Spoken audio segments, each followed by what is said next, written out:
Okay, we are live, everybody. Hope everyone had a good, I want to say weekend, but also week. I wasn't here for a while, so hopefully I get to hear from some of you guys, see what's going on. Let's do this.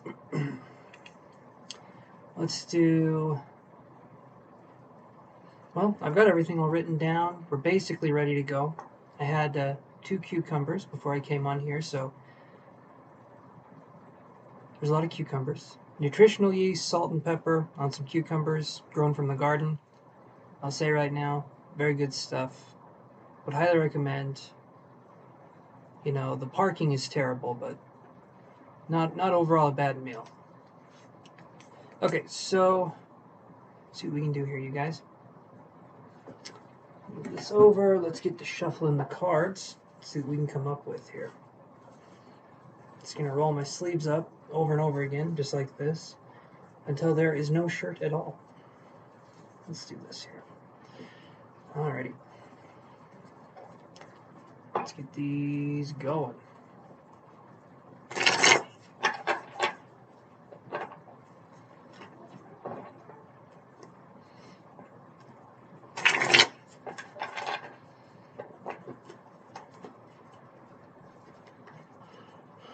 Whew.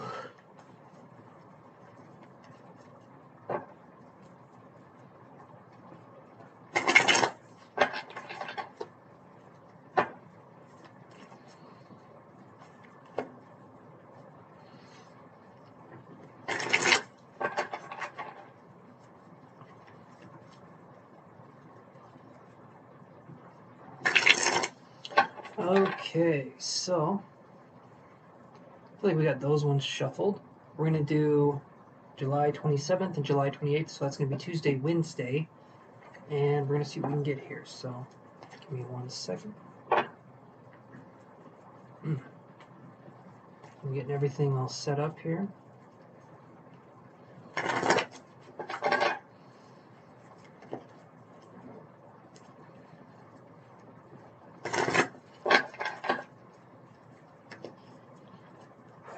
Let's do this.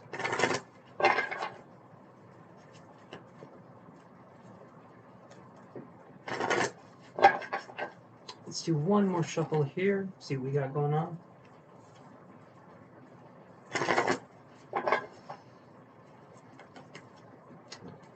And there we go. Let's go with these ones.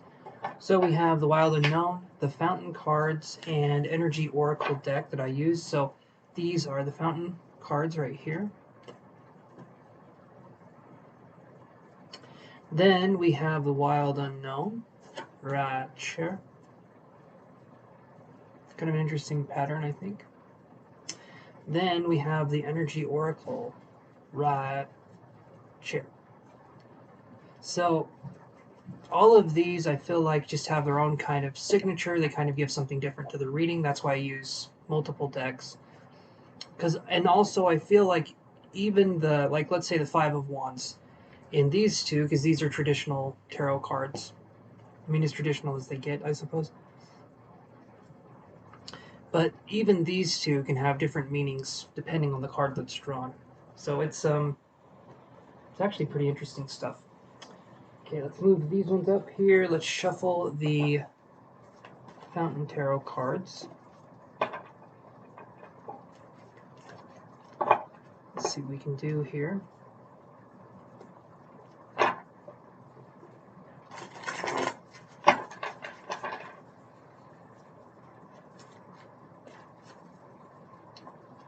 Let's do a couple more shuffles.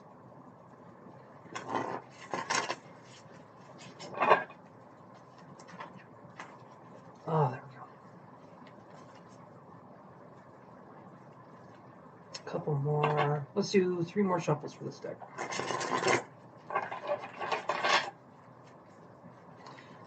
There's 1. Here is 2.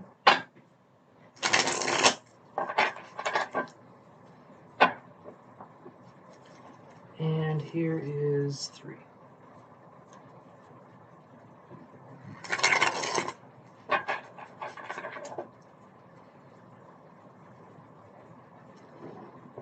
Okay.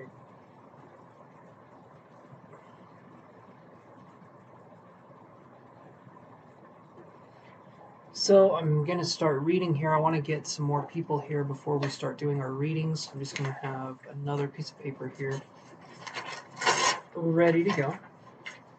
If you guys wonder how I keep track of you, my trusty notebook definitely helps. Let's see, so let's do this one here will be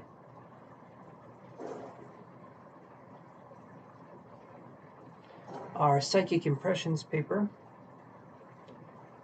Still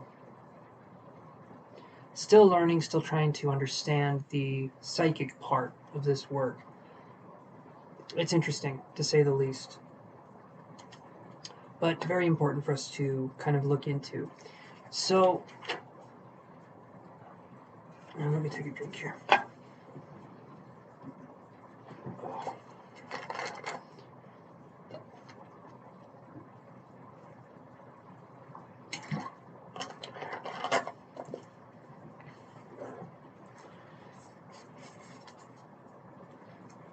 All right.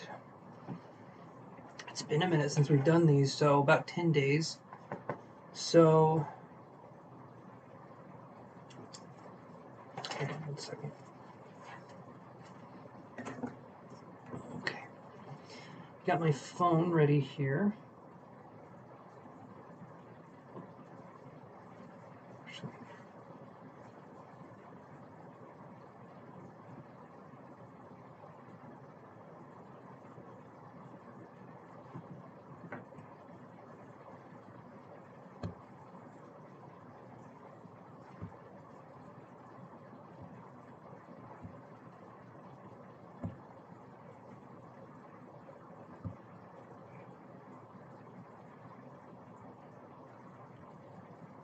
Hold on 1 second here. Okay.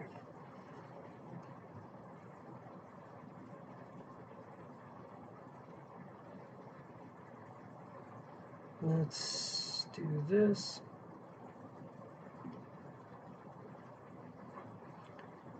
Okay, that's ready to go. And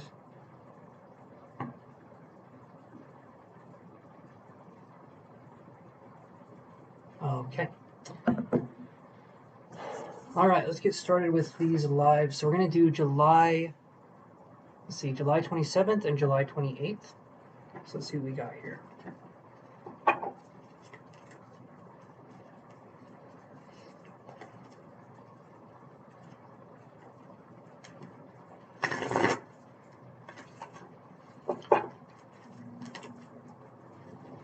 July 27th, what do we need to know for July 27th?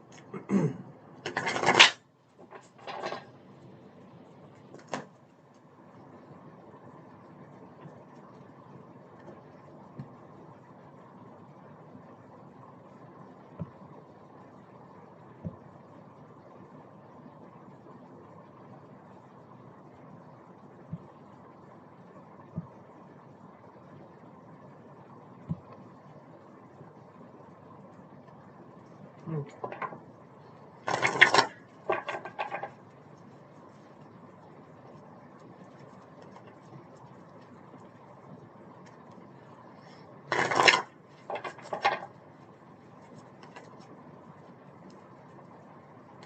Hey Liz, how's it going?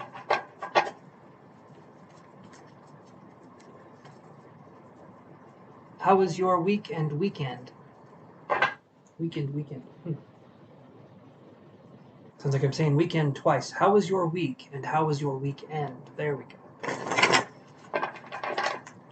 Doing good, doing really good. It was nice to take like a 10-day break. So it was actually pretty nice. I needed that.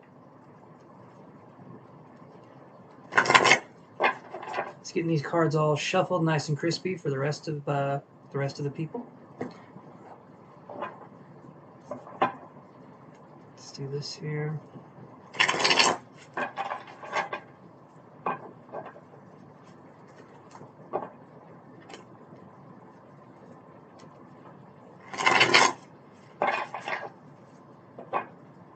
Good. Good. I'm glad it was good. Thanks for showing up again. I know it kind of seems like I just kind of pop out of nowhere and I'm like, time to do it live, but oh, the time off. It's nice, you know? Nice to take a little bit of a break. At least from the lives. Just for a little bit.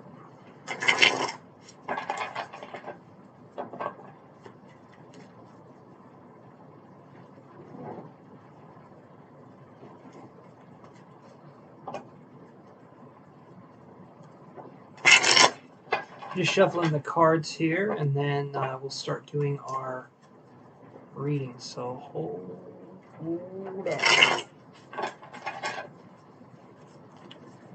All right, one more shuffle.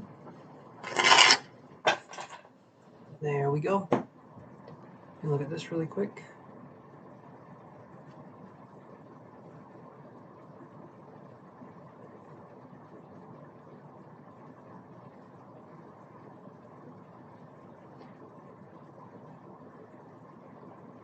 It is always it's a good idea to have that.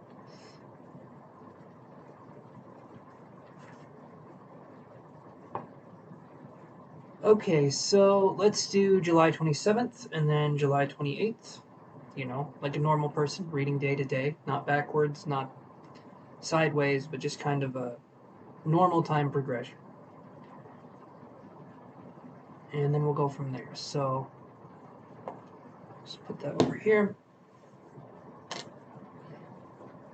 So of course we were doing pile one or pile two. And I think for this one we'll read pile one first and then we'll read pile two.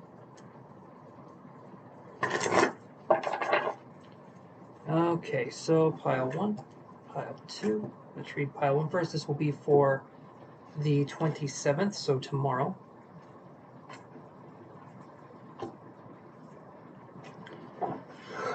Okay, pile one. Let's see what we get here.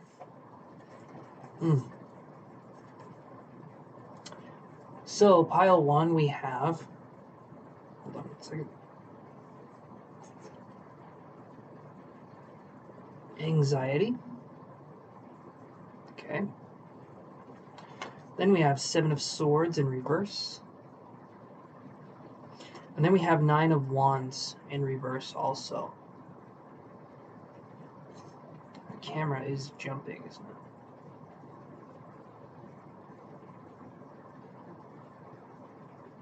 Sorry about that. It's going to rattle a little bit while it focuses. So we have Nine of Wands in reverse, Anxiety, and Seven of Swords in reverse. So we're trying to work on our own mental habits and things that can kind of get us down in the dumps. I feel like we're tired of just having anxiety. I feel like we're focusing proactively on how we can get rid of it, what we can do to make things better, instead of just sitting there and thinking, oh, I wish I didn't have this. It's kind of like owning it and saying, now what can I do about it, right? Because when we take ownerships of the issues, we're not admitting that we're broken or that there's anything wrong with us, but we're taking responsibility for the fact that we can start to feel better. We can start to feel like that's something that's good for us. And so Nine of Wands in reverse, Seven of Swords in reverse, we need to work on what is stealing our joy. Seven of Swords is a card, it's like the stealing card. When I see it in reverse though, it's like how are we stealing our own joy? How are we taking something that could be fun, that could be more relaxed? How are we making it more difficult for ourselves? And with the anxiety card here as well, it makes it so that we need to focus on what it is that makes us happy. One thing that I have, if I'm having a bad day, if I'm having something that's, if the day feels off, 3 things that you're happy about, 3 things that make you feel happy, right? And sometimes I get caught up in the negative way of thinking, and it's hard for me to bust out of that. But when we can focus on 3 things that make us happy, it's easier for us to focus on other things that can make us happy and other ways that the world isn't necessarily out to get us.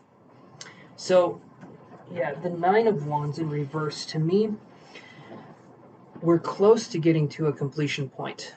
I feel like we're close to letting ourselves feel like it's okay to be happy, feel like it's okay to be relaxed, but we're not quite there yet because we're kind of blocking our own progress. and especially when I see the 9 of Wands in reverse. So it's kind of like if you imagine you're going from the subconscious and you're working your way backwards. The moon to me is the subconscious. When this is in reverse, it's not quite seeing what makes us tick. It's we're kind of glossing over things. We're sort of making it so it's harder for us to see what's going on for us. But I feel like inside of us, there's a part that has all of the passion, the charisma, all of the charm that we need, but we're kind of cutting ourselves off. We're saying, this is who I am. I can't grow, I can't learn, I can't do anything. That to me is why labels are a very bad idea, because the thing with labels is when we've defined ourselves as something, it's really hard to become something else. It's really hard to take that and move on with it because we're stuck with a label. So it's important to see how we label ourselves, what kind of small boxes we fit ourselves into, so that we can then break out of those boxes and become something much more than what we considered ourselves to be labeled as.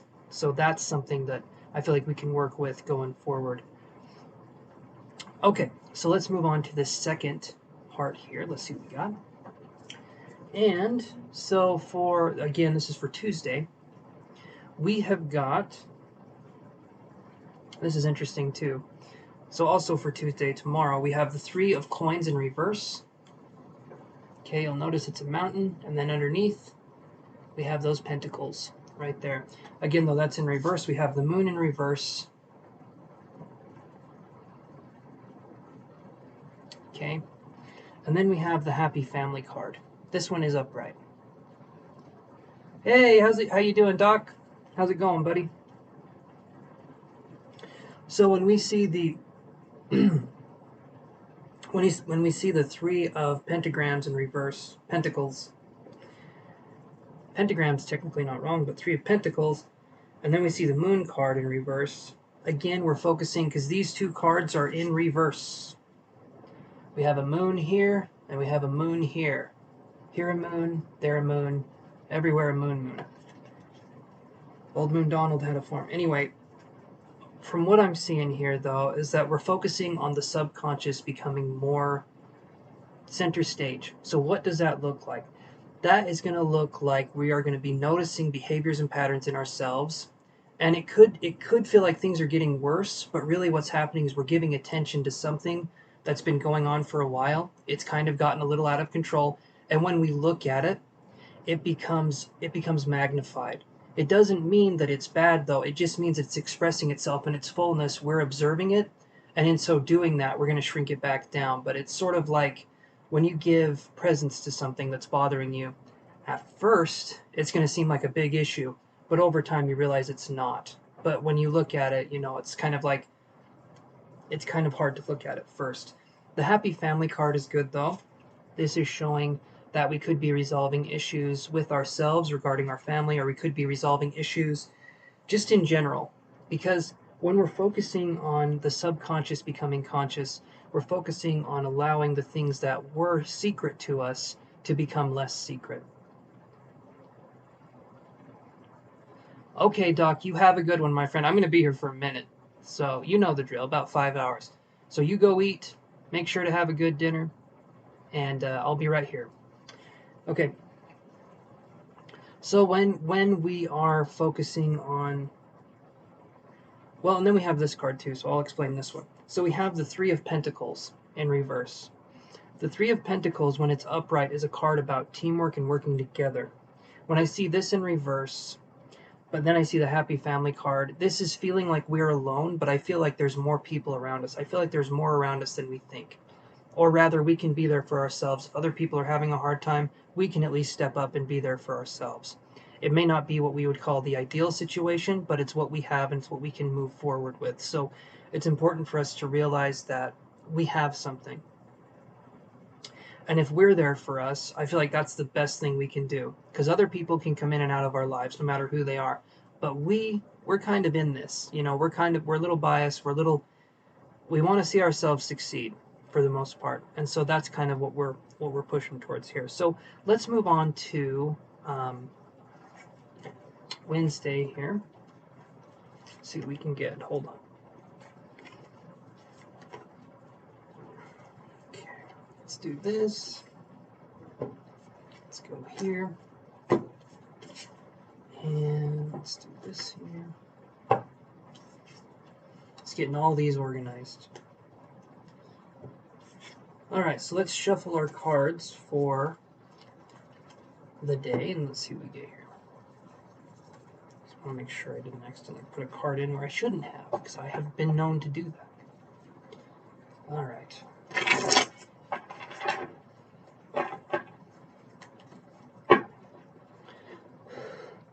Oh. Ooh.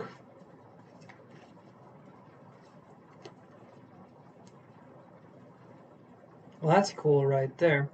So we have the butterfly in the chrysalis getting ready to emerge, and then we have the butterfly right here. So to me, right off the bat, Wednesday is probably going to be a day of transformation. But let's look.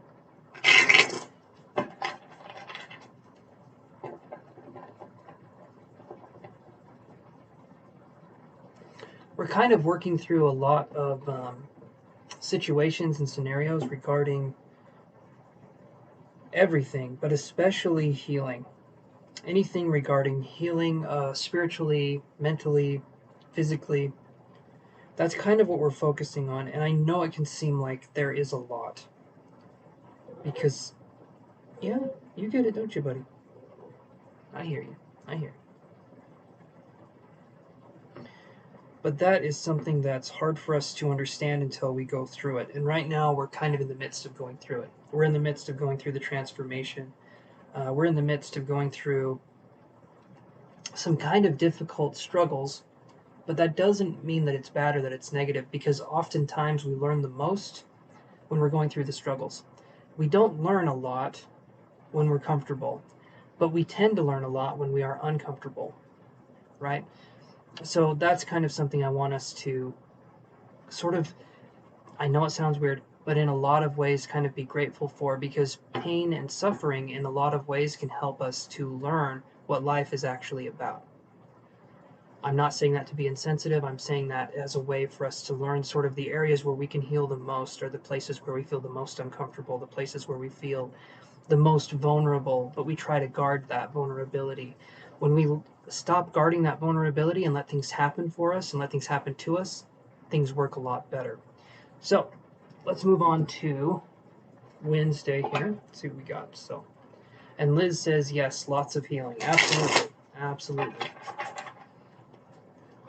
And that's normal. The healing journey is the normal part of a journey. Yeah. Okay, buddy, okay. He's wanting to do his lives too, but I'm taking up all the bandwidth on our internet connection, so you're gonna have to wait. Yes. You're gonna have to wait just like all the other times.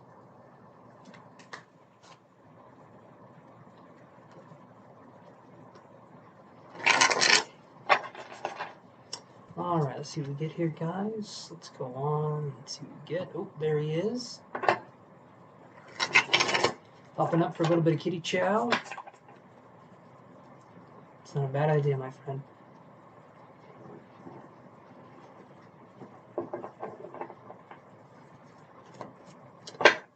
Alright.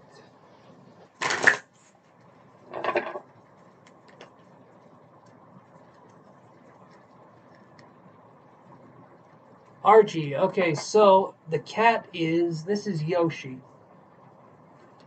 Yoshi is the cat here. Sometimes we switch roles and he takes my place. He has a hard time staying focused though. I'm the cat, he's the human, you know, we do all that sort of stuff. I'll have to show you. He is a cutie pie, as you say. And he's also very grumpy. But he's mostly cute. He's a ball that is furry and full of fury, if you catch my drift.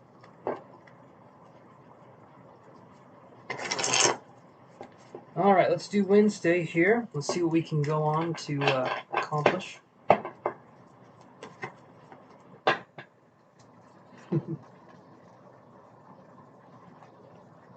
Yoshi, you have an admirer. He heard me. You understand.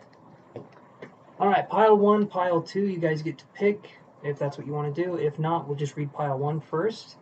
But I'm going to draw some cards here. Pile 1,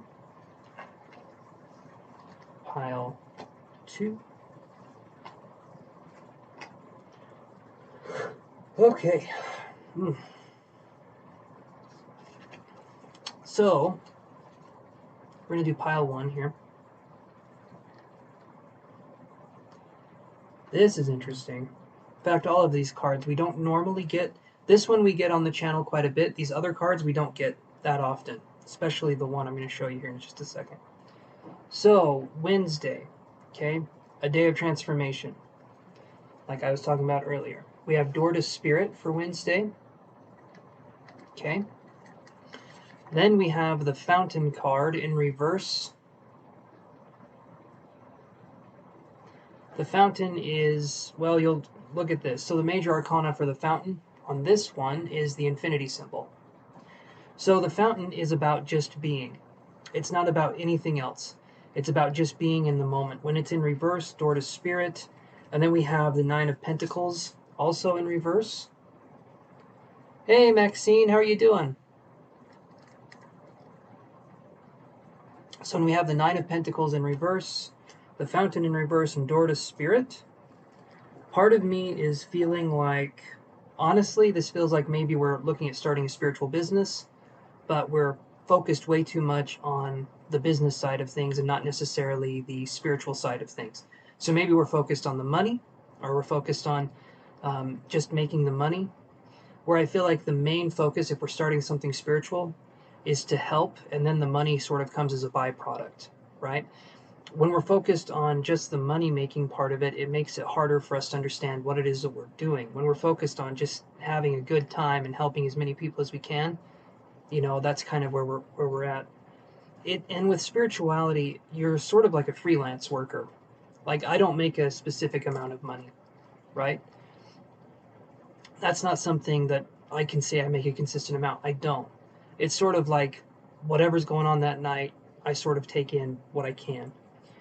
So that's one way we can read this. Another way, and the reason I bring the business aspect of it is because we do have Nine of Pentacles in reverse, okay?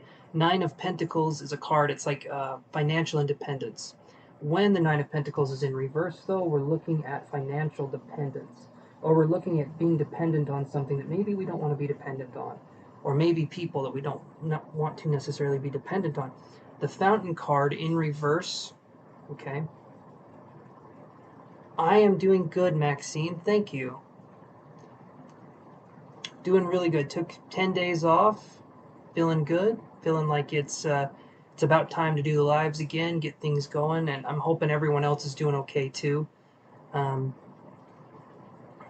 But this one here, so the Fountain, it's an interesting card. I almost want to grab the guidebook for it because it literally comes up in so little readings. It's hard for me to remember the exact meaning, but if I can remember right, it is the card of just being. Being in the moment, being fully present, being where you need to be. As in, you're never in the wrong place because wherever you are, there you go, right? That's kind of what I'm talking about here. So the Fountain in reverse is the refusal of allowing things to just be. I feel like we're forcing something. I feel like we're trying to force something to happen. We're trying to force a manifestation. We're trying to force something to happen by these very constricting guidelines.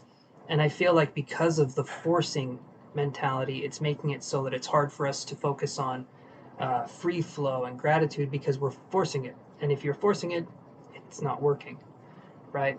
It's just one of those things. Hold on, I'm going to take a drink here.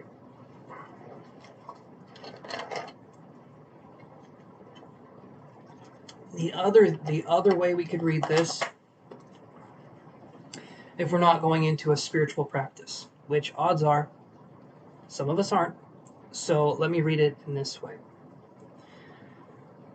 This, we're working with some certain principles here. I feel like on just success in general, just success, adaptability, allowing ourselves to change. Or rather, in this case, not allowing ourselves to change because, like I said, we're holding on. And when we're holding on, we can't let go.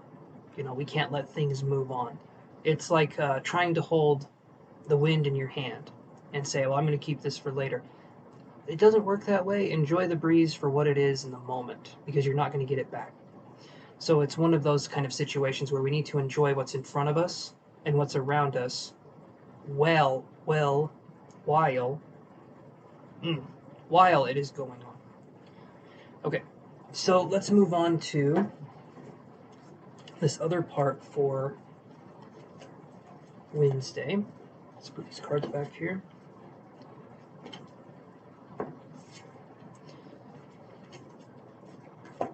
Okay.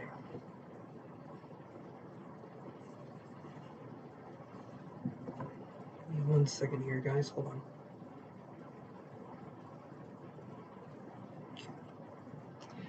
Okay. All right.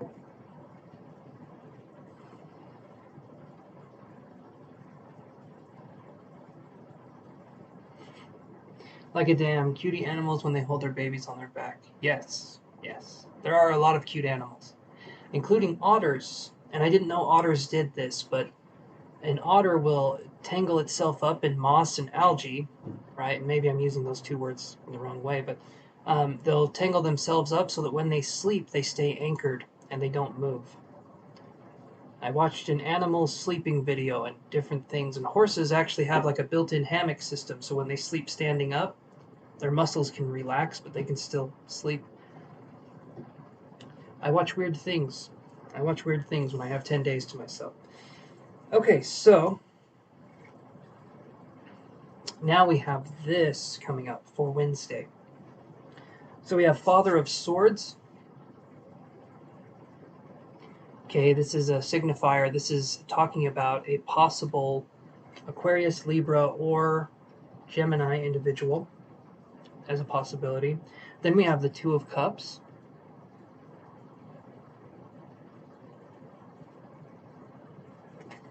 And then we have the Sun card. So all of this right here, this is good. This to me is good. All of these are upright. So on Wednesday, I feel like there could be something or someone coming in, possibly with good news. Maybe there's a connection because there is the Two of Cups here. So there could be a romantic connection or a romantic offer with a possible Libra, Aquarius, or Gemini. But it's feeling like the connection is pretty good when I see the Sun card here. Obviously ask, question motives, have something happen there, right? Thank you, RG. I'm glad you find that interesting because I find little odd things interesting. Flamingos, they sleep on one leg, but it doesn't put a lot of pressure on them when they sleep like that. It's actually normal. Giraffes only sleep 10 minutes to 2 hours a day. I found that interesting. Let's see, what else was there? The frigate bird.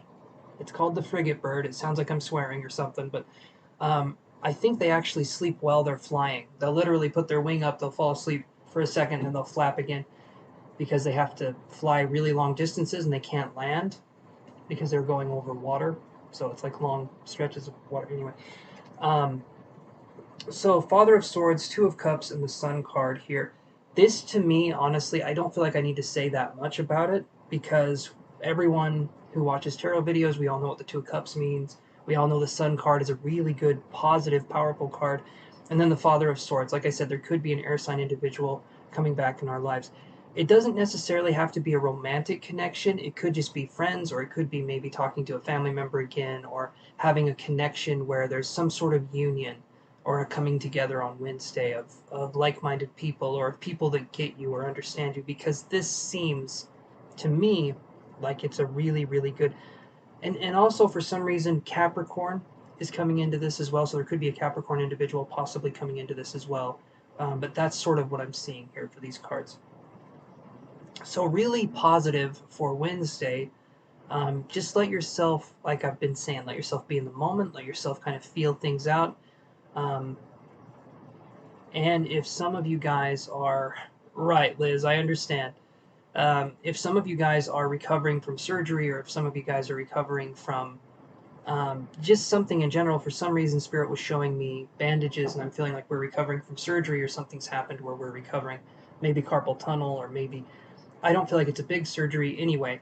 But if some of us are recovering, allow yourselves to recover, allow yourself to take care of yourself, and be patient in those moments as we build strength back up and as we sort of focus on allowing a new sort of energy to come into our lives.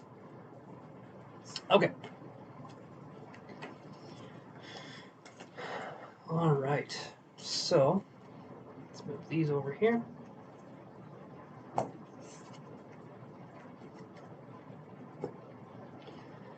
Okay, so let me do this just to make sure. Okay, we don't have anyone in line yet, and that's okay because we can do a little bit. We can just kind of talk. Capricorn moon is quite powerful. Yes. Yes, indeed. We had a few.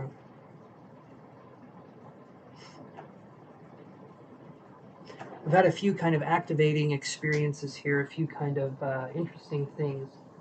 I've been noticing in the house that I'm trying not to give too much information, but I'm still trying to give you guys something here. So I'm trying to navigate this. Um, there's a lot of energy that builds up in this house that I'm in, and I don't think it's from me. I think it's from spirits. I think it's different spirits kind of coming in, leaving, going, kind of a thing.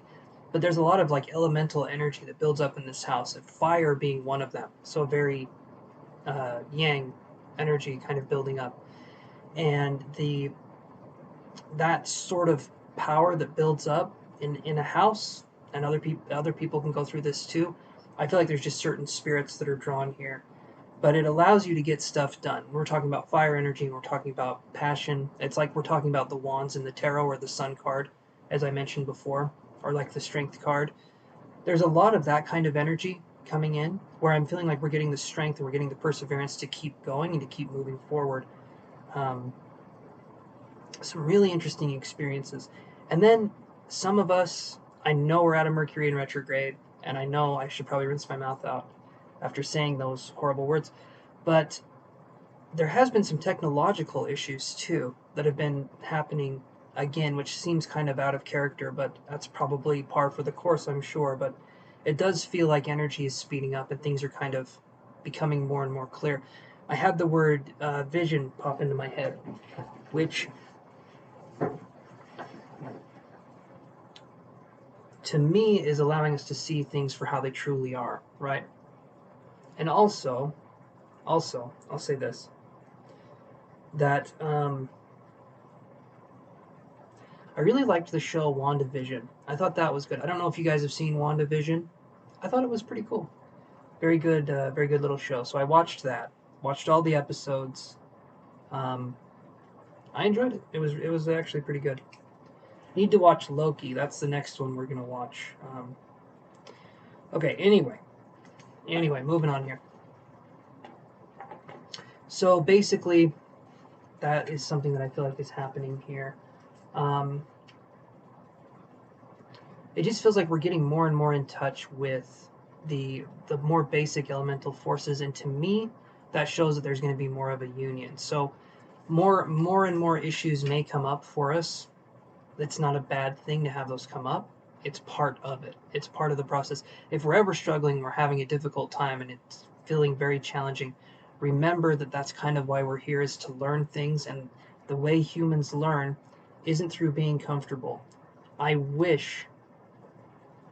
Oh, there you go, Winter Soldier. I haven't seen the Winter Soldier one, but WandaVision, yeah, WandaVision's good. Awesome. But as we're coming into harmony, or we're coming into union with this kind of elemental energy, I want us to remain as grounded as we can and realize that there will be, I'm feeling like there's going to be some strong emotions. The word eruption comes in.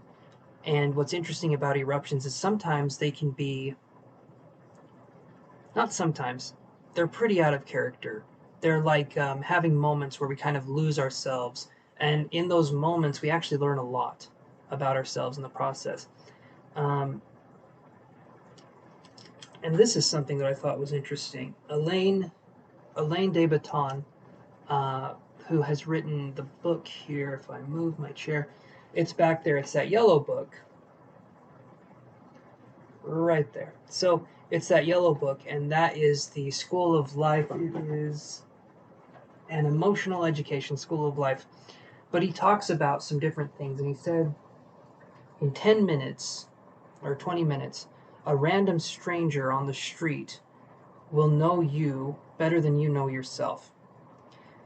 And I found that interesting because they see you for how you are. They see you for what's going on. We tend to kind of lie to ourselves, and we tend to say how things are for us, and we tend to kind of distort our character. And so it's important to realize that a lot of people can give us insights into ourselves, constructive criticism, but that's something that I feel like is going to be important for our kind of growth and our evolution. Because when we're alone, I feel like we're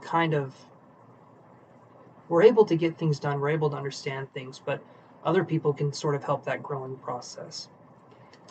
And I definitely believe in, especially if we're people that are more, let's say we're more isolated, there's a lot of groups and different things that can help us sort of break out of our shell.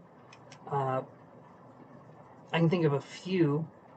There's like communities on Facebook. There's other ways that aren't necessarily as intrusive, where we can still be private and have our autonomy, but have something where there's a group kind of connection.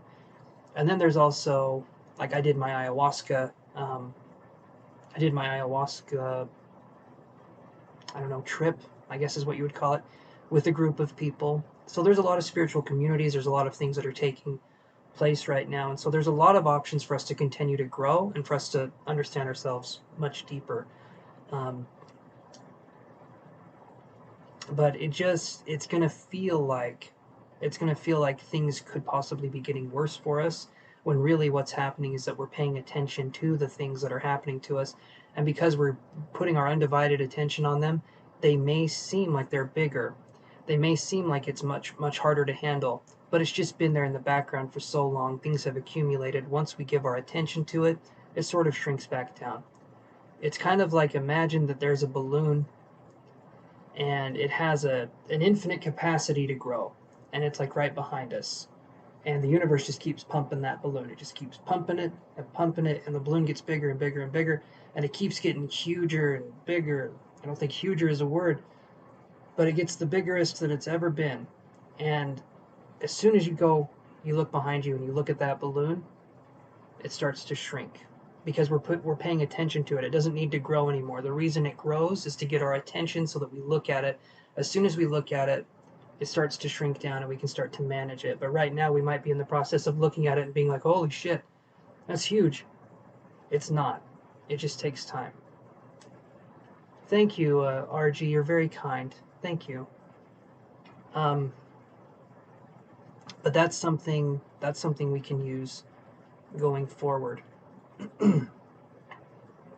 Okay. Let's take a drink here. Hold on.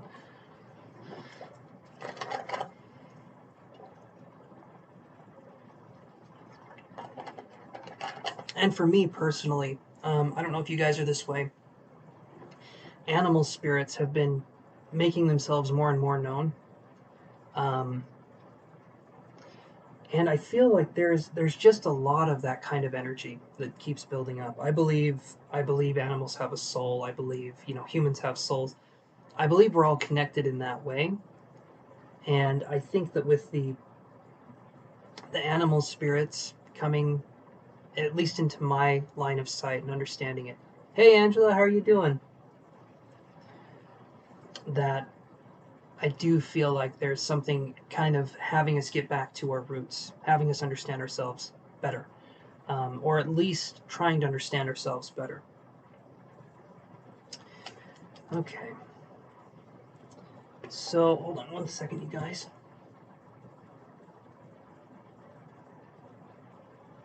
Okay, let's move that over.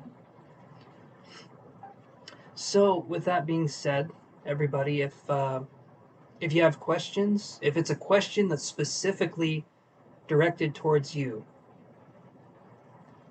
I am good, Angela. I'm doing great. It's good to be live again and to be able to do this. I kind of missed it. It'd been 10 days, and so it's been a minute. But if you have a question that is not personal, like does so and so like me, or what's going on with so and so, if you have a question that everyone can kind of get an answer to, like it's a question that's for everybody, then we can talk about that. No charge for those kinds of questions. Um, if you want to do other questions that are more personal, like I give you guys a reading, then I charge for that. But if it's just, spiritual questions, or if it's how do I do this, or what can I do with this, then maybe we can address those. Sure, Angela, you can. You'd be the first in line. So if you want to donate, please go ahead and do so. And the donations do get priority. So now, if you guys have a question, it'll be after I do this reading here for Angela. Ah, my throat. Okay, so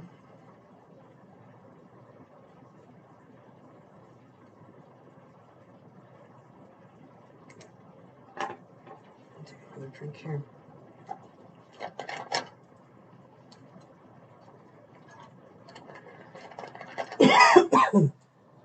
And if these prices do seem a little high, if you guys donate on Patreon, you get anywhere from 30 to 50% off your questions, as long as you're an active Patreon member. Okay, thank you, Angela. Hold on.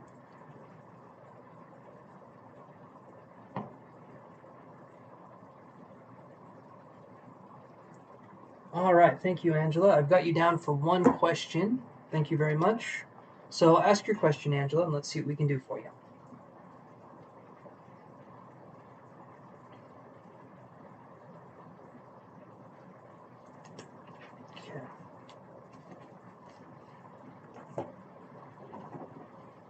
Oh.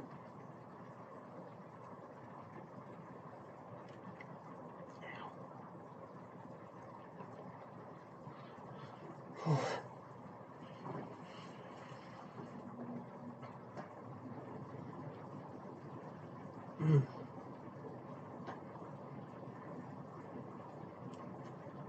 Thank you, RG. I appreciate that. I tried to make him fair, as fair as I can, you know. All right, Angela. Perfect. You're gonna let me be able to practice. I cut my finger when I was cutting cucumbers. Okay. Awesome. Thank you, you guys. I appreciate that. I do appreciate that. Okay, so we'll do some psychic impressions and see what I can get here.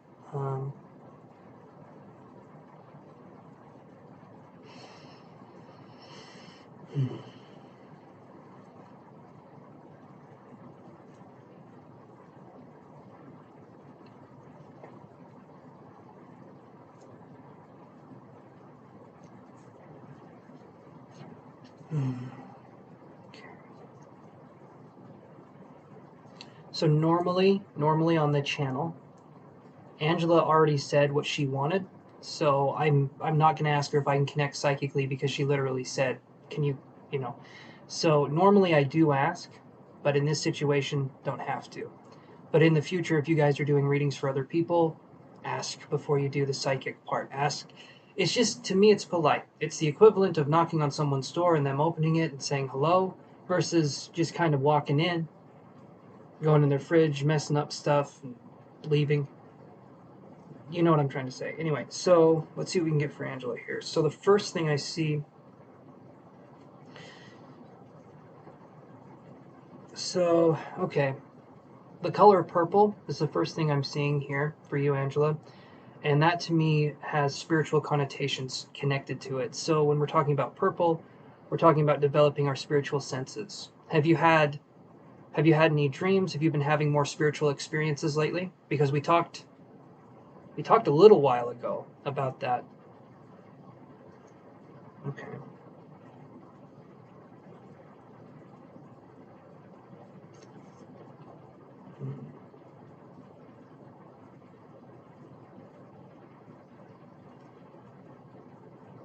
I get purple, and then I get yellow. The yellow to me is solar plexus. I'm feeling like we're trying to guide ourselves. We're trying to make an action. out of a spiritual plan, or we're trying to focus on that kind of energy here. So I'm just going to wait and see what Angela has to say. But the purple and yellow, they're complementary colors. I do believe so. And to me, we're working on taking something and making it better, or we're working on taking a principle and making it stronger. Okay, that's fine, Angela. That's fine. Right here, the purple and yellow is making me feel like there's going to be more spiritual experiences for you, possibly with spirits, because you had that one instance. How are you feeling about that meeting with spirit that you had? How are you feeling about that now? Is it something? Do you feel scared, or do you feel curious? Are you interested? I'm I'm curious as to how you're feeling about that, because you talked about that a little while ago. Okay, you're working on your spirituality, so that's perfect. So the purple and yellow, taking it, putting it into action. So the purple represents, okay, so the purple represents the third eye being activated, and then the yellow is the solar plexus. So if we're talking about chakras, we're talking about taking something and moving it through and trying to connect with it. So tell me, Angela, when you say you're working on your spirituality, what does that look like? Can you kind of guide me through that process of what working on your spirituality looks like? Oh.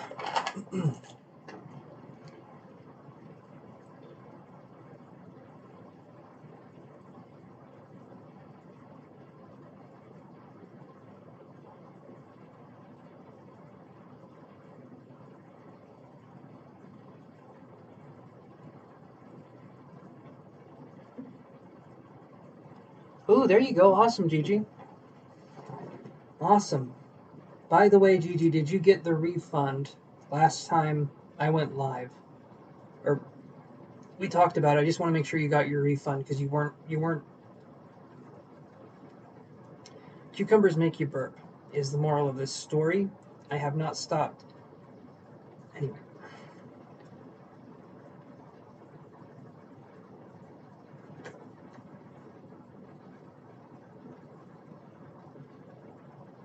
Perfect, Angela. Perfect. So the purple and yellow is showing that we're taking action towards spiritual concepts. So the action is going to be interesting, right?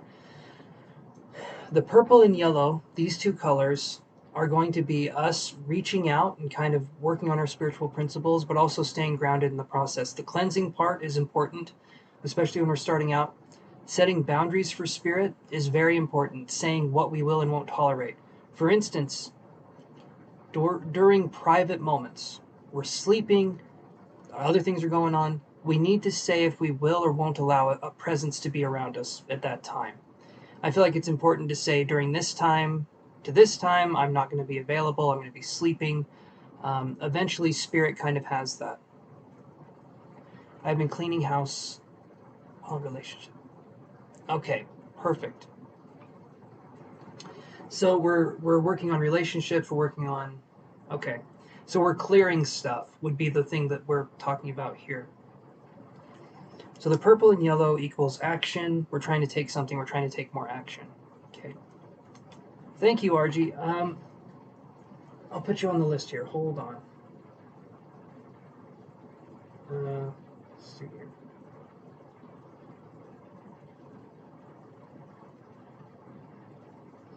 Okay, RG, I'm adding you to the list. You're after Angela.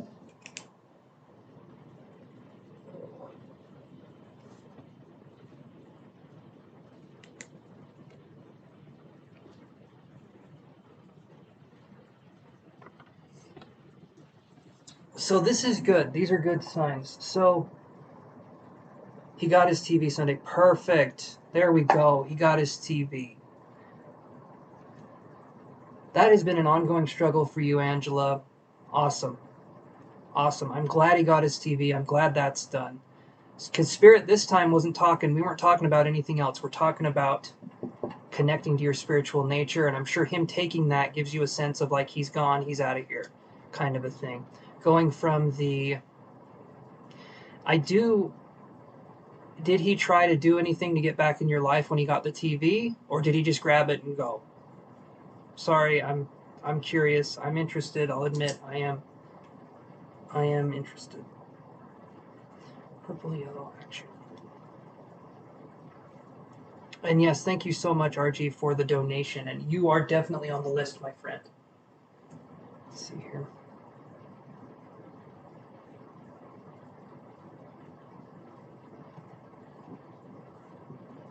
You think everything is done? Perfect. Perfect. So now, Angela, the best part of that whole situation is now that that's done, you don't have to let him back in for any reason. Okay?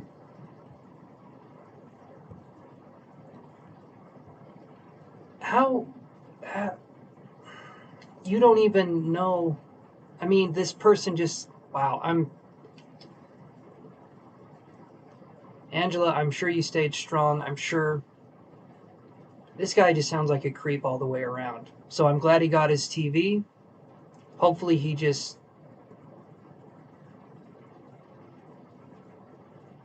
but you didn't do it, you got upset. Good. Good. That's a person.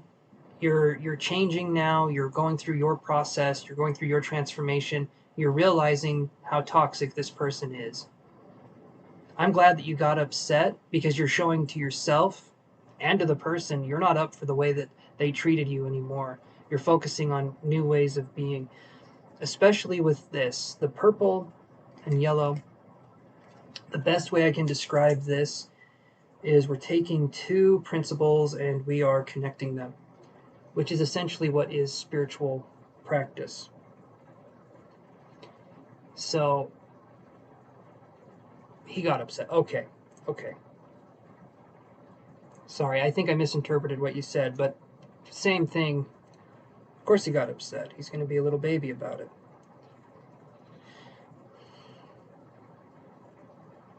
I'm just proud of you for staying strong.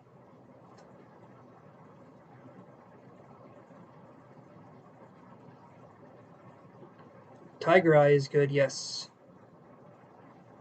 Or tiger's eye.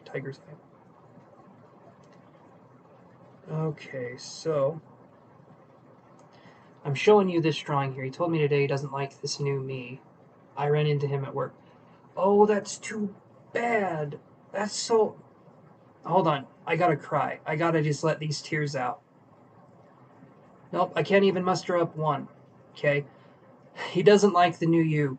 Tough. Who gives a shit? Sorry, I know that sounds blunt, but you get to protect who you are. You get to stay strong in your power. And if he doesn't like it, doesn't matter. This person isn't the main character in your life anymore. So this to me, this is good. This is something where you can actually see where you're growing, because you're literally looking at a person you were with, and that person's like, I don't like this. I don't like this version of you. It means you're growing and it means you're doing the work, Angela. So this is awesome. I applaud you for that effort. Let's talk about this though. So the two, just for a second here, okay? We can go back into talking about him too, or if you want to, we can chat a little, but this right here, Spirit is wanting to show this. So I got the yin yang symbol right here. So the yin yang symbol is important because yin yang is the duality construct, right?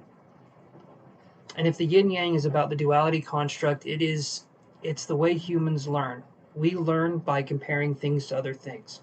We learn good from bad, we learn night from day, light from dark, all that stuff, okay? We learn through duality, we learn through comparison. Right now, Angela, you're going to be taking something and you're going to be unifying it within yourself. So the spiritual path, when we embrace spirituality, we embrace kind of the adaptability. We embrace the flow state. That's going to be where information can come to us. So that's going to be something you're going to be moving forward in. Okay, so that's going to be really good. That's going to be very, very good, because we can be either very left brain or we can be very right brain. But when we combine those two parts of our brain, when we combine that and we become mindful, then we become in the flow state. And when we're in that flow state, we can get information. We can do different things. Perfect. See, you're okay. You're open. I'm starting to get chills. I'm starting to get tingles. This is good. This is really good. There's some power here. So this is good. I feel like there's going to be a sense of celebration. There's going to be a sense of that opening that we were talking about. So you said you were open. You're in that flow state. So that's the primary thing that I feel like Spirit's kind of preparing for you right now. And you're open to allowing new ideas and allowing yourself to learn new things, new ways of being. So that's going to be huge too. So you're okay. You're okay, Angela. If you're lagging, that's fine. No worries there. But yeah, so far this is good. I feel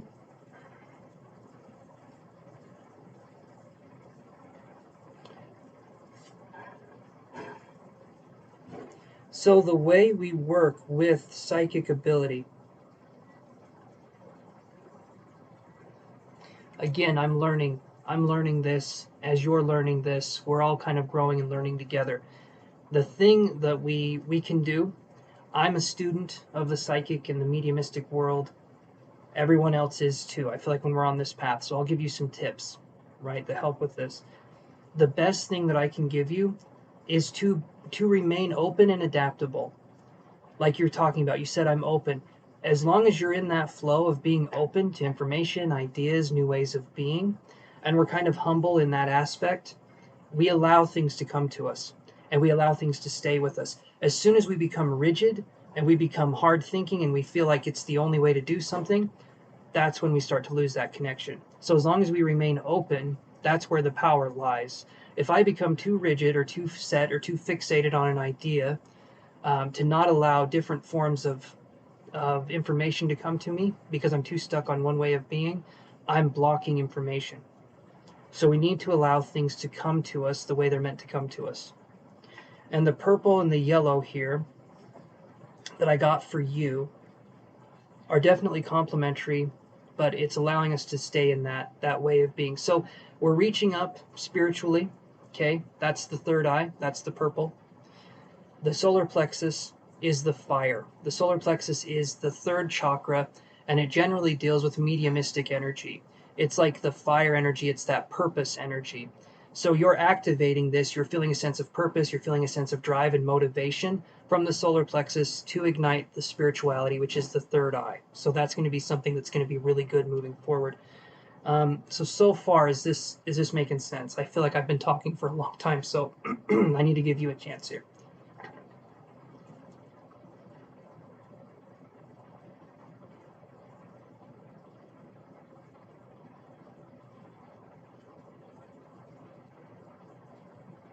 Okay.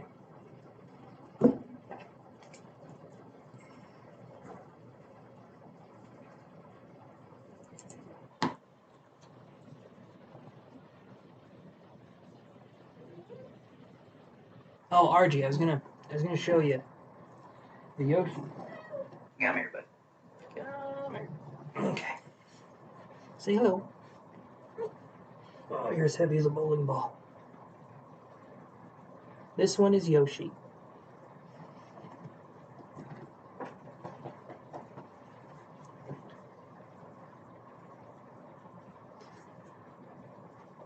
And here's an interesting animal fact.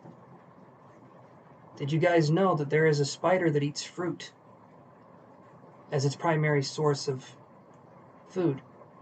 I find that interesting. Even spiders can be, you know, I guess fruitarians would be what that is, but it's interesting anyway. So, well, I'll let you type something out, Angela. Let me know if what I was saying made sense. Because the spiritual path, there's other things to talk about here for a second. Um, and I'll be right back. Angela, type some stuff out if you feel like it, and I'll be right back, you guys. So hold on one second.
Okay, so you understand. I feel like you understand what I'm saying. So Spirit also brought through the phrase gentle alertness, which is like I've been saying, not to be too rigid this way or that way. This I talk about it on the channel a lot. When we conform to labels or ways of being, we limit ourselves. We are supposed to be human beings, right? We're supposed to be, but when we limit ourselves, of course, absolutely, Angela, some days are better than others. 100%. Some days I come on here, I'm able to do psychic work, I'm able to get something for you guys. Other days it's incredibly difficult. And some days I don't have any psychic ability at all. Honestly, I couldn't tell myself how to pull my head out of a paper bag psychically. It's pretty easy to do physically, but some days are easier than others. And during those days, that's when we're patient and we're kind with ourselves because that's the way our powers grow. My mentor that I study with,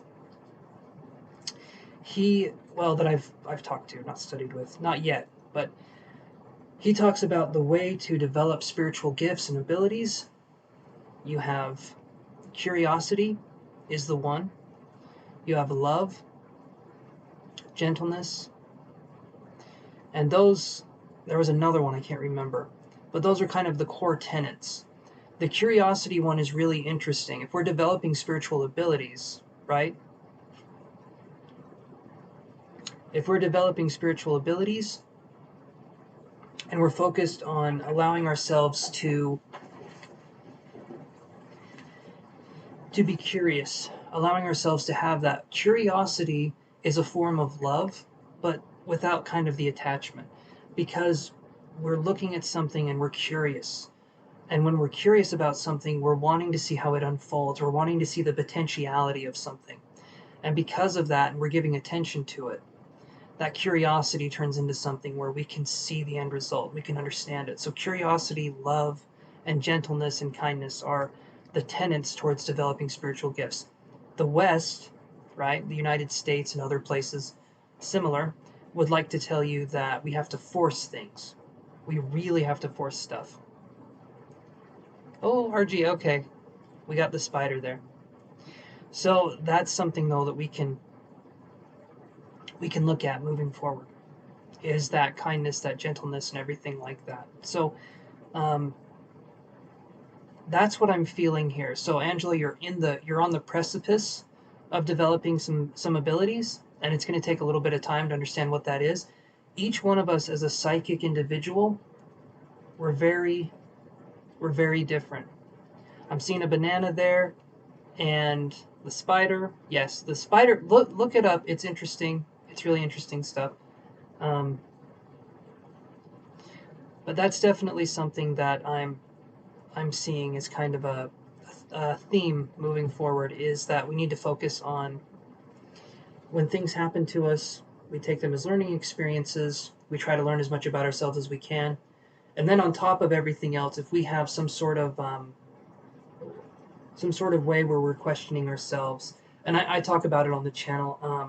I go to therapy. I feel like if people can't afford it and it's something they can do, it's important to go to therapy because we can learn a lot about ourselves. We can learn a lot about what our hangups are, and work on fixing those. Again, I know that's kind of that's something not everyone can afford. Um, and I'm going to come back on the channel and I'm going to try and give you guys more and more tips from the things I'm learning, the way I'm growing spiritually, psychologically, and just sort of go into that kind of avenue. But yeah, I'm feeling like, hey Elizabeth, how are you doing?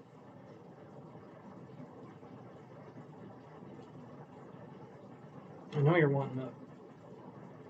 Oh, you're very clumsy, dude. Perfect. Okay.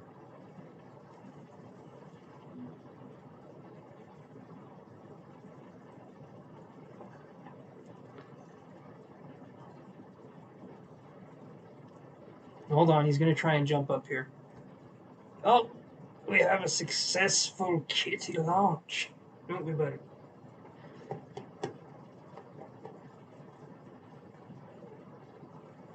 You're a good boy. You're a good boy. All right, it's going to be Yoshi hour for a little bit here. Just going to get some scrubs.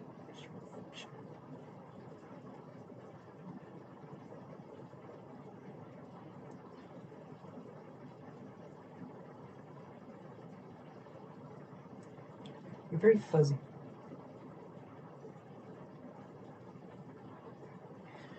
So hopefully, Angela, that helps answer the question. Spirit's just going to be helping you unfold on your spiritual journey. Yes. Also cat. Absolutely. This is the cat.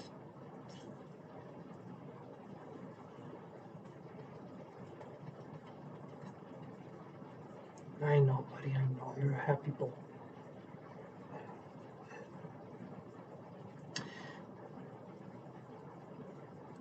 Okay, so with that being said, I'm going to say this right now.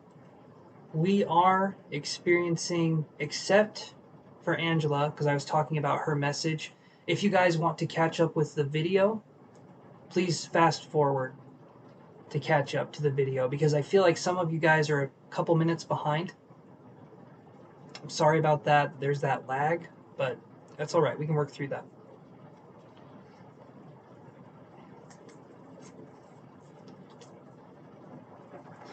And when we're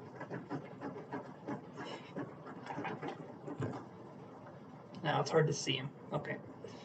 When we're developing spiritually as well, it's important to remember that all of us have kind of a spiritual fingerprint.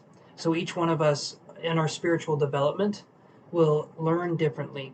We will go through things differently. You're very welcome, Angela. I'll still address this here for you, though. We'll learn differently, we'll express things differently, we'll get information differently. Spirit will communicate to us in whatever our passion is, or whatever we've learned the most. One person, okay, just to give you a hint of what mediums can do and different things, there was a medium by the name of Albert Best, which, by the way, awesome last name to have. I mean, Mr. Best, it sounds pretty badass. Anyway, so his name was Albert Best, and ironically, he was a really good medium. Anyway, that's the point. He was a postmaster for 20 years or 30 years. He did it for a large majority of his life, and because he was a postmaster, mediumistically, he was able to give out addresses when he would do his mediumship. He was able to give out addresses and residences because he knew he knew zip codes, he knew locations, because that's what he did.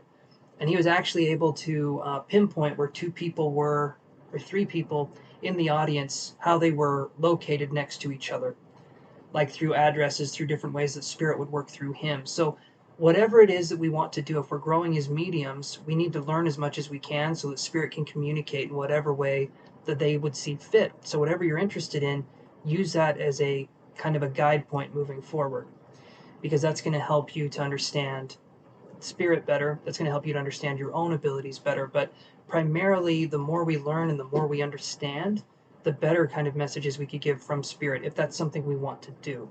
If we just want to develop spiritually, it still doesn't hurt to have a lot of different practices and to learn a lot of different things. But you can be a medium, you can contact spirits, or you can sort of use spirits in a way to help heal other people from physical ailments or from emotional ailments or from different kinds of things like that. Spirit can help with that, absolutely. And so it just depends on kind of where it is we want to go and what we want to do. And right now, Angela, it sounds like you're discovering your path. You're trying to learn your path. You're trying to discover it. But there's tons of different forms and different ways of learning out there. But hopefully that helps, Angela. And thank you so much for contributing to the channel. So let me do this here. Okay. So, RG, would you like to go?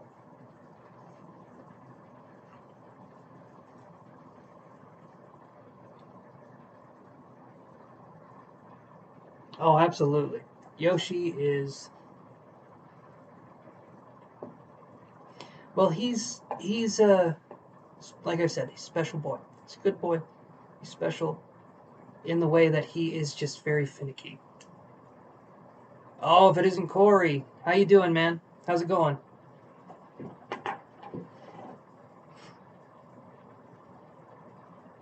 But primarily, that's what we're going to be talking about is the uniqueness of spiritual gifts or the spiritual fingerprint. Hey, hey, Mr. Postman. I'm thinking that's a song. Because you're, and Maxine, that's how spirit would communicate through you. I feel like it would be clairaudience is what they call it, or clear hearing. The clair comes from French, meaning clear, and the audience is the hearing part. So um, it's really interesting. Right now, I'm on RG, and that's it. So right now, I just finished Angela's reading. I'm on RG, and then you would be the next person after her. So it's not very long at all. I'm sort of just talking for the most part, addressing different. Happy to see you too, my friend. How's it been? How's everything been going?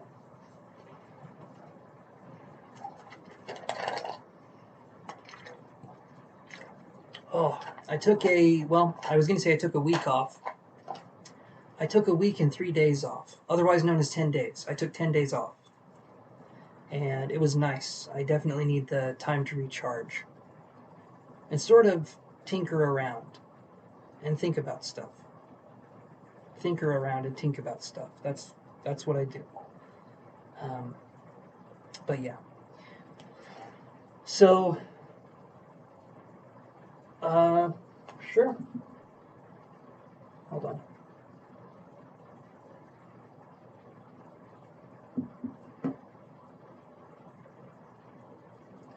Give me 1 second here.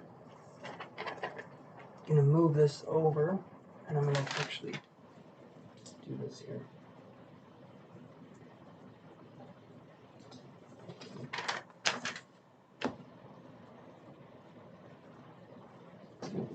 Okay.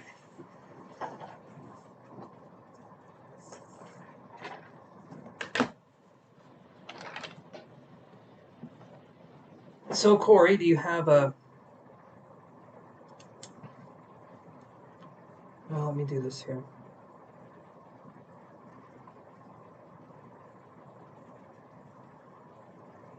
Are we gonna do?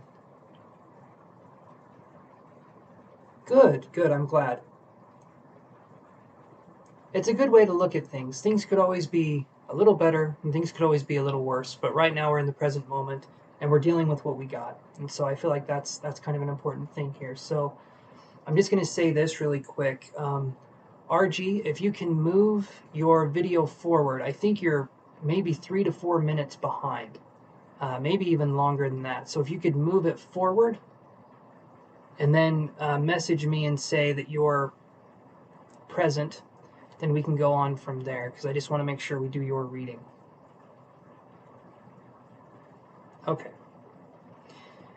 All right, so you are on the list, Corey, and thank you so much, my friend.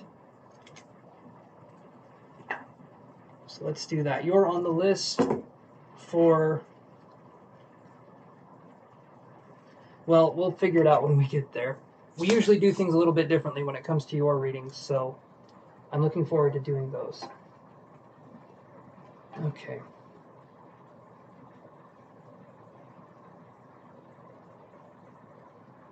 Hold on a second here. Okay. Oh! Hold on.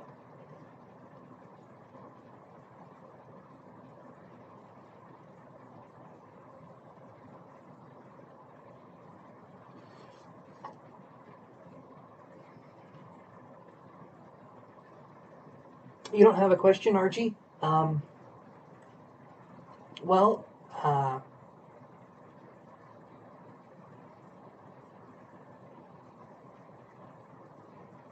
so the sun sign, I feel like is what you're talking. So there's a general reading. Okay, perfect, perfect. We can do that. We can do that, Archie. Let's see what we can do here for a general reading.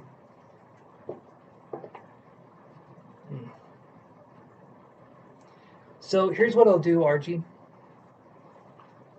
Let's do, could I connect psychically with you? And if I'm not able to get any information, I'm still learning. If I'm not able to get any information, then we can do the cards. Would you be okay with that if we do a psychic connection?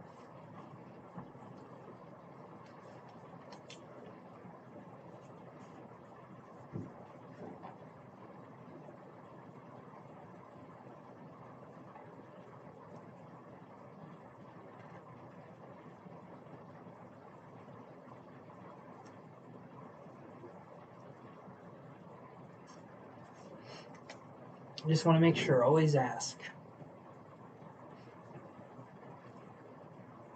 They call them attack readings, which is interesting, isn't it?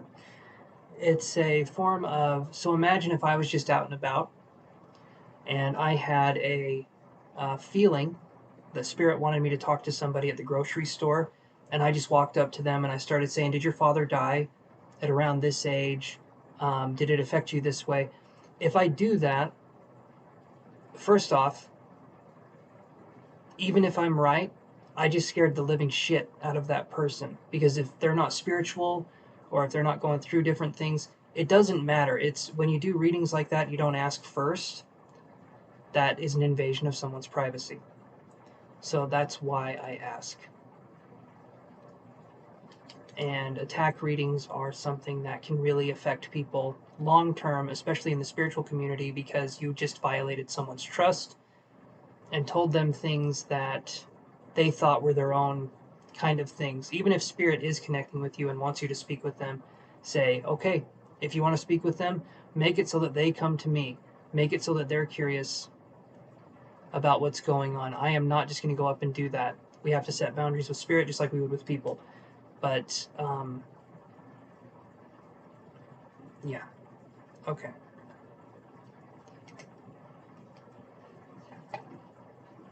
So I'm just going to wait for a second here for RG to catch up.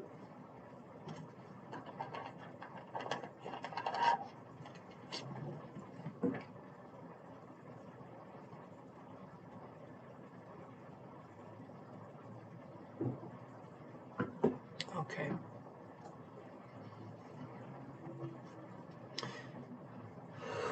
Whew.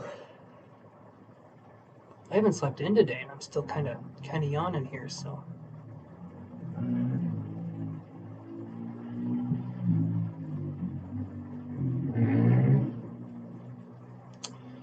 gonna give it a minute here. Let those guys pass by.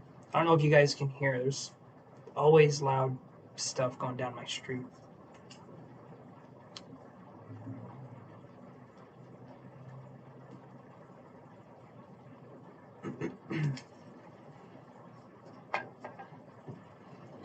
Another drink here.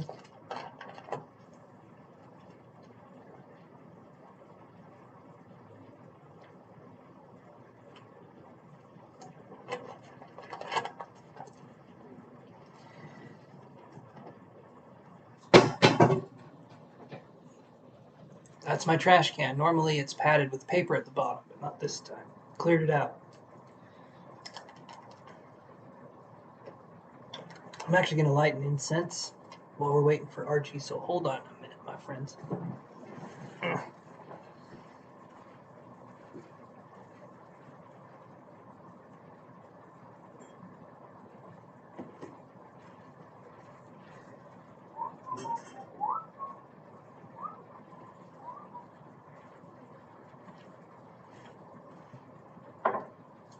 I do believe this one is a particularly great flavor of pumpkin spice. Oh yeah. You can smell the pumpkin and you can smell the spice. Can you smell it? No. No need to curse. Alright, let's do this here.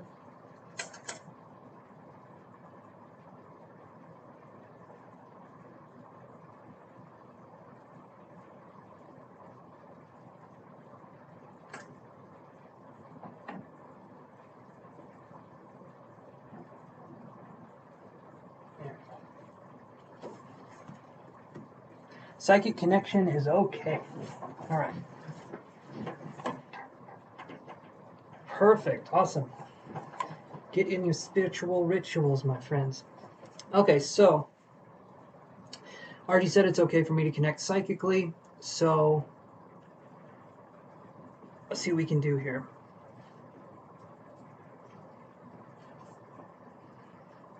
Hmm.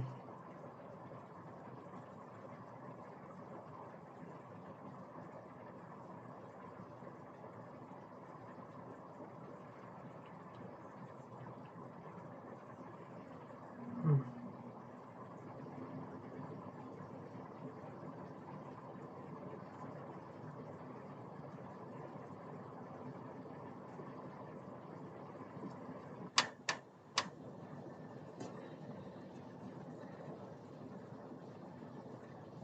One of the first things I'm seeing, RG, is I feel like there's an older gentleman that's coming to see us in August. I feel like there's something around that. If that doesn't make sense, that's okay. Maybe it'll make sense a little bit later. But that's what I'm seeing is there's someone, or we're going to go visit someone in August that's older. It does feel like there's a connection with this person. There's a kindness, there's a friendliness with this person. So I'm getting good connection here. It's not like a bad connection or anything like that. Um, let me see what else we can get here, though.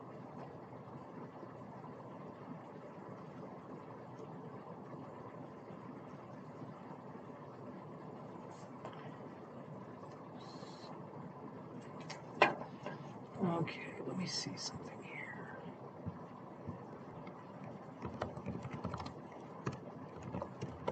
I'm not checking my emails. I'm looking for something.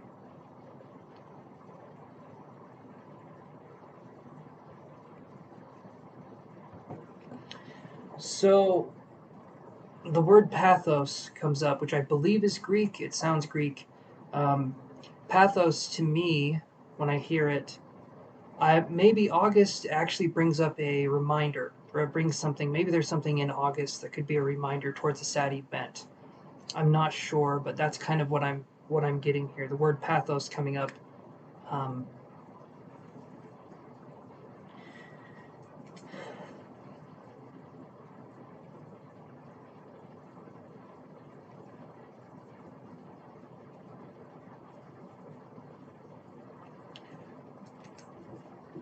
I'm almost wondering if there's a spirit that's around us here that passed on. Maybe they had a crude sense of humor sometimes. I feel like they had a sense of humor.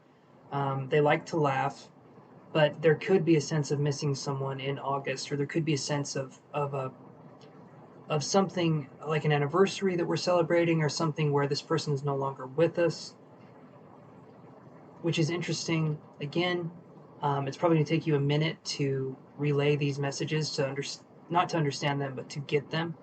So I'm just going to keep going, and we'll see what else we can get here. Um,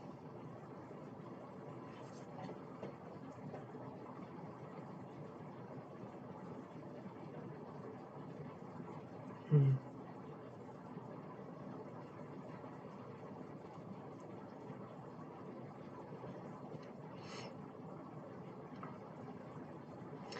I feel I feel like we're putting a glove on. So the connection was close, like a glove. It fit like a glove, so there was a close connection here. Um, hmm. Maybe we take some of the personality from this person, or maybe we understand the world through this person. So it could be a grandfather, it could be a great uncle or an uncle. Um, but it does feel like there's something here where maybe part of our personality or part of our sense of self was shaped by this person. Again, the number 8 comes up. So unless maybe there's August 8th, August 18th, or just August in general, it feels like the number 8 is coming up a lot. Um,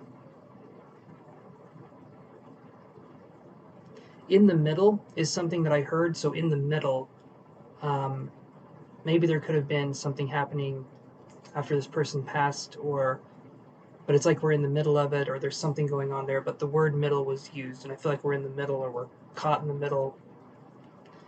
Something there, that the middle part, that context is hard for me. Maybe you're Are you the middle child in your family? Is there a sibling that's older than you and a sibling that's younger, and you're in the middle? Or I'm not really sure where that fits in, but the word middle did come up. Didn't get a lot of emotional context with that, though.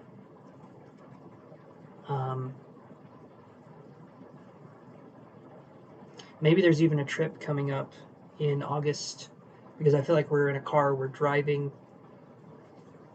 Just feels like we're doing something in August. I cannot help but feel that August is kind of a fateful month. Like there's things going on. Not fateful, what would be the word? Active. An active month. There we go.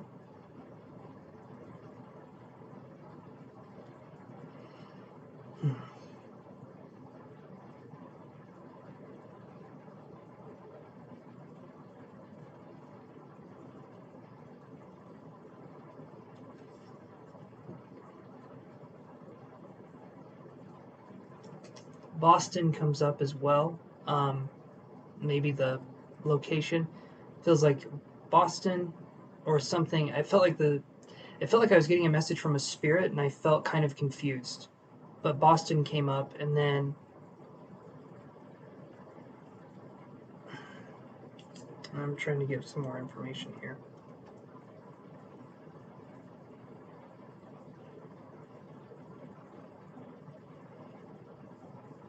Let's see.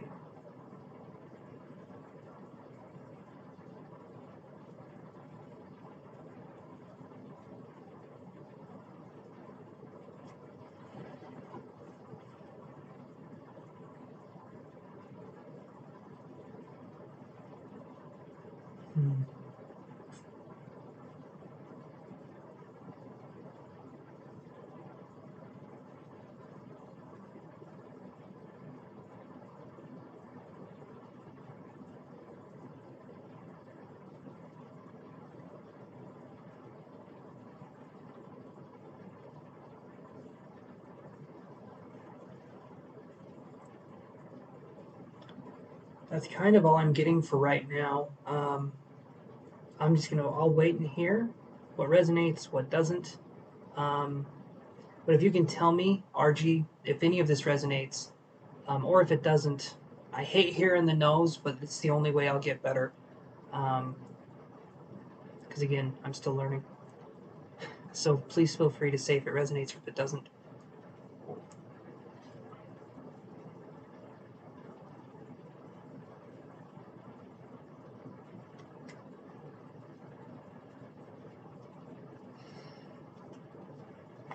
Meantime, hold on 1 second here.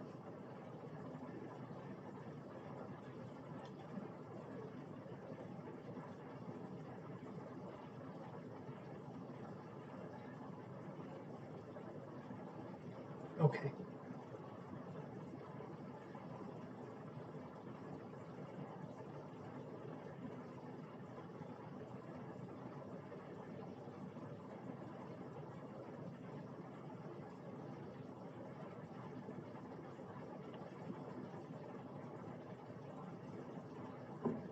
And maybe there could have been something with arthritis or something with this person's wrist, possibly the right hand. It could be the left, but it feels like there could be something with the right hand.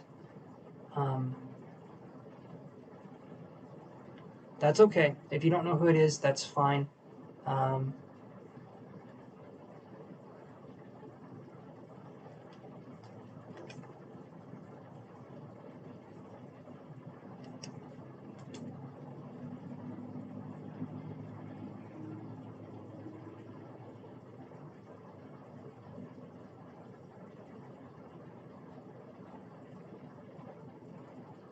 the word or the name, and I don't know if this has anything to do with anything, but the name Ted or Theodore or Teddy or something comes through.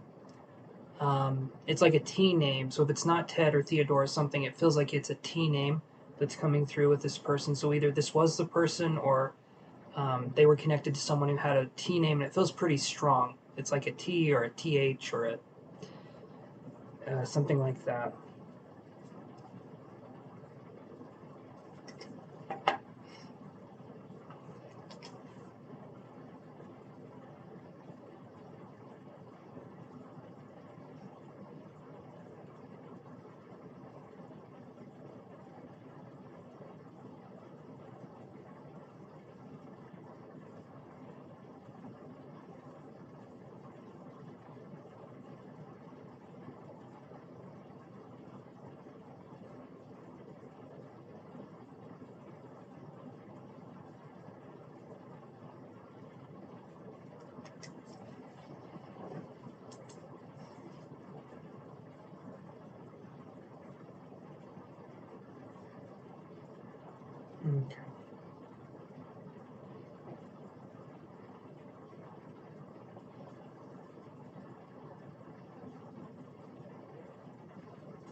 here. I'll see what other information I can get here.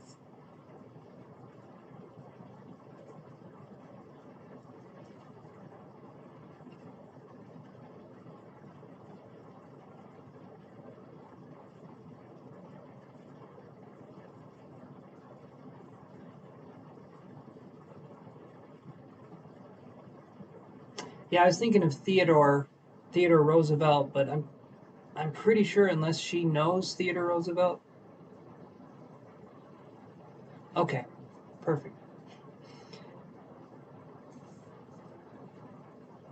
Let's see here. So first, one of the things I was asking, what is it that you need to know at this point in time, RG? And the first thing that came through was I feel like there's opportunities that are going to be presenting themselves and to take them. I saw an image of a hammock. I feel like maybe we've been relaxing or we've been kind of taking things a little bit slower. And now I feel like we're going to be moving into more action coming into. So it feels like we're going to be taking opportunities or we're going to have an opportunity to take in some opportunities, if that makes sense. It could be referring to a job or it could be referring to a locale, a location, a vacation, something where I'm feeling like we're going to be taking opportunities or we're going to be having choices, new choices kind of present themselves around August. So kind of venturing out, trying new things, putting ourselves out there more, especially in August, is what I'm feeling. But the spirit or this energy is saying to take the opportunities or to take life as it is. Instead of trying to think of how it could be or what could happen, it's allowing things to be how they actually are and take them in that moment. Like not wishing it was this way, not wishing it was that way, but allowing it the moment to be how it is so that we can live in that, if that makes sense. Let's see. Let's see what else I get here.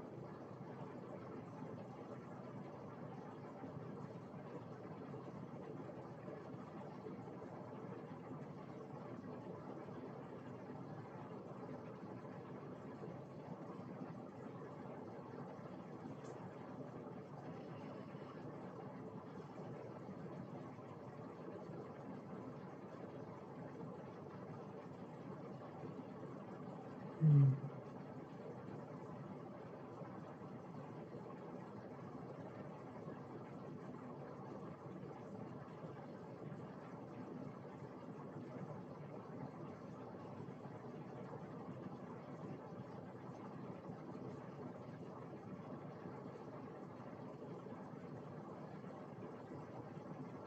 Okay, you have arthritis and broke your right wrist. Okay, so that makes sense. That makes sense why I was getting that interpretation there. Um, hmm. I'd honestly say the thing that I'm feeling that's most coming through is that there's going to be new opportunities, especially in August. There's going to be new kind of paths for us to take. It feels like things are moving, but they're moving more slowly, and that's not a bad thing. That they're moving slowly. I feel like there's going to be progress that's made. There's going to be things that happen for you, but we need to let things happen in their own course in their own time. And I feel like that's something that you're taking with grace. You're trying to understand things. You're trying to let things in and to let things be how they are. Like I said. Okay. Okay. So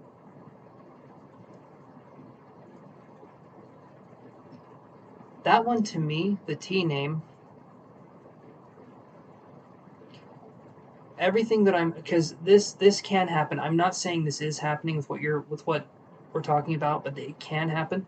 So sometimes there's something called psychic amnesia, where almost as soon as we're done talking, or a few days later, you'll be like, "Oh, that's who he meant," or "Oh, that's what this is." I've had that happen. I've had people do readings for me. Literally, I'll say, "No, no, no, it doesn't make sense. No, no, no," and then I think about it. I'm like, "Oh, yeah, that perfectly describes so and so." So it could be something that happens later because right now it's kind of like you're being put on the spot and you have to remember. So maybe it could happen a little bit later that something comes through. Um, it feels like a kinder gentleman. I feel like they passed when they were older. I was being shown it felt like 70s, 80s when this person passed. They could have passed in their 60s, but it feels like they presented themselves as younger than they actually looked. Maybe they took pride in their appearance. Um,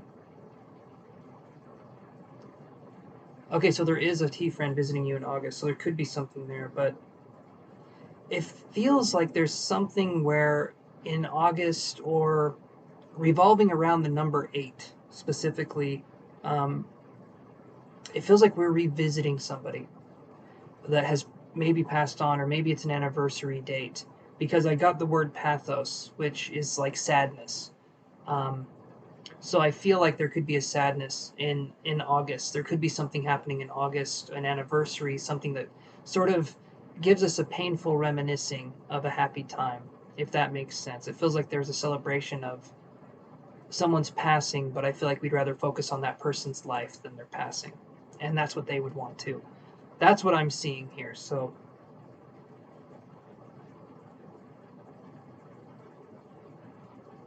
I appreciate you going through the information and writing it out and letting me know what's going on. You're being awesome with this, so thank you so much for doing that.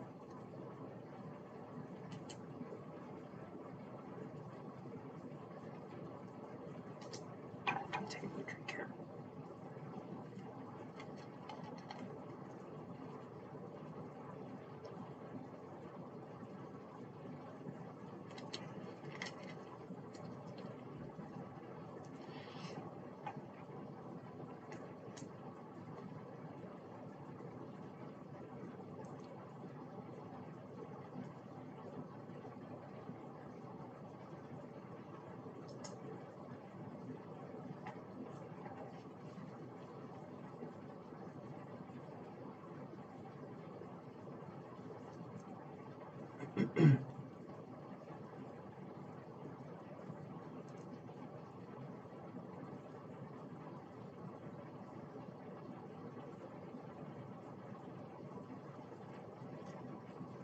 Hold on 1 second, guys.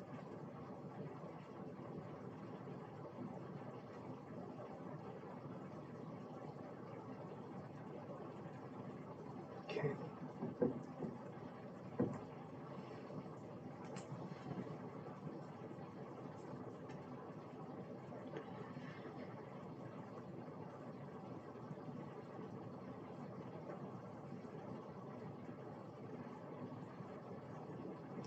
Okay, so we had RG said very good and wow about 45 seconds ago. So hopefully we can see what that's referring to. Um, it helps me to know what's right, what's not right, so that I can work and get better in the future. Because as you work doing this kind of work, you want to be able to get, what would be the word, constructively criticized so that you can do better. Otherwise, I mean, mediumship or psychic ability, if there's no one around to hear it, what's the point of having it? And the only way you can strengthen it is to practice. And the only way you can practice is with people that will let you practice.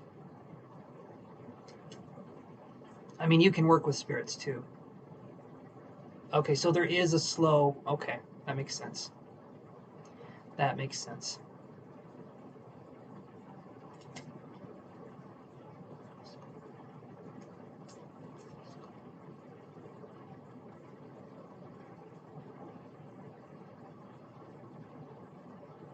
The name,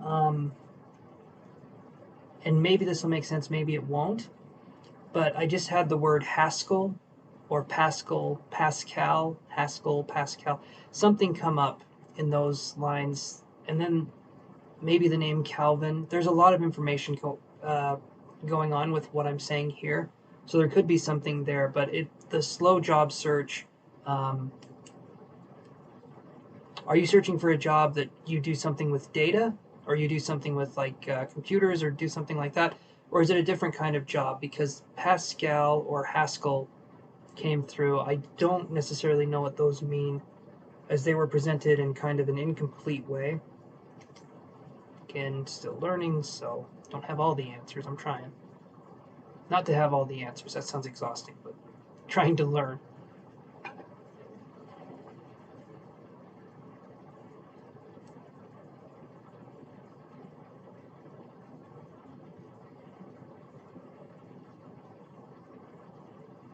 I'll be right back, you guys. Gonna go to the potty. I'll be right back, okay? I'm gonna be a potty animal, so you guys hold on tight, and I'll be right back.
Yes, RG, please let me know about the 8. It feels like something can happen in August. That feels positive. It feels like it's something good. But it definitely does feel like there's something that's going to happen in August. Um, so, RG, does that, again, um, you're about 3 or 4 minutes behind, I think. It might be a little bit longer, I'm not sure. But hopefully that makes sense, what I've been saying so far. Um, and know that I feel like things will happen. I do feel like there's going to be something for you where you'll find something in August, possibly a job. It just does feel like it's slow. It does feel like things are slow. Um,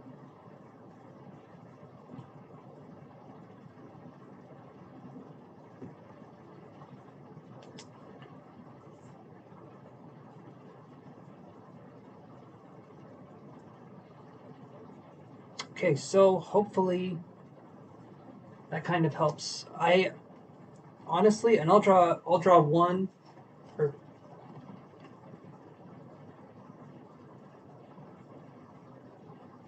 awesome, RG, awesome, perfect, perfect. I'm glad that was good for you. Like I said, still learning. I appreciate the fact that it was helpful, and thank you for verifying the information. That I appreciate too, because that's important.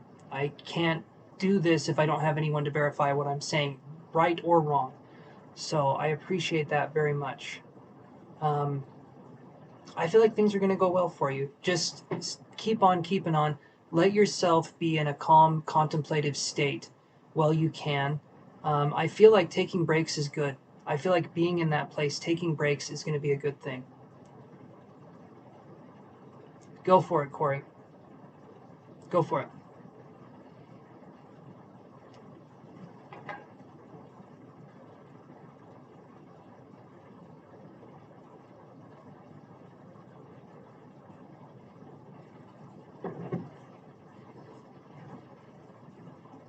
All right, Corey. So go on, my friend. there is extroverted intuition and introverted intuition. The introverted one is the one associated with natural psychic ability / hints from spirit.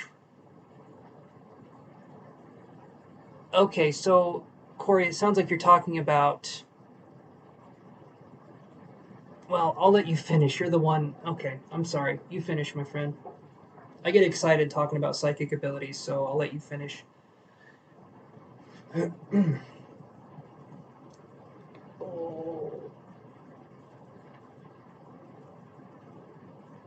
I just gotta.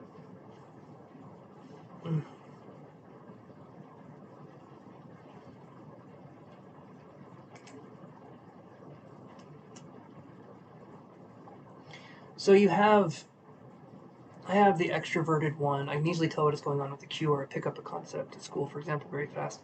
I also play piano and intuitively understand music beats, rhythm, and musical structure. I know everyone has intuition, but I think I may have it dormant right now. Soon to rise. I want to know, do I have psychic gifts that will manifest? Okay. Also, I asked one live streamer, Intuitive, if I had these abilities, and he did a pendulum reading, and it started swinging in small circles and quickly became big circles. Knowing will make me want to get more serious about it. I come to you because, as you know, I trust your intuition. Thank you, Corey. You're very, very kind. You're a very sweet person. I appreciate that. Not because of the compliments, just because in general, I feel like you're someone who's level-headed, you're kind, you're thoughtful. I feel like you're a mindful person. So when we're talking about this kind of stuff, it makes it easier to talk about because you're not someone who's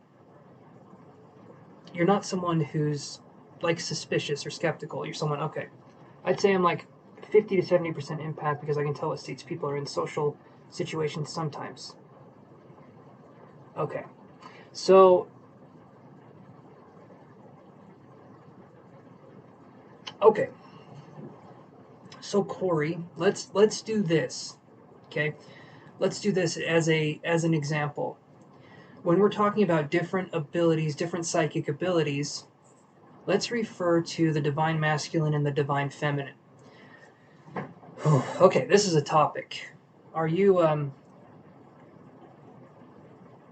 we'll do some healing. We'll do some healing, okay, Corey? We'll do some connection, we'll do some healing, we'll do some work, okay? No problem, my friend, no problem at all. I appreciate helping people that want to help themselves and want to learn.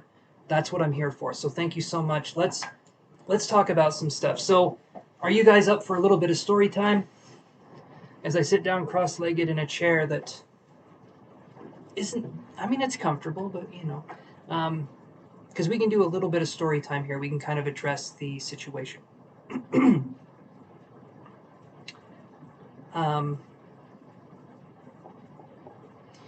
So the one thing that I feel like is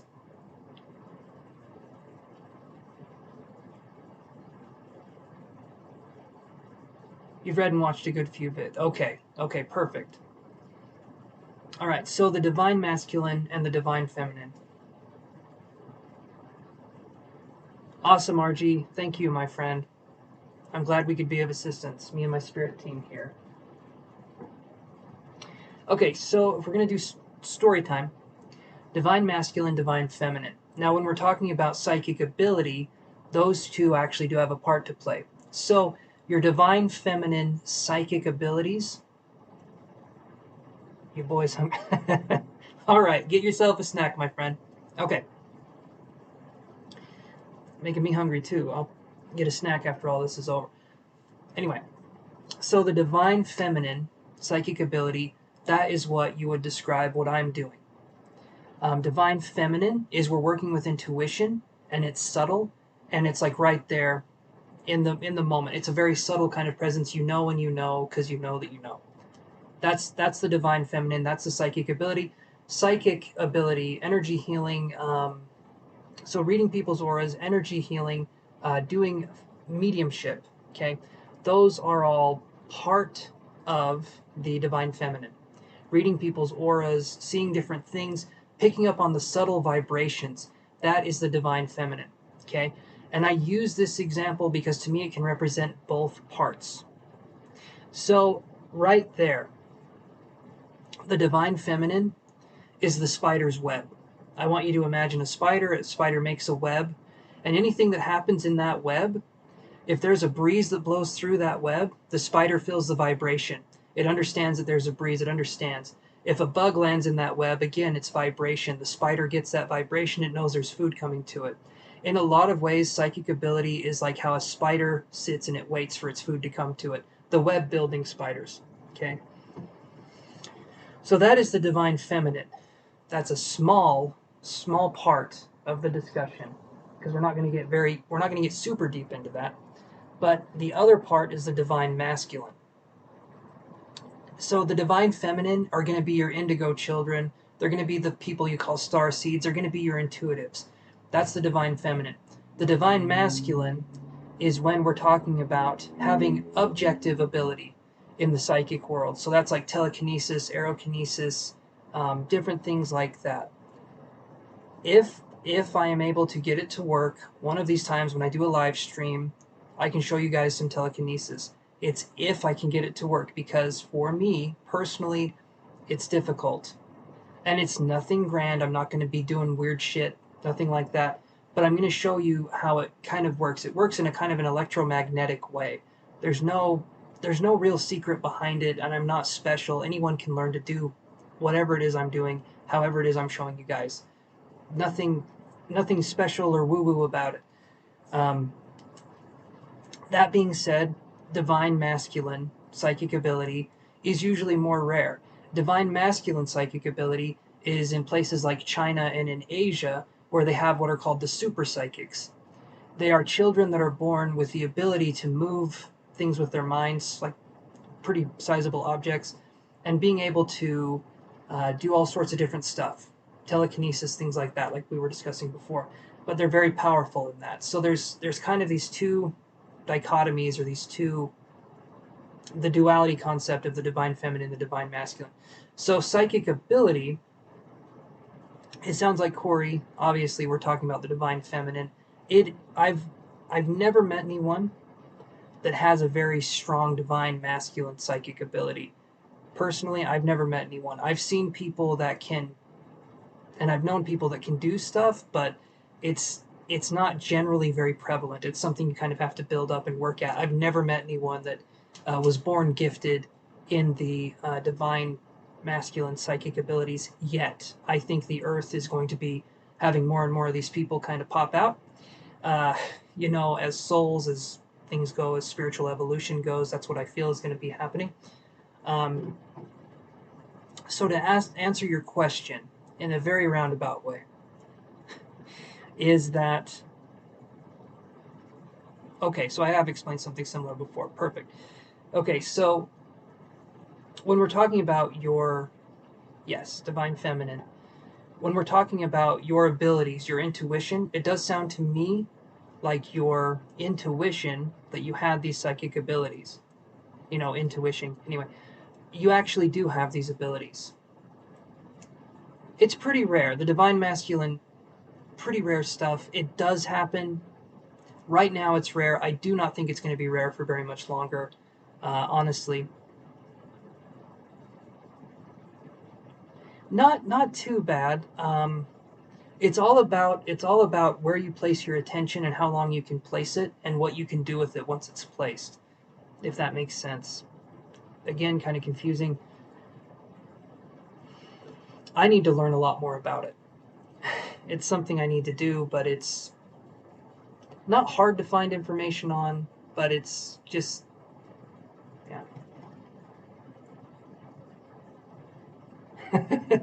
You found some Cheez-Its, huh? Cheez-Its are good. My mouth's starting to water. You're good, man. If you found Cheez-Its, I wish you all the best. 100%.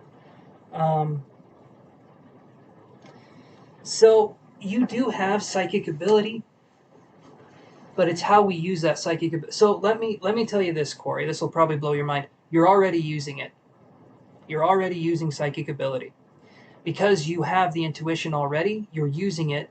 A lot of creatives, yeah, the divine masculine's rare. I figured that's what you meant. The divine masculine is super rare, at least right now.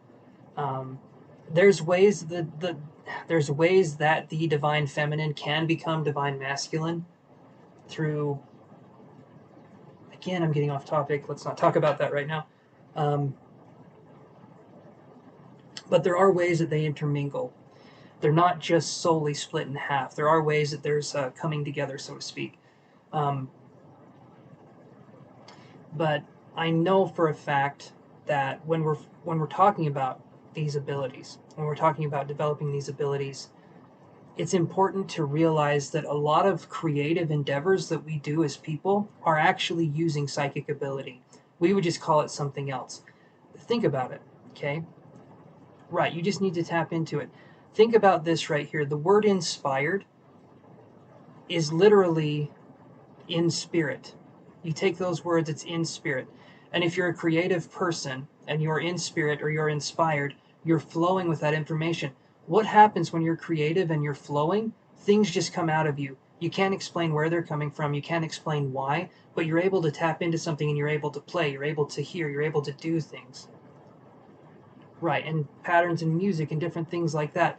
There's a sense of something else coming in, sort of taking over, and we enter this kind of euphoric bliss like state where we're creative, but the creative force is also moving through us. We're moving through it as it's moving through us. It's kind of like we have a marriage with the spontaneous when we're focusing on developing spiritual and psychic and mediumistic abilities.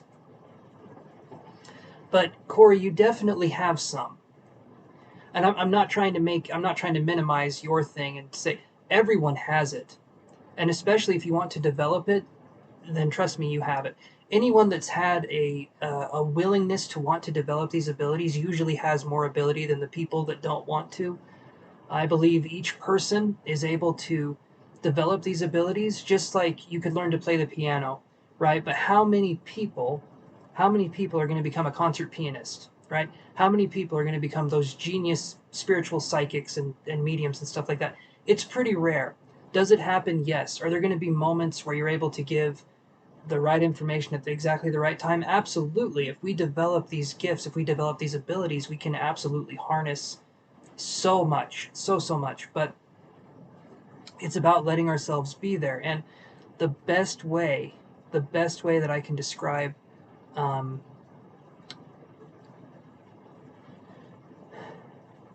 the best way that I can describe doing it is to just do it.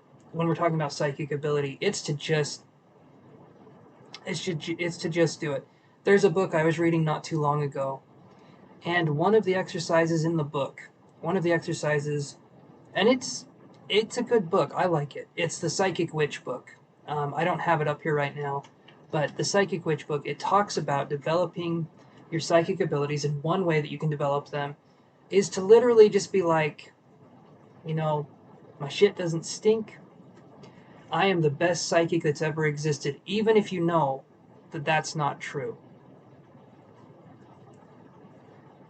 From what you're telling me, right? So right now, Corey, this is just me talking. This is just me talking.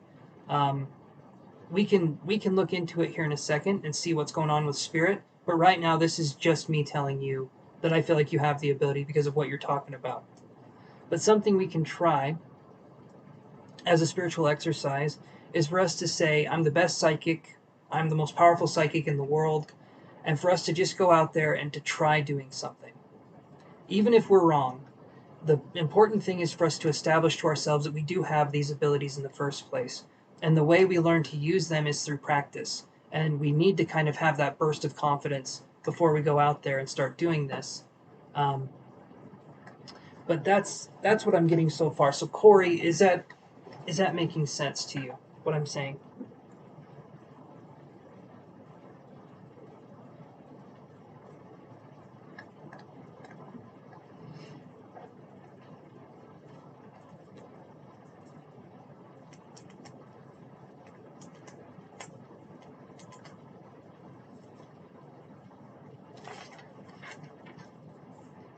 Mm.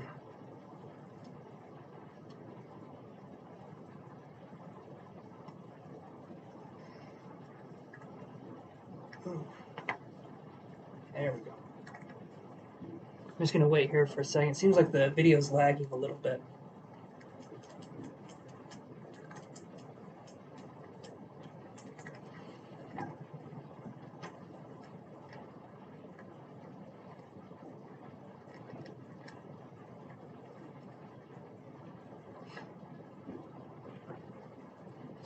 Okay, so when we're focusing on the development of these abilities, like I said, um, so the first thing we want to do, Corey, you want to develop these abilities. You want to see if you have what it takes. Join a, and I talk about this, and I know it sounds cheesy, but you can join Facebook groups and you exchange readings with each other.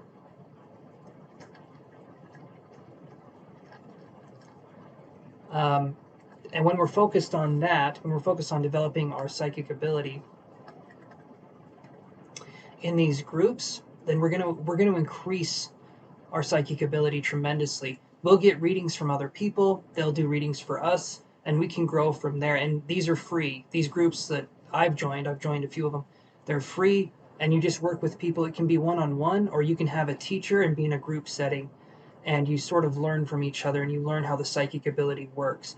That would be one way to take it to that next level, because I know we get kind of comfortable with reading about it and with experiencing it and trying to intellectualize it, but we need to experience what psychic connection is. Eventually just reading about it's not going to do anything. And the only way we can get practice and we can move forward is to see how it's done. And a lot of people that teach classes, I'm going to be teaching a class with my mentor.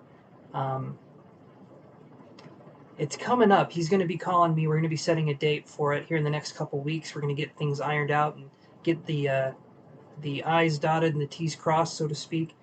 But that's going to be something where we can learn how to develop psychic ability and where we can focus on working with like-minded individuals. If you want to wait for that, you can, but working with people that are in like Facebook communities specifically for readings where they can help each other grow for free is going to be something where I feel like that's going to help. I do feel like that's going to help quite a bit. So that could be something going forward that you could try. Because for me, until I started doing those groups, I didn't really grow that much. I learned some stuff, I understood parts of it, but the groups actually helped bring something. They helped to bring a sense of taking the knowledge that I'd been acquiring and put it into action. So right now we're in the divine feminine mindset where we're taking the knowledge, we're learning, and we're kind of waiting for things to happen. Let's move into the divine masculine where we're going into something with a sense of action, and we're moving forward in that sense. And so that's something that you can try, Corey, to really get yourself into that state of, well, seeing if you have these abilities, which I think you do. I definitely think you have these abilities, but we just have to focus on what it is we want. Um, Let me ask you, Corey. So let's say right now you found out, and you already do have these abilities, but let's say you found out you had these abilities. What would you use them for? Okay. What in a perfect world, you wake up, you have these abilities. What would you do with them? What's kind of the thing? What's an area you want to go into? What's sort of our dreams or aspirations? Because if you're asking if you have this gift, there must be a reason why, because you have something you want to do with it, I would imagine. Or a new, maybe you just want to experience reality in a different way. Maybe to you that's interesting. Being an explorer of consciousness is interesting to you.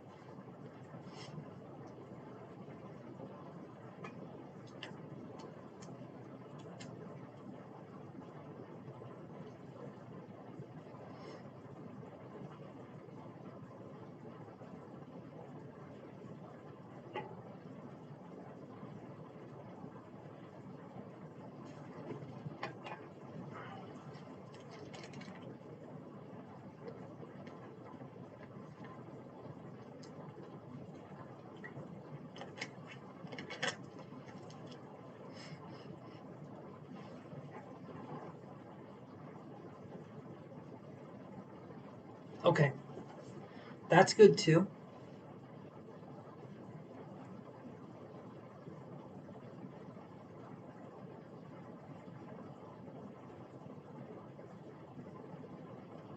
Thank you, Gigi. Hold on. I can add you to the list here. Let's look. Okay. Thank you, my friend. I'll add you to the list here.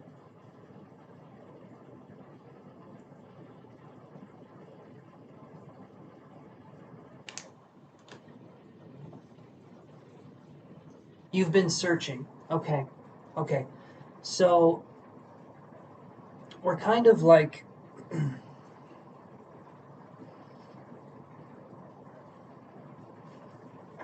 okay, here we go.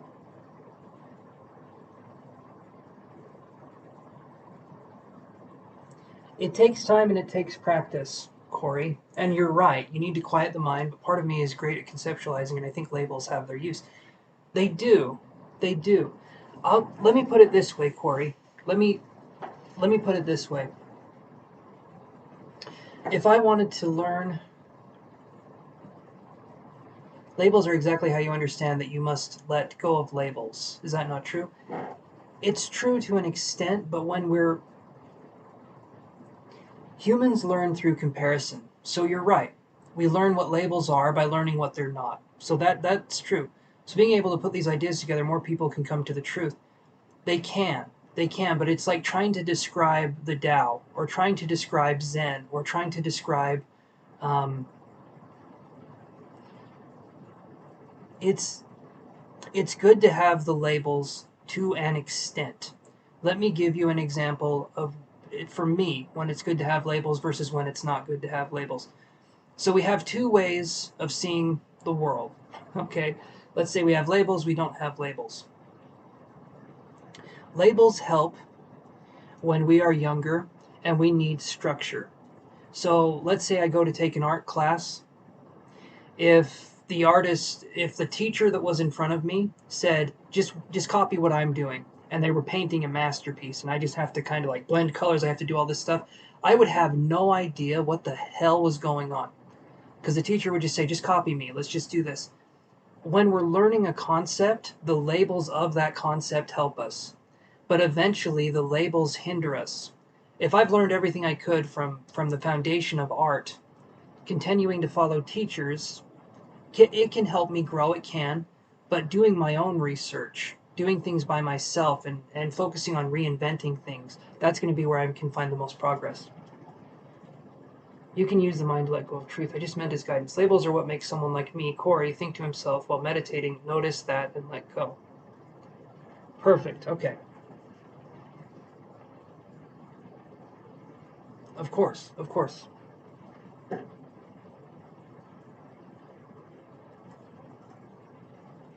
Yes, we did. I remember the convo we had about this.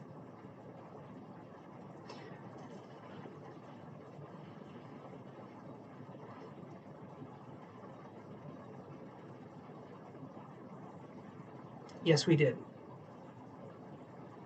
Whether it's a huge convo or not, I understand. We did talk about this.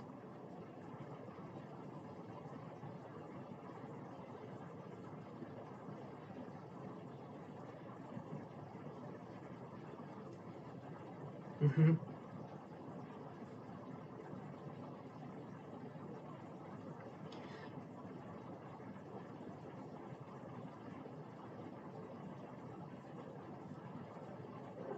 That being said, though, right, yin and yang, of course. That being said, though, Corey, I in no way, shape, or form, and neither does anyone else, as long as we're here, right? As long as we're here, I don't have it all figured out. I have days where I don't feel psychic in the least. I have sometimes weeks where I don't feel psychic. I don't feel like that person. Um, it's a gift. It's kind of this ability that you have, and you can develop, and you can make it stronger. Yeah. But it's something that takes time and it takes practice, and it takes letting go of labels, letting go of biases is a huge one too. Labels are one thing because we can be stuck to labels, but having a bias towards something is also, well, it's another form of a label, in my opinion. So we need to let go of biases. We need to let go of how we see reality, because the way we see reality, I feel like sometimes can be very distorted. And so it's important to realize that the way we see reality does not make it the way everyone else sees it. So that's why becoming labelless, right? Becoming that way can make it so you can give the best information, or you can understand things from a more broader perspective. I don't believe that there's anything as absolute truth. My version of truth for me may not be the version of truth that would make sense to you, but I do believe that, right, you're getting it, so that's good. Um, I do believe that there's a sense of wanting to understand more and trying to be in that state. But to me,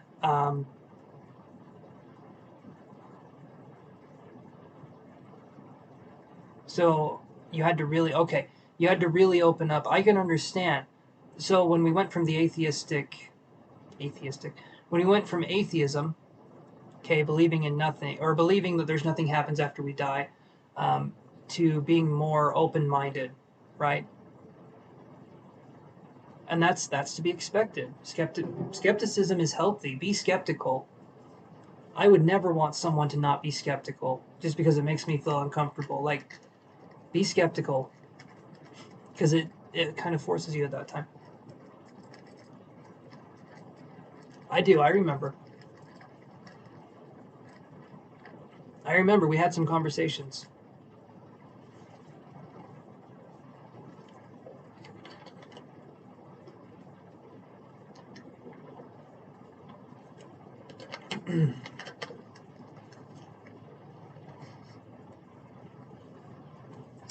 But that's kind of the whole thing, is that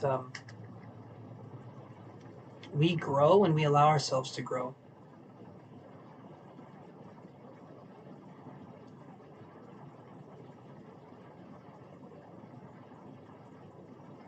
Absolutely.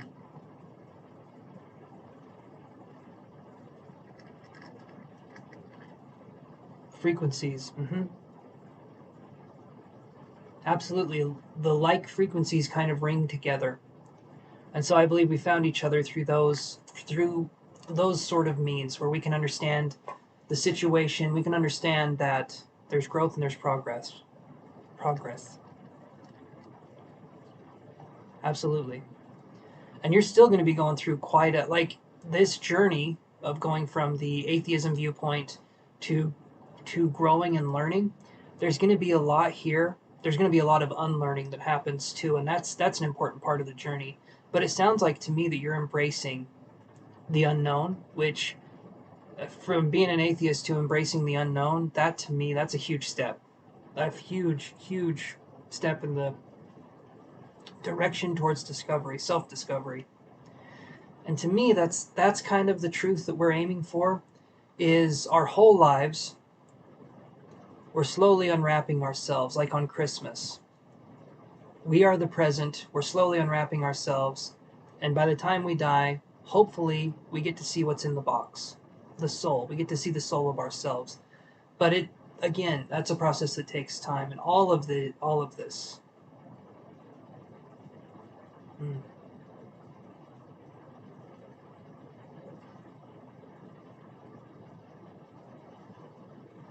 all of it is about just coming to a stronger sense of self-understanding. Hey Doc, how you doing, buddy? Oh.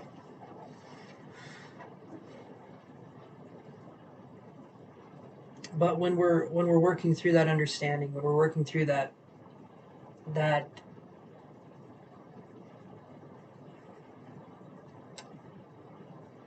sense of openness, that's when it takes. I like this book right here.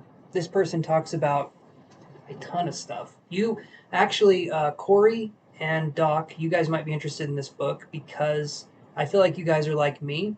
You're kind of like, you like the psychic ability, you like that kind of stuff, but you also like being grounded and you like being in the physical world. So I feel like you guys kind of come from a more scientific kind of headspace. You kind of want to see the results and this and that. This is interesting. So I'll show you this book. Hold on.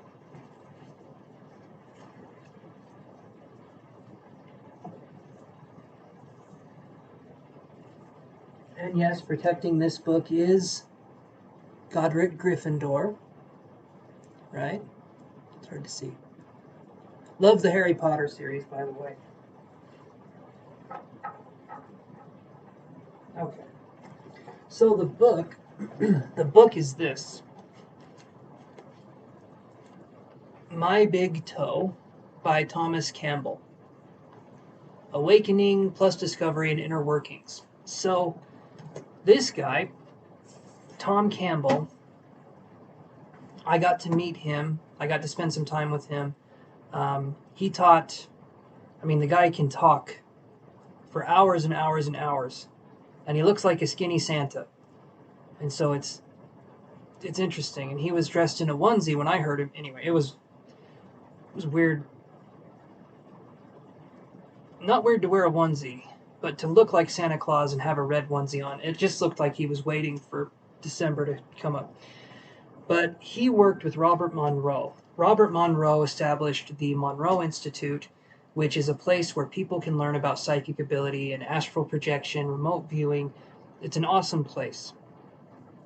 So it's one of the places that can teach psychic ability, and you have like classrooms and you learn from different teachers. And he was on the board of directors, but he helped to kind of start the place out.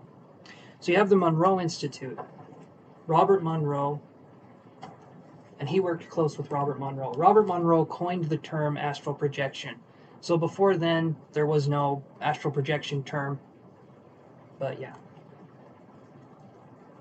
It is it's a huge book. I think there's 700 pages. No, there is 838 pages to this book. It's called My Big Toe. Now, the reason it's called My Big Toe is because toe stands for theory of everything. In science, they're always looking for how everything works together. So my theory, it's his theory of everything, his big toe, his big theory of everything. But one of the things that is interesting is that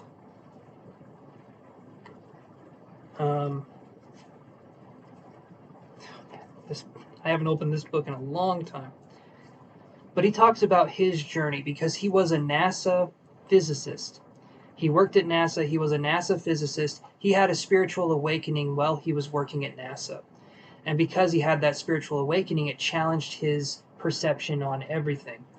And he actually had moments where his spiritual sight and his physical sight mixed together, and he could look at a tree and he could see the energy flowing in and out of the tree with his physical eyes. That happens sometimes. People awaken and they have spontaneous spiritual vision. That can actually absolutely happen. Hasn't happened for me yet, and it's not super common, but it does happen. Anyway, really good book. So if you guys are interested, Thomas Campbell, My Big Toe is what it's called. And I wish the title of the book was different because it just makes it sound like I'm really interested in my feet. My big toe, my big toe. You guys understand where I'm coming from, though. And if it helps you remember that it's Thomas Campbell, right? Because of the toe part, so you can remember that. Thomas Campbell. Anyway, good book, scientific. It's really interesting stuff. The first 100 pages, if I can remember right, the first 100 pages is like an autobiography, the things he's been through, different things that have happened, really cool stuff. Right. So look at this book, Thomas Campbell. He's a really cool guy. I honestly really, really liked him. And then there's other books too that are more scientifically and spiritually minded. But yeah.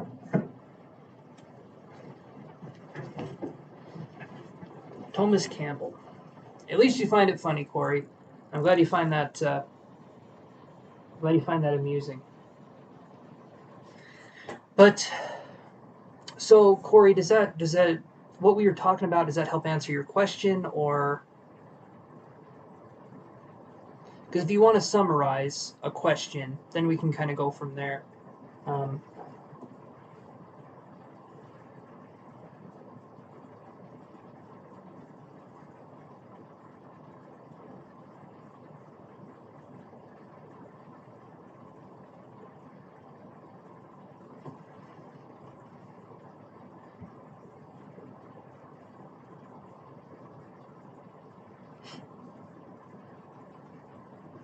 He had, yeah. You'll have to read the book, and the way he talks about it, he he had astral projection experiences, and he was the one that helped. Oh, space weather, awesome. Um, he was the one that helped make binaural beats. I don't know if you guys have heard of binaural beats. Okay, let's see what Spirit says, Corey, and then go from there.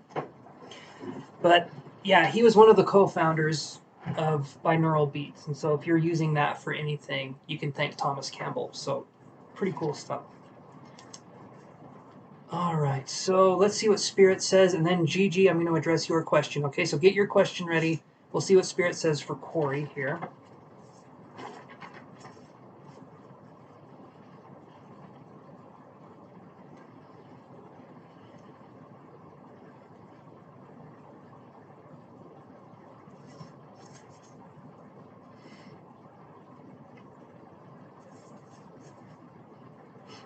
Okay, so let's do this here. Yes, they are. Binaural beats are incredible. I haven't listened to them for a long time. I used to do Steve G. Jones was the person I tried to do astral projection with, and had some luck with it. It's yeah.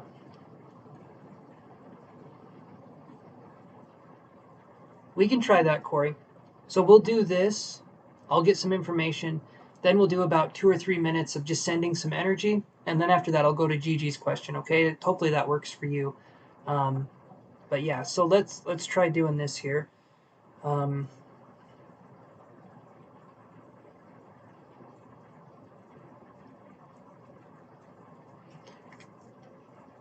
Okay, so the very first thing Spirit is sending, which is funny that Spirit wants to work in this way because we're not using the cards. Spirit's message is a card, even though we're not using the cards, and I will show you which card it is. Just give me a second here.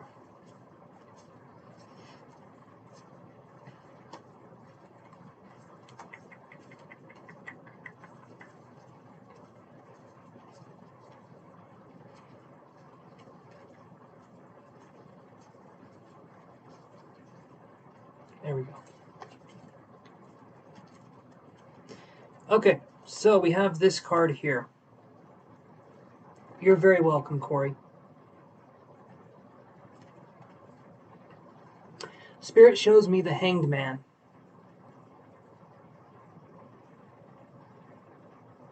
Okay, so the Hanged Man is an interesting card because it's a card of changing perspectives, changing situational awareness, understanding things the way they are instead of the way we want to perceive them. So the labelless part, seeing things through, being unbiased, basically. That's something you're going through now. So we're working on the unlearning process. So Spirit is kind of coming in here and saying, you're on the right path, you're going towards where you need to go. Now, I'm wondering, Corey, if this makes sense. I feel like I'm seeing a perfectionistic attitude. I'm feeling like I have to do it the right way. I have to do it the right way, or I'm not going to be able to do it.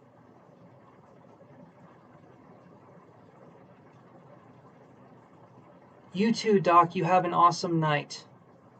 You have an awesome night, my friend. I'll be here on Wednesday, so I'll hopefully see you then. If not, that's okay. I'll be on Friday too, and then next week I'm going to be around. Don't worry about it. But you have a good night. Get some rest, my friend.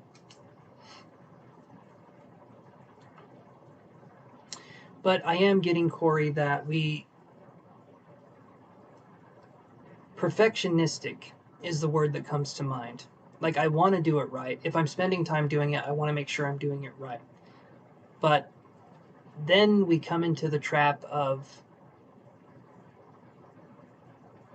perfect. So that's good. I feel like that's the area where Spirit's kind of having us go in here. The other thing I'm seeing, yes, perfectionism is such a thinking error. It is, but the way we can work through it, that, right. We don't have to go over that. I'm just going to say this. Real quick. The way we can work through that is to just think of it as something that we're working on and be gentle in the process. because saying it is an error or it's not the right way to be isn't going to help us get over that kind of way of thinking. Gentleness is going to help us get over that way of thinking, right? So perfect. You're working on that. That's good. That's good, because there's a tendency to go into Spirit's showing me like a whirlpool situation, and the thing with the whirlpool is it's hard to get out of that gravitational field or that kind of suction. Right now, I feel like we're stepping away far enough so that we can see the whirlpool that's forming and not be caught up in it. But some days we still get caught up in that whirlpool. And if we do get caught up in that whirlpool, it's okay. That's fine. Like I said, we're not always supposed to be spiritual. We're here to learn lessons. We're here to live. We're here to have experiences. And if we were all knowing, all spiritual all the time, it would be boring. Honestly, it would be the most boring thing. We have to have challenges. We have to have lessons. We have to have things come up to us. Okay? So that's going to be something working here. The other thing I'm seeing is the Justice card. Justice, I don't know why. I don't know why Spirit wants to communicate through tarot, but it's working, and I understand what they're trying to say. Right. Good, good. I'm glad that makes sense. The other thing I'm seeing is Justice. The Justice card, you said you were a Libra. Is Spirit always this creative? It can be. Spirit can be very, very creative, depending on how tuned in I am. I once gave a message for two people. I gave a message for two spirits that died in different ways, but the message was exactly the same, and there was even a pun thrown in on top of it. I can tell you that story perfect. I'm glad that makes sense. I'm glad that works. I appreciate you appreciating Spirit's message. That's awesome. Thank you. But I can relay story time. Corey, if you're sticking around after I do Gigi's reading, then I can tell you a story that was Spirit coming through. Very beautiful way. Anyway, I'm getting off topic. I see the Justice card. And by the way, Gigi, thank you for waiting. I appreciate you waiting. We'll get to you, I promise. I'm just going to do this, and then we're going to do the energy, and then I'll move on to your question. So thank you for being patient. Okay. So the Justice card. Justice is all about balance. So let me show you the Justice card in the tarot. Going back to the tarot again, eh? Let's see.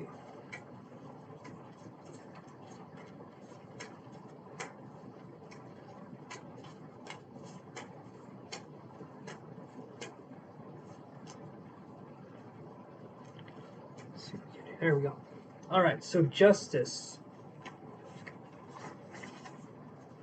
is right here.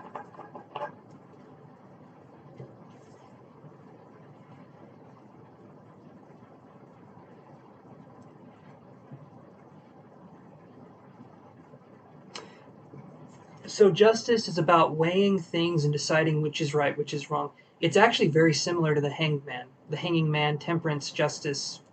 They're all interesting. They're all about kind of different viewpoints, different perspectives. Justice in this scenario is being able to hold on to two ideals or two different truths and being okay with that. Being okay with the fact that we don't have to believe in this or that. We can be in the middle. I feel like there's a tendency to not want to be the observer with you. It's easier to be in an action-taking state, thinking this way or thinking that way. You're working on it now, but being the observer is something that's more new to you, and I feel like that's going to be something.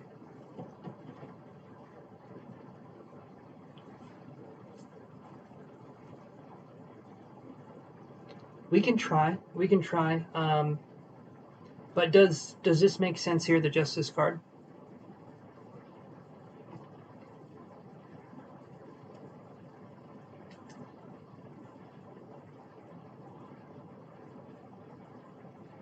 Because you have a penchant for music and patterns. I remember you saying that.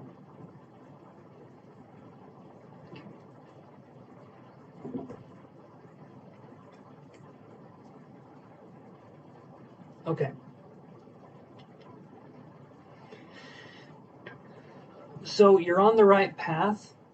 The thing is with Spirit, when it comes to you, is that Okay, so with spirit and with your abilities and with things that are going on, I want you to just let yourself be on the journey and realize that the journey, perfect, awesome. Realize that the journey, the spiritual journey that you're on, is also the destination, meaning that the journey, the experience is the destination that you're seeking. You're not going to arrive and say, I have it, I've got it figured out. I haven't had that moment. I don't think I ever will. And it's not about having those moments. It's about realizing that the journey is the destination. When it comes to psychic ability, when it comes to spiritual awareness, when it comes to consciousness or the universe experiencing itself through our lens of reality perception, any one of those is true. But right now, so your psychic ability, more than anything, I feel like you're going to be more clairaudient. You're going to hear stuff. You're going to be someone who hears things. Because you're a creative individual, you're going to be more open to that flow state. So you're going to be someone who can see and who can hear. That's what I feel primarily. Your empath part feels to me like, I feel like you have that. I do feel like you have empathy, but it feels like sometimes you block it off. Maybe because you're still working on your own self and your own sense of self-perception. But yes, you are always learning, absolutely. Um, but I feel like there's a tendency here where I would want you to understand what it means to let go and to let yourself experience the fullness of life. And that means letting emotions in, even if they're uncomfortable, and trying to understand that part of ourselves more. I do feel, though, that primarily you're going to hear things. Maybe it could be musical notes, maybe it could be the way something should be played. At first, it's going to be more subtle. As you get more comfortable in the spiritual world, generally bigger things will start to happen. But that's how it happens at first. Okay, so clairaudience is clear hearing. Claircognizance is just having an idea pop in your head. Not an idea, it's like, okay, the lady I just read, Corey, you were there, right? When I did that? When I had that thing where the wrist was broken, on the, I can't remember if I said left or right hand, but when I had the wrist was broken and there was arthritis, that came through claircognizantly. I didn't feel that my wrist was broken. I didn't hear that it was broken. It came in as a thought and it turned out to be true. So that's claircognizance. I just had the imagery, I had the stuff pop in my head, or not the imagery, but I had the thought that was not my own about someone's wrist.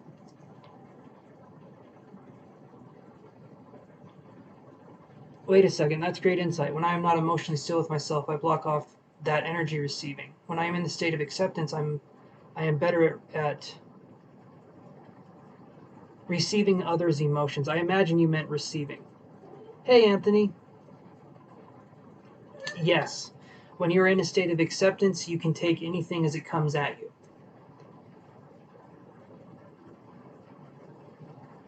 But that's absolutely true.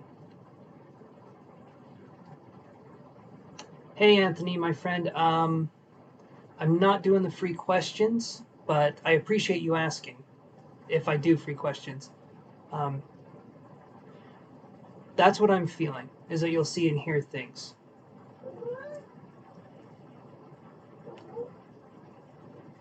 You'll have, okay, so Corey, we generally we start developing the abilities.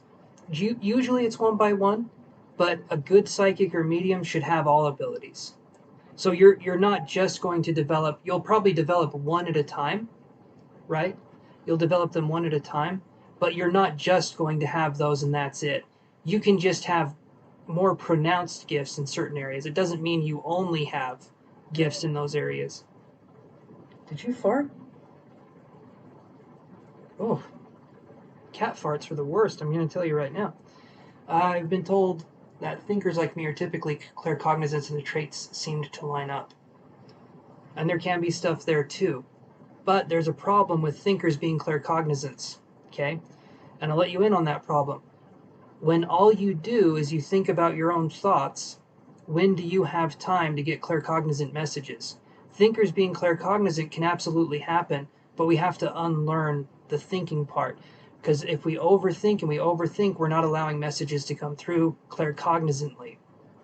Okay? If we're overthinking, then we can't give the message. But you can absolutely have all of the abilities. Or I'm sure there's even new ones that I'm not even aware of. I feel like spiritually, everyone's evolving, people are growing at different rates. So that's what I'm feeling there. There could be something new in 30, or tomorrow there could be new psychic abilities. Right. If you think you won't notice, the best interpretation I can give, Corey, I just meant my personality traits. Okay. And that's, mhm. It's hard to explain it until you've experienced it firsthand. And then once you experience, yeah, it doesn't come from thinking. It doesn't. True claircognizance is not me thinking and saying something. Okay, so the best thing to do moving forward, put yourself out there. Try it. I mean, if you want to, if that's something you want to do. Well, the way we tap in is we can learn from somebody. Like I said, I'm going to have my classes coming up. It's going to be a little bit later. Hopefully, I get it ironed out to being August, October, around that time. Well, somewhere around that time. We'll see. But I think you'll get tapped in. But I would almost,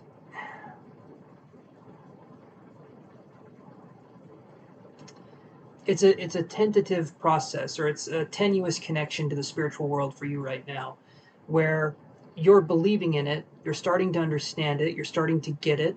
But to put yourself out there and possibly even try to do readings or being in a group setting, maybe you would feel uncomfortable in that setting because people uh, would discourage you. And the last thing that you would need right now is someone discouraging you or saying you're no good at this. But eventually you can build up a thicker skin. When I hear the word no in a reading, it guts me. It does. I hate it. I really hate it. But I also learn from that. And likewise, when we're developing psychic ability, we have to have people tell us no so that we know when to listen to our intuition or when it's us thinking. A lot of times I've given messages and I'm like, that's it, I'm connected. I gave that person a good message, and the person says, nope, doesn't ring a bell. And then I'm like, oh, I was off. But you learn when you're connected versus when you're disconnected through experiencing other people's energy and through experiencing other people's presence, if that makes sense. And like I've said, Corey, the the book I recommend is always going to be this one because it helped me when I was in your shoes. It helped me a lot when I was in that place of like, what's going on here? Does it make sense? Doesn't it make sense? What's happening? Right? I had other instances in my life that helped me make sense of psychic ability, but this book helped me to kind of clarify things. And I'll share the book. You've probably already seen it. I'll show you again.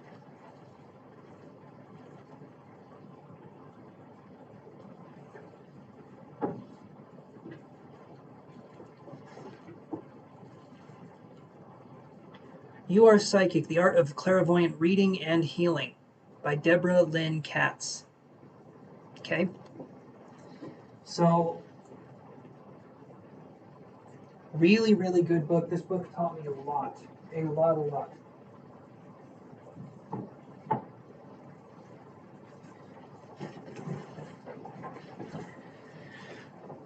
And I feel like that's all you need is a push in the right direction. Okay? So, I'm going to be back, Corey, and then we're going to do some energy work. I'll send you some healing energy, and then we'll move on to Gigi's question.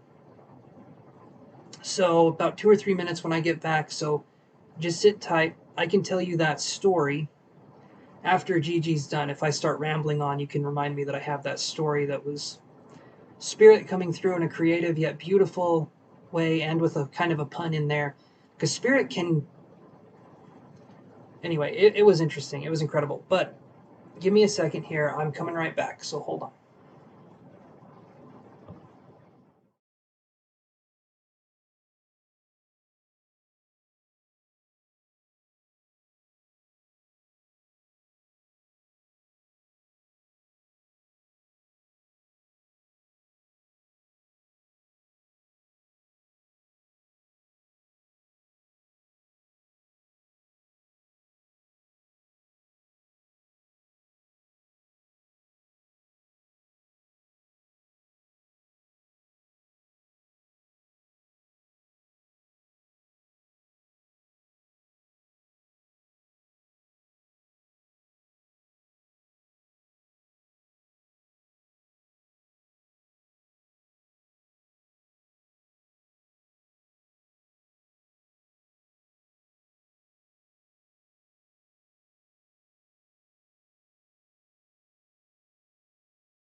Hey, Amber. I am doing good, my friend. Yeah, you can. You can still ask questions. Go for it. Okay, Corey, are you ready for um, are you ready for us to do the energy session here? Mm.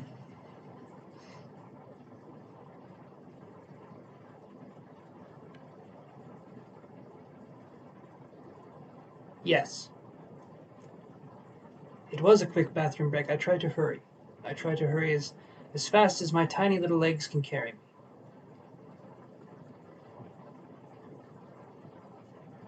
You guys never see my feet, so you don't know that they're there, but I got feet. I promise.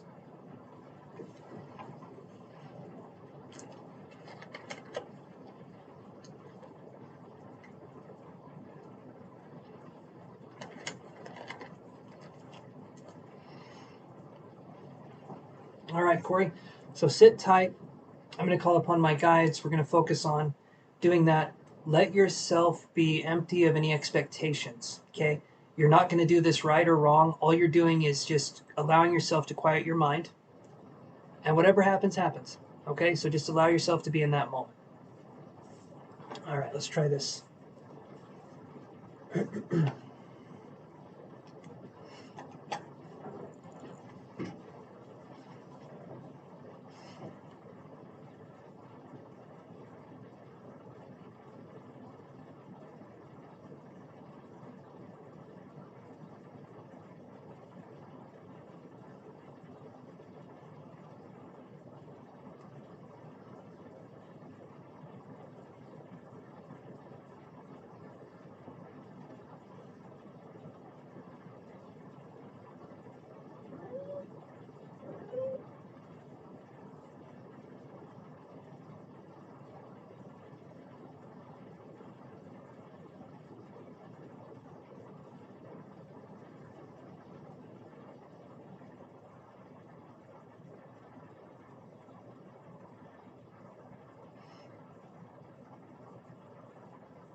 Okay. So, Corey, let me know how that went for you, and I'll tell you kind of what I got on my end, and we'll see if it matches up.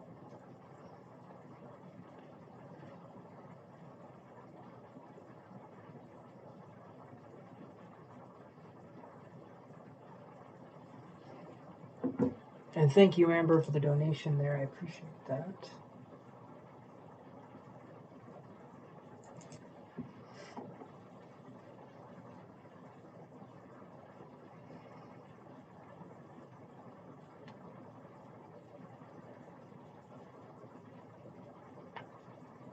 There we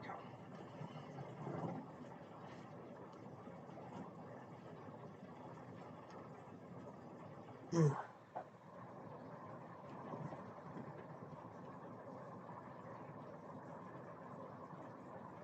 Good, good, good.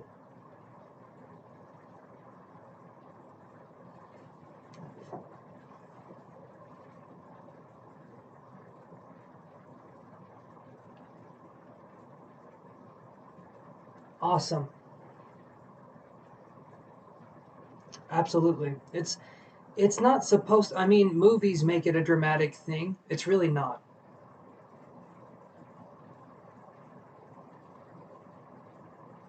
Mhm.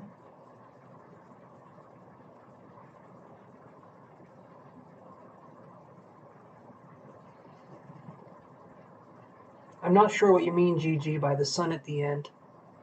Um, but there was a difference in your mind state. Perfect. Perfect. Uh, can I ask you, do you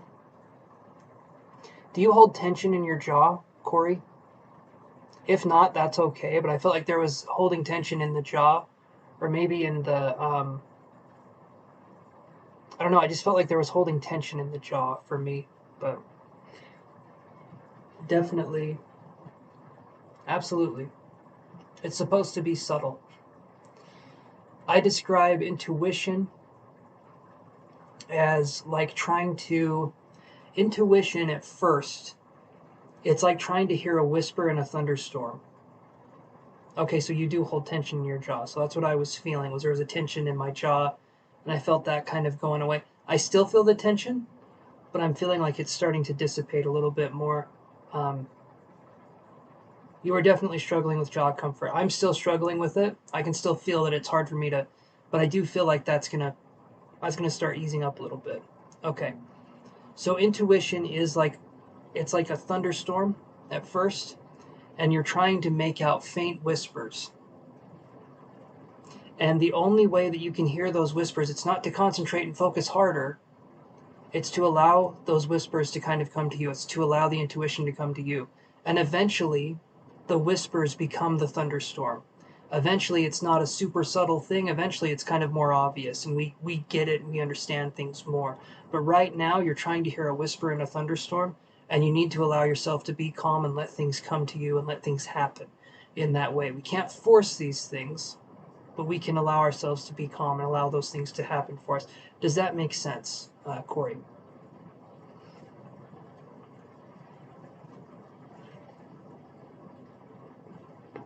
There we go.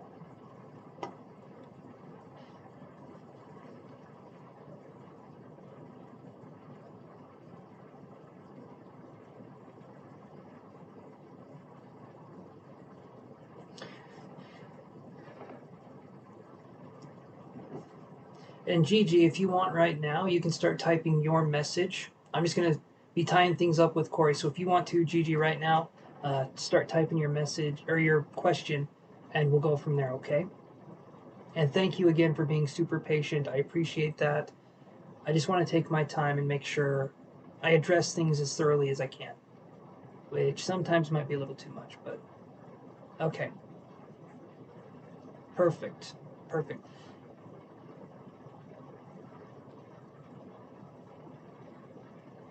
Glad it makes sense. And I'm glad you trust me on your spiritual journey, Corey. I appreciate that. And I will not let you down, my friend.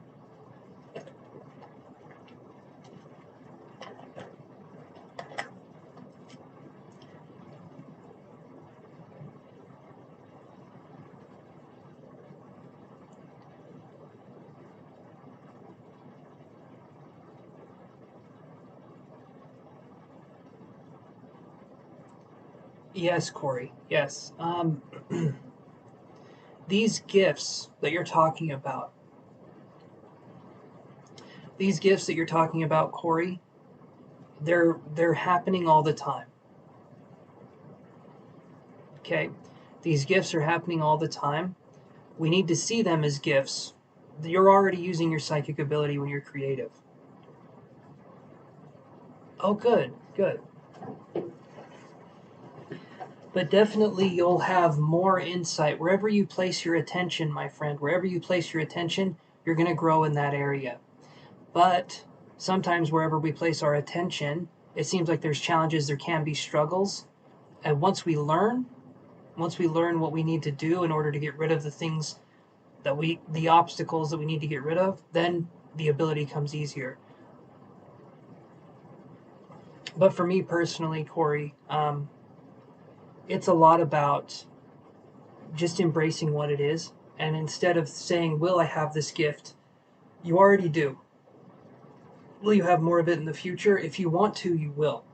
If it's something that scares you or terrifies you, you won't. But if you're curious about it, if you're interested in it, you're going to learn and you're going to grow just from that alone. Because you're being curious, you're being interested, you're showing the universe that, hey, there's something going on here. Okay, so I'm going to read Gigi's question, so let's see here. I want to know if I'm making the right decision on this house I plan to rent. I was supposed to sign the lease today. In reality, I would love to run away to Key West and see what happens with a new person. I wasn't going to ask about him until you said his middle name earlier, Calvin. Oh, okay. I did get the name Calvin when I was reading somebody else. Now my question seems silly / basic. Hey, Gigi, you're good. You are so good. Don't worry about it. Um, just word your question out. There's no silly or basic question. I'm not here to give judgment. I'm here to help you guys if I can. Um,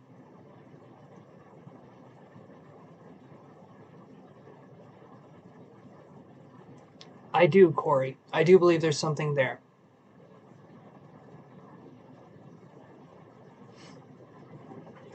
Work with it though. Have it work with this like you're learning, or work with this kind of ability like you're having fun like a child. Work on incorporating that inner sense of a childlike spirit, because psychic ability is the adult imagination expressing itself, if that makes any sense. We can talk more about that again at a later time, but I do believe you have potential there. I think you're someone who questions things, you're someone who's skeptical, you're someone who's curious. I believe you have gifts, but we have to let them kind of unfold, right? You're in that kind of phase. And so okay, so you're wondering about the house. So let's look at the house. Okay. So I want to know if I'm making the right decision on this house. On this house I plan to rent. Okay, so let's look at that.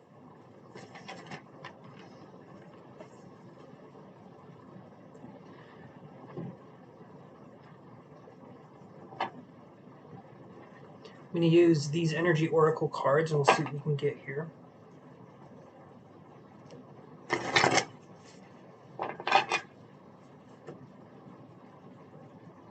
You too, Corey. Thank you so much, my friend. You have a good one. Be in that deep listening state, and I'll see you the next time that you come on, okay? I appreciate you helping the channel too, my friend. You've been awesome, easy to talk to, and I feel like we have good exchanges whenever you come on, so I appreciate that. You give a good energy, my friend. I started to leave from work last week. Okay, I see. All right, so you're mostly wondering about the new house, so let's look at that.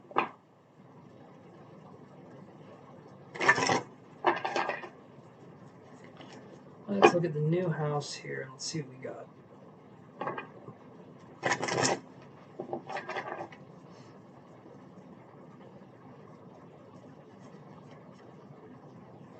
You feel unsettled in this place. So, just so I understand, Gigi, you feel unsettled where you're at currently, or you feel unsettled with this house, this other house that you're talking about?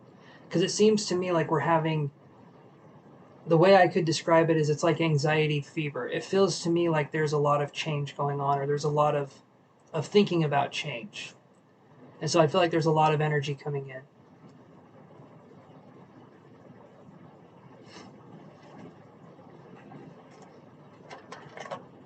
Hmm.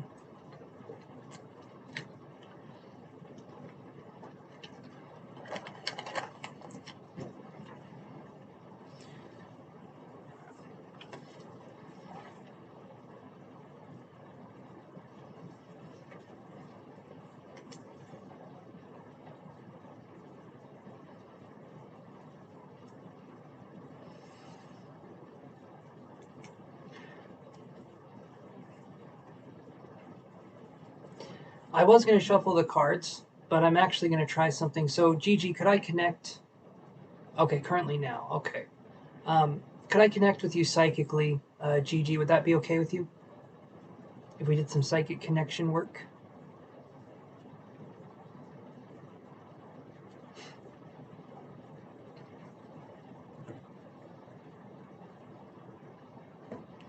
That's what I'm feeling. That's what I'm feeling is there's a tendency to I almost feel like I want to tap my feet. Like I'm anxious to get out. I'm anxious to do something.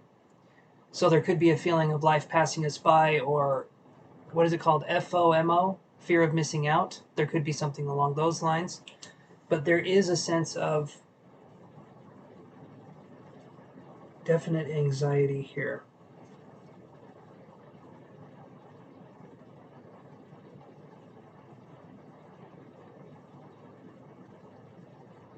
Like you need to be near the water. Okay. Okay, so okay.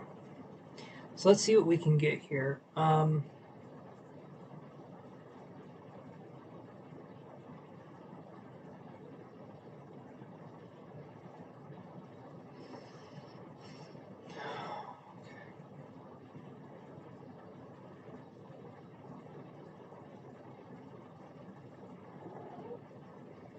Hey, buddy.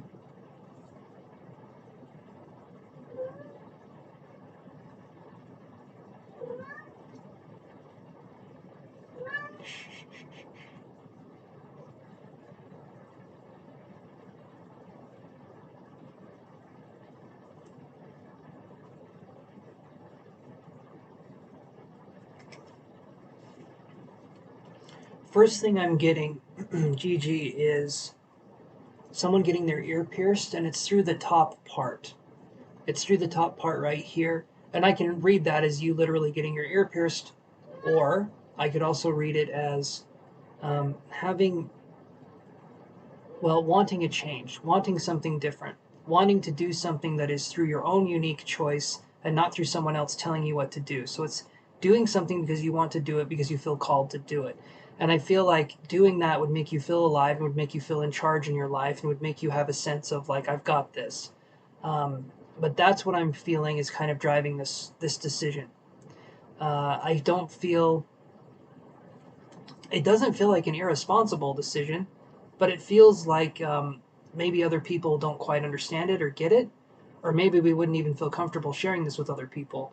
But that's kind of what I'm feeling here so far. Um, the ear piercing was the first thing.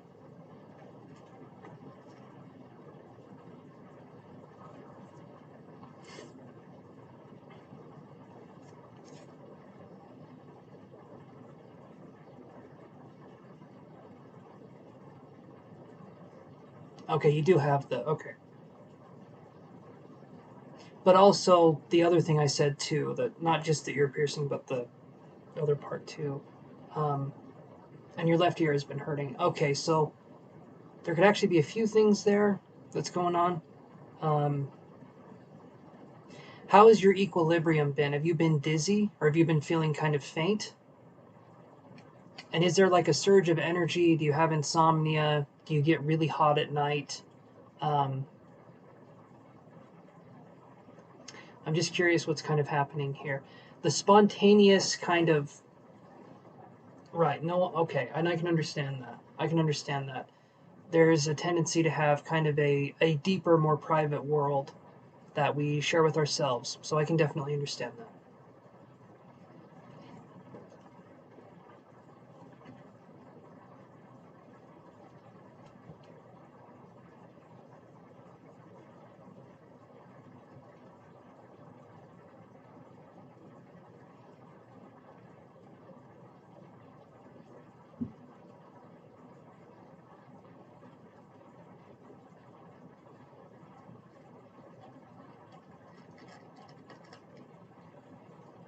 Okay. Let me see what else I can get here. All of the above. Okay. Okay.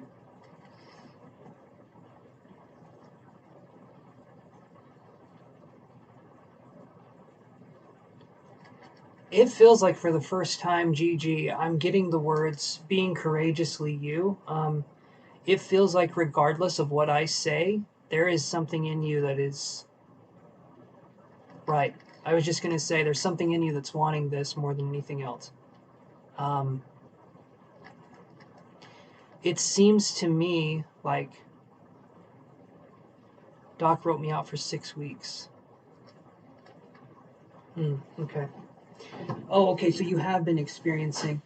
All right. So there can be a kind of a spiritual awakening taking place, and this can lead to dramatic life changes. Usually, um, so the insomnia is going to be part of it. You feel like you'll be stuck if you move to that place. The house that we're talking about here, the one that you were supposed to rent.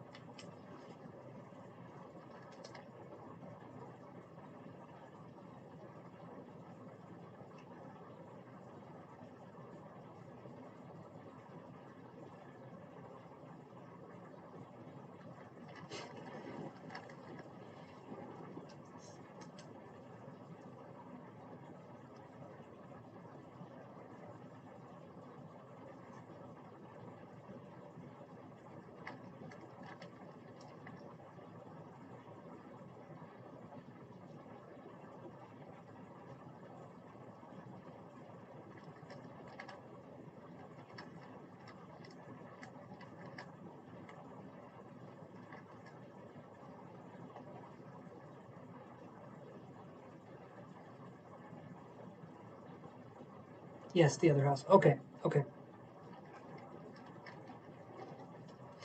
So then you're coming on here looking for confirmation towards something you're already planning on doing. And not just planning, it feels like you're really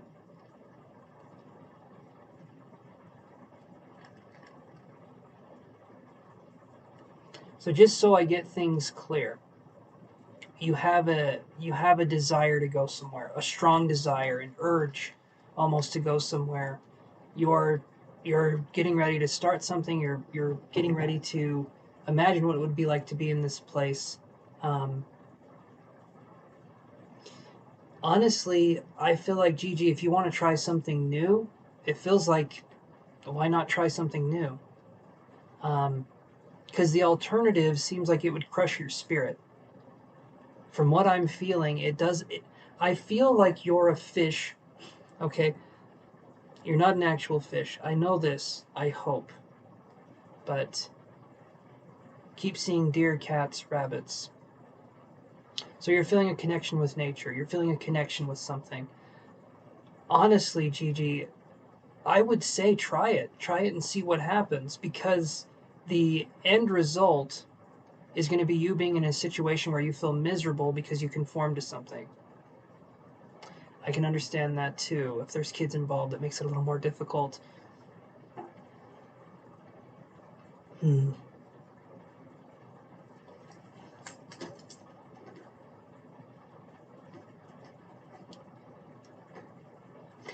I don't. You met a guy down in Key West a few weeks ago. Okay.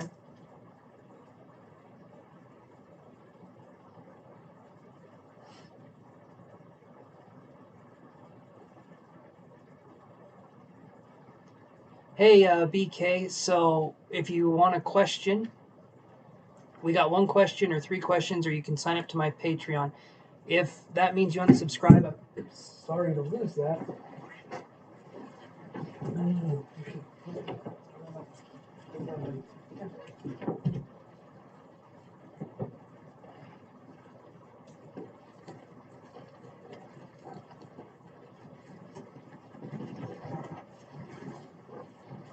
Okay.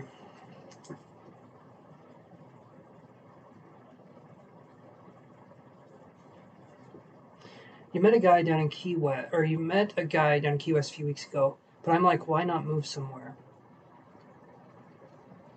Well, let's ask this question, Gigi. Are you moving somewhere to be with this guy, or are you moving somewhere because you want to move somewhere?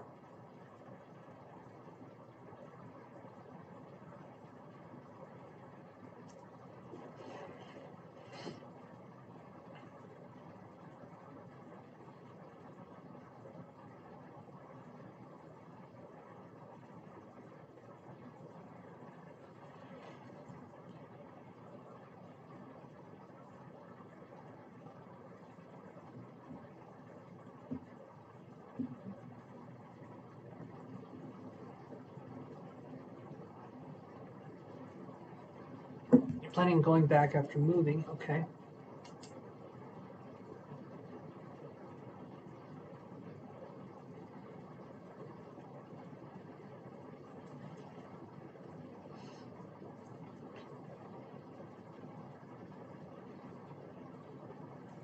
Oh, thank you, Gigi. I appreciate that, my friend.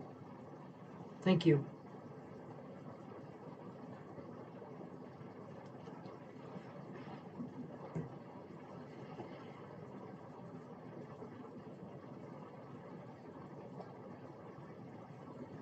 Okay. Okay. So, just so I let me get all set up here. Okay, just so I understand the situation. Let me know if I've got things right so far. I'm trying to piece together the information here. So there was a house that you were possibly going to rent.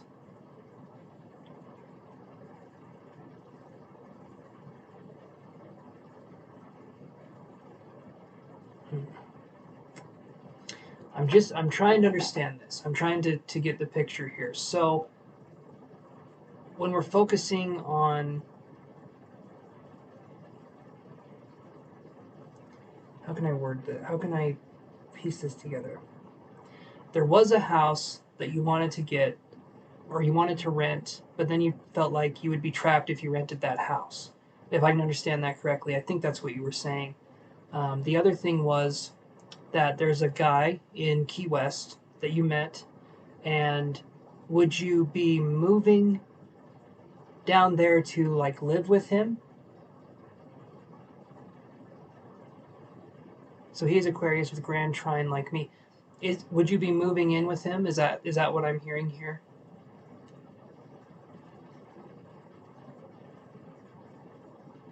Or is this a you getting your own house situation if you move to Key West?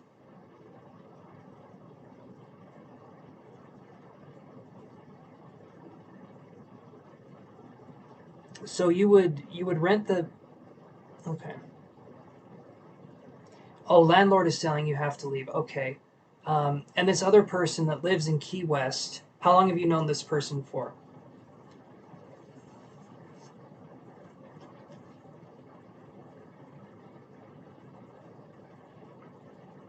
Okay. Okay. So I'm understanding. I'm sorry that's happening. I'm sorry that sounds like a situation, for sure. So let's keep moving here and let's talk. So your own place. Okay. Okay. Okay. That's good. That's good. Um, but if we're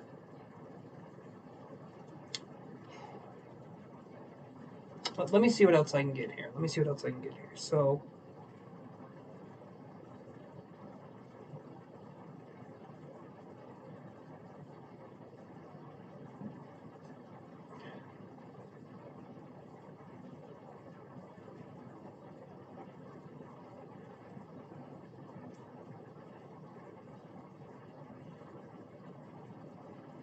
you need space still.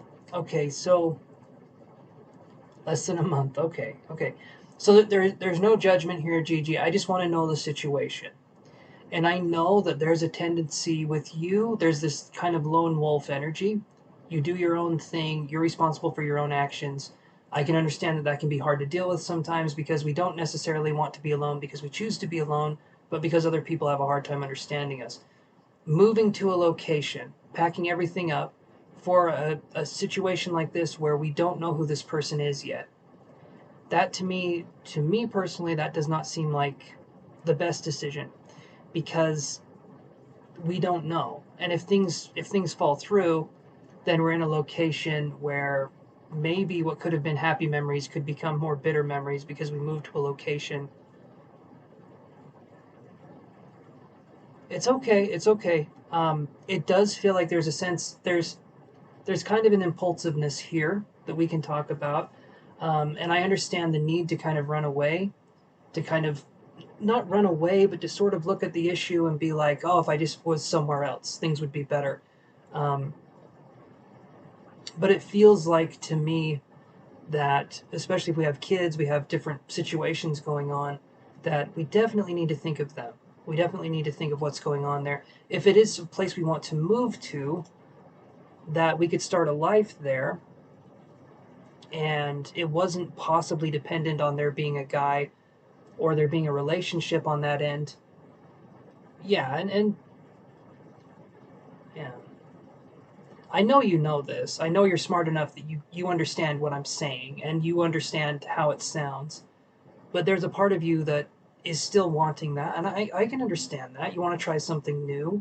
A new connection can be exciting.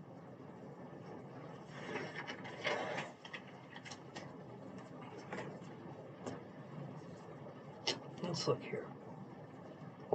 I'm sure it is. I'm sure it's very beautiful down there, and the spiders are as big as houses. I know they have the banana spider there, which is unnecessarily aggressive, and it's incredibly poisonous.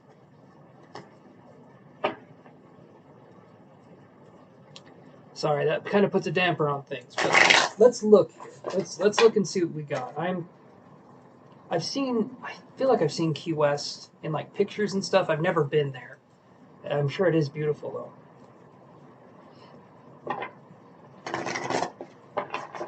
But the only thing I have, Gigi, the only thing I have, I understand. I can understand that.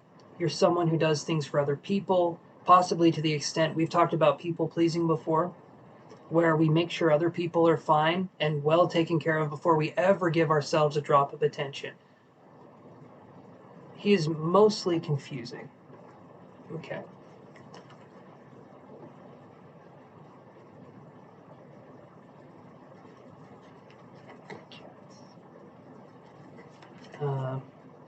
Mostly confusing cats. Hemingway. Oh, okay. You're probably saying stuff that's going right over my head. So if I look at you sideways, that's probably why. Okay, so let me see what I can get here. Because for me personally, when I think of this situation, I think of a few things. First thing is going to be, Gigi, how does this person, have you talked to this person about moving to Florida? Is this something you've said to this person yet? Or like, how is that gone? I'm curious kind of where that connection is.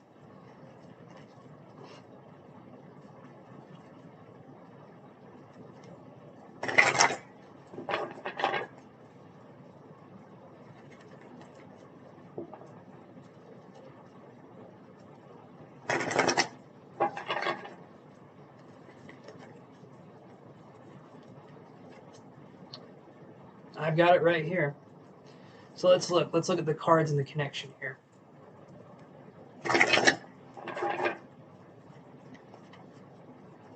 So the connection between you and this Aquarius individual, right? Is that what we were talking about? Or you said well, I said Calvin earlier. So the connection between you and Calvin. Let's look at that.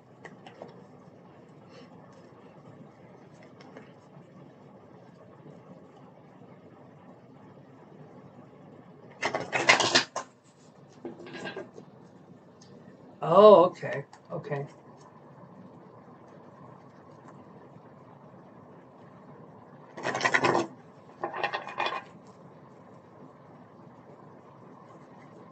Okay.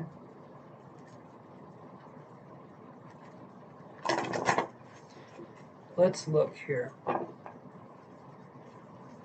For me, we're going to look at the cards, but for me, when I'm thinking of this, I'm thinking of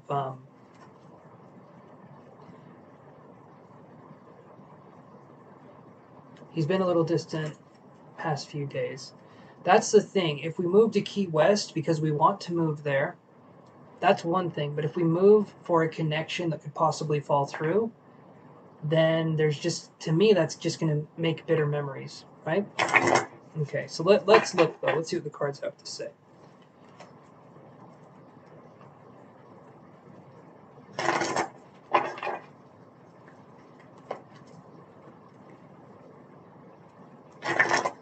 All right. Connection between Calvin and Gigi. Let's see what we got.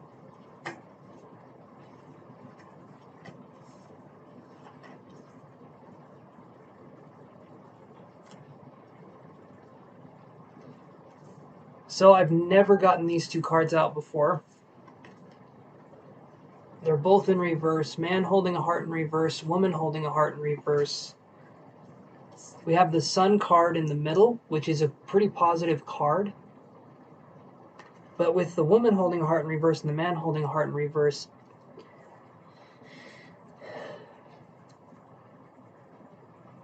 I don't feel like, and this is from what I'm seeing with the cards, I don't feel like there would be a strong enough connection for there to be a union of sorts between you and this person. Right, but there are always connections, yes. I do feel like maybe you'll like the location. Maybe Florida will be the place where you feel comfortable, like you feel like that's the place for you. I don't necessarily see the relationship working out, though. It does feel like it's too, it feels like it's a shock to your system that there's this person, but it also feels like it's a shock to them, too. It feels like there's a sense here where the other person, Calvin, right? What is that? What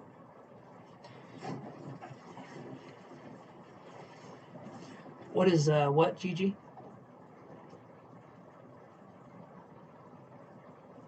Okay, you're a little behind. You're lagging a little, so that makes sense. I honestly feel like you'd like the location, but maybe the relationship wouldn't would not work out, but the location might be a good spot. I've never seen it where it's the woman holding a heart in reverse and it's the man. And this could be it could be that both of you are guarded. There could also be a tendency for us to maybe get involved with people that aren't emotionally available. There could be something along those lines. Uh, and also, this situation does seem to be happening rather quick. I don't feel like I don't feel like you're an impulsive person or you're crazy or you're anything like that at all. I feel like this kind of thing is actually kind of out of character for you. Okay, the cards. Okay, okay. I do feel like this kind of behavior is out of character for you. I feel like you're someone who's more calm, collected, and you think things through. But there is a desire to want to go somewhere and maybe try something new.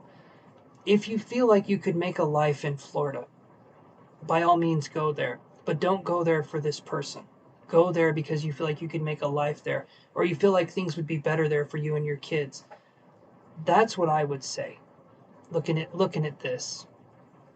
Because if there's a connection that's anchoring us there and it's a man or it's a woman or it's whatever, those connections can break over time.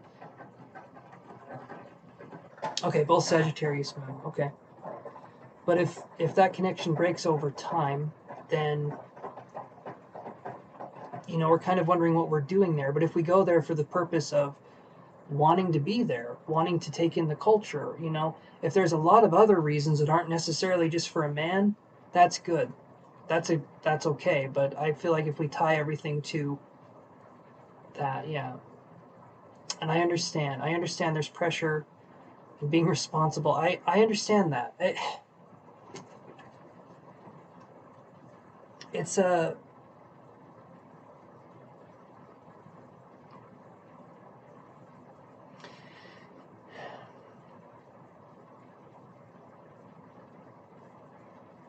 then by all means, Gigi. I do get the Sun card. I don't feel like the relationship would work out necessarily. but I feel like you'd have fun there. I mean, that's what I'm seeing here.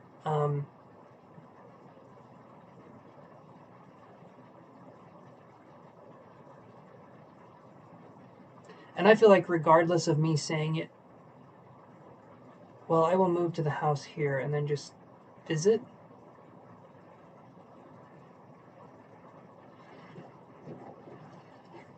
Let's look at that too, because that doesn't seem like I want to give you the information that I feel like you need to hear, and a lot of times, there you go. Right, right. You're too independent to tie everything to a man, and that's good because you know, we shouldn't tie everything to anybody. We should have something where we do have that independence. But I understand sometimes we want to take that mask off. We want to take off the independence. We want to take off that kind of thing.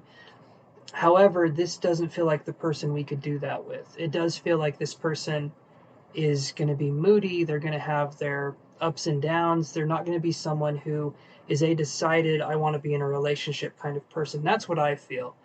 I get a sense of someone who you could have fun with possibly, but not someone that would be a good soulmate match, kind of a let's build a life together sort of person. But let me put these cards back here. Either way, you have to be out by Sunday. Okay, well,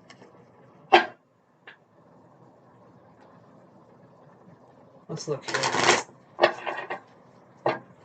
And again, I'm sorry that's the case. That sounds shitty either way you look at it, but let's look here. Let's see. So, move to the house here and then just visit. So will you move to the house and then just visit? Look at the energy going on there. Moving to the house and then visiting Key West and seeing what's happening.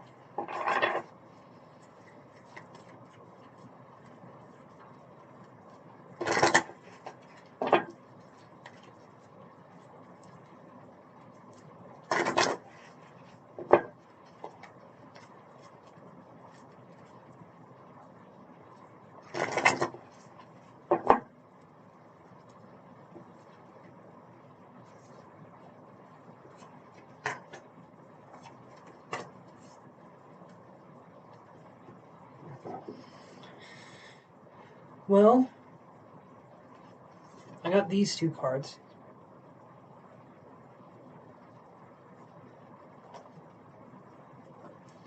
Hold on, Gigi, just so I can get this straight. So, you've known him for a month, and he's asking you if you want more kids from him,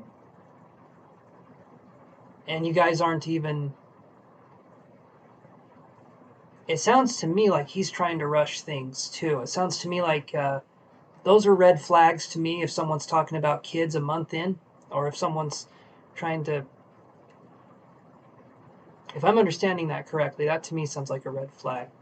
But I get these two for the. If you move to the place and then you visit, I get patience in reverse and financial constraints in reverse. So when I see patience in reverse, that's being impatient. We could be impulsive.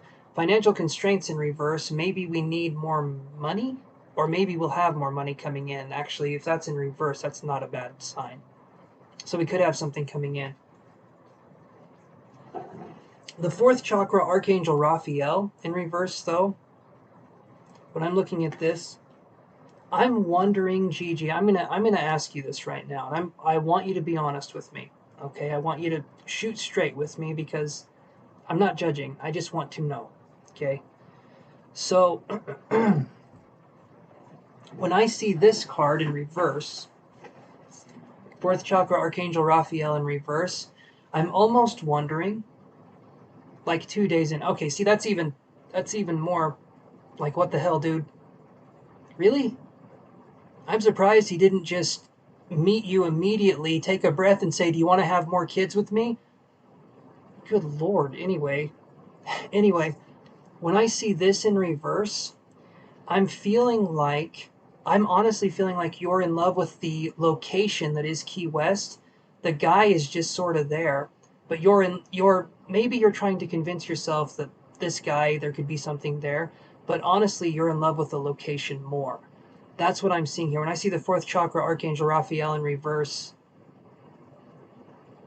and so that would, and worried about affording it too, because I feel like there could be some money coming in, but I feel like maybe if we wait, we kind of save up a little bit if that's something we can do. Then you could move down there legitimately, and you wouldn't have this guy kind of hanging over your head, sort of dangling the chain, so to speak.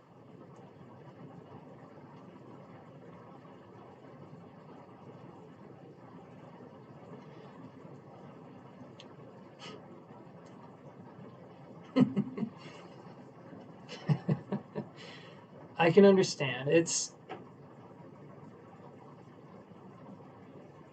But you're more in love with the place than you are with the person. That's what I feel.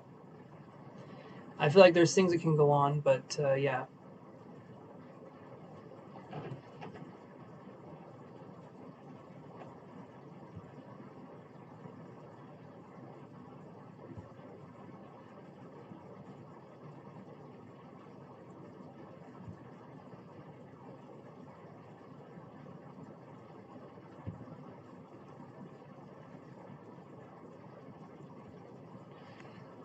Okay, so it is the place, it's the people, but not the person.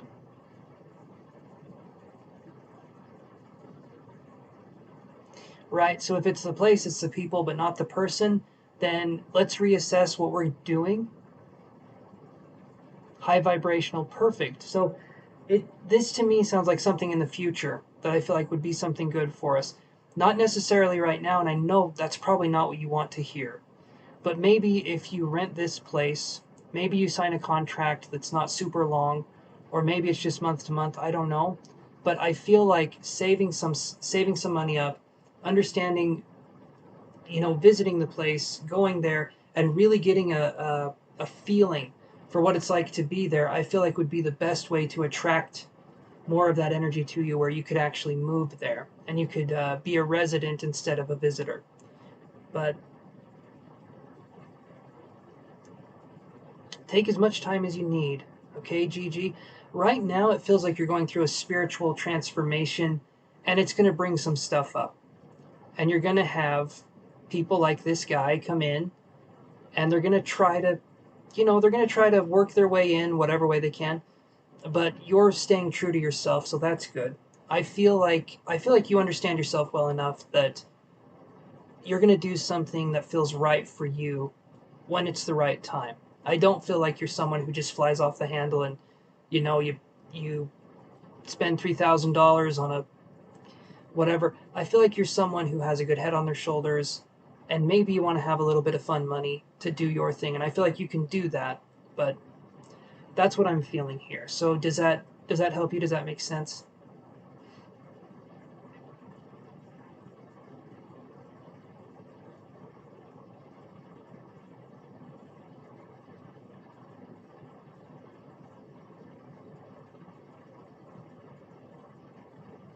You're sending the kids to your parents until school starts. Okay, that sounds like a good time to sort of understand what's going on. So you're wanting to have some time to kind of figure yourself out.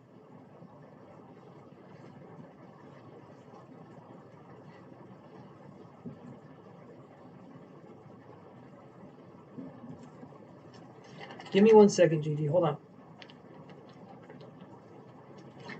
Hold on. I'm coming right back, so hold on 1 second.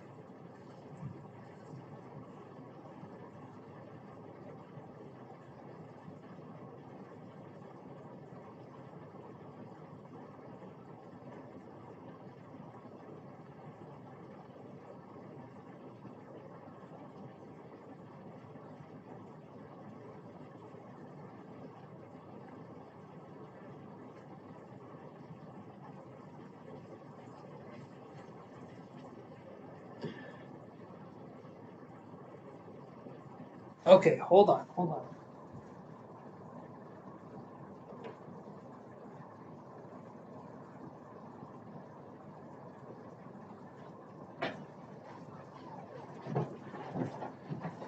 have some fun, Gigi. Do you the way you know how to do, right?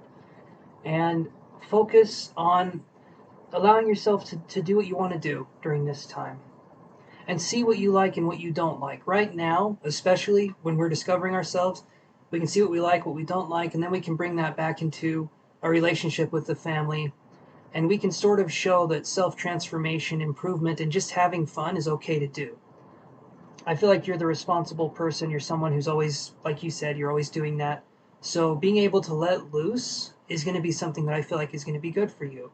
Um, if you do visit this person, or if this is something you're thinking of, um, realize that I don't feel it's that connection you're necessarily looking for, but it could be something fun, which is okay too. Just be safe, right? Be as safe as you can. Um, but yeah, I honestly say, okay, awesome. Awesome. I'm glad it could help you. I'm glad that was something that was helpful. So thank you so much again for helping to support the channel. And in the future, subscribe to the Patreon so that you're not paying as much for your questions if that's something you want to do. Um, just throwing it out there. Just throwing it out there. But thank you so much for coming on here and talking with me. And sorry we missed each other by, man, you asked a question. I gave you your refund, and then we come back on here. It took the better part of like 2 or 3 weeks for us to get back together and talk. So hopefully that was helpful.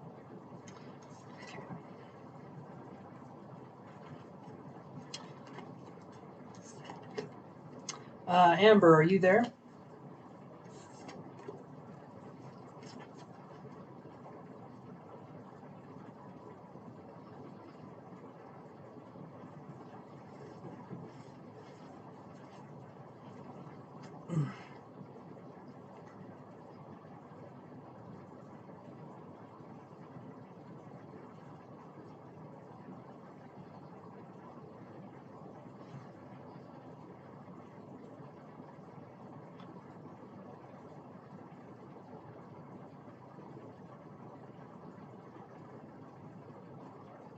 Okay, go ahead, Amber. Start writing your questions. If you haven't already, don't feel like you have to say typing or anything. I'm actually going to go to the bathroom again. I'll be right back. But, yeah.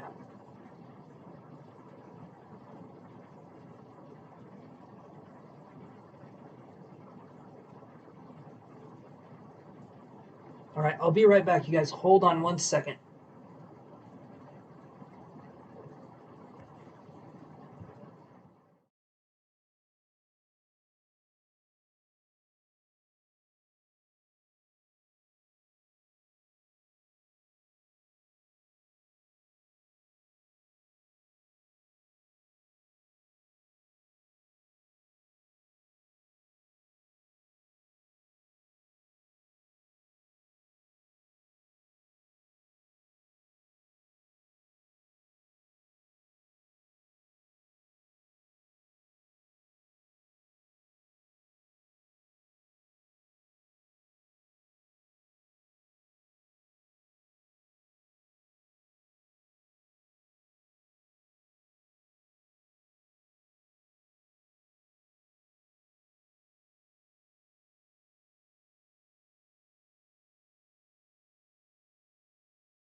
Okay, so Amber, let's look here. Hold on. Okay. So, ran into Chris and Christina tonight unexpectedly. Why does she have so much animosity towards me? Okay. I'm going to sit like this again, just slide on down. Let's see here.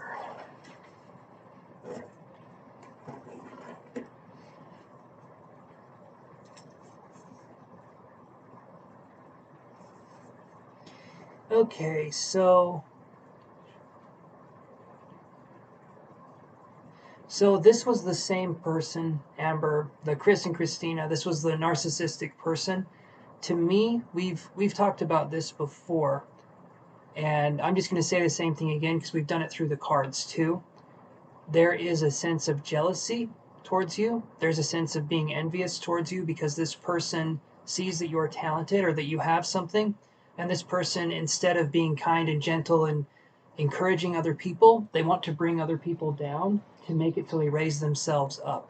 So this person has a self-esteem issue, and they're trying to make it your problem too, because this person is just filled with that sort of you've seen some of the videos talking about narcissism. They're like the zombies, right? They eat and they eat and they eat, but they're never satisfied. They're never full. And they'll take away your emotional well being in order to feed themselves, which they don't even care about anyway because it doesn't matter. These are emotionally void people. Anger is something that, I have some hair in my mouth. Anger is something that these people feel comfortable expressing, but I can guarantee there's not a lot of moments where they're really happy. There's going to be a lot of moments where they're just angry, they're miserable, they're always upset. This person did this person did that. And they're always looking for a reason to be upset. They're looking for someone to pass their blame onto. So they're always in a victimhood state. Oh, I'm this way because this happened to me, feel bad for me, things like that. Or, they're just miserable people to be around. So it has nothing to do with you, Amber. When it comes to the connection with her, it's her not willing to own her own shit, her not willing to understand herself, and just wanting to hurt people, just wanting to do that. And you don't have to stick around for that. That's just her being awful. Okay. And not saying that you are sticking around for that. I'm just saying that if someone wants to be shitty, by all means, they can be shitty. They'll just do it over there. They'll just go somewhere else to do it because that to me is what's going on there. So, um,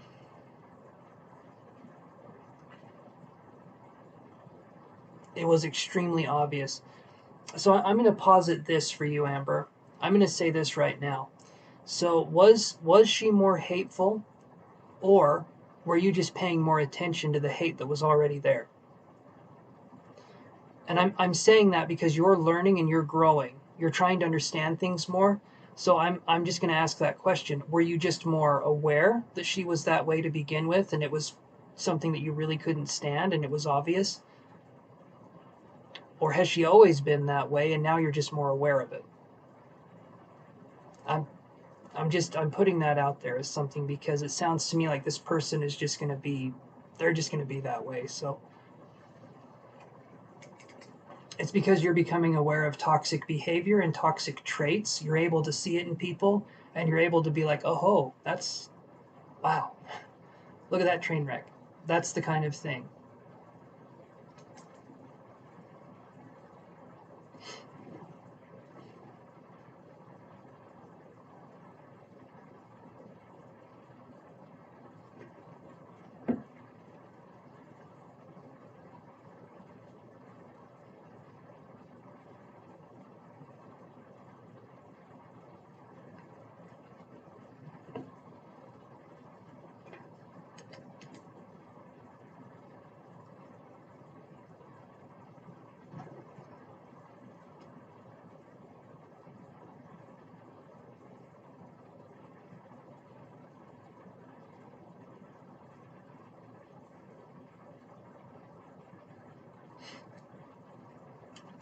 And also, it's been a while, Amber. Thank you for stopping by again.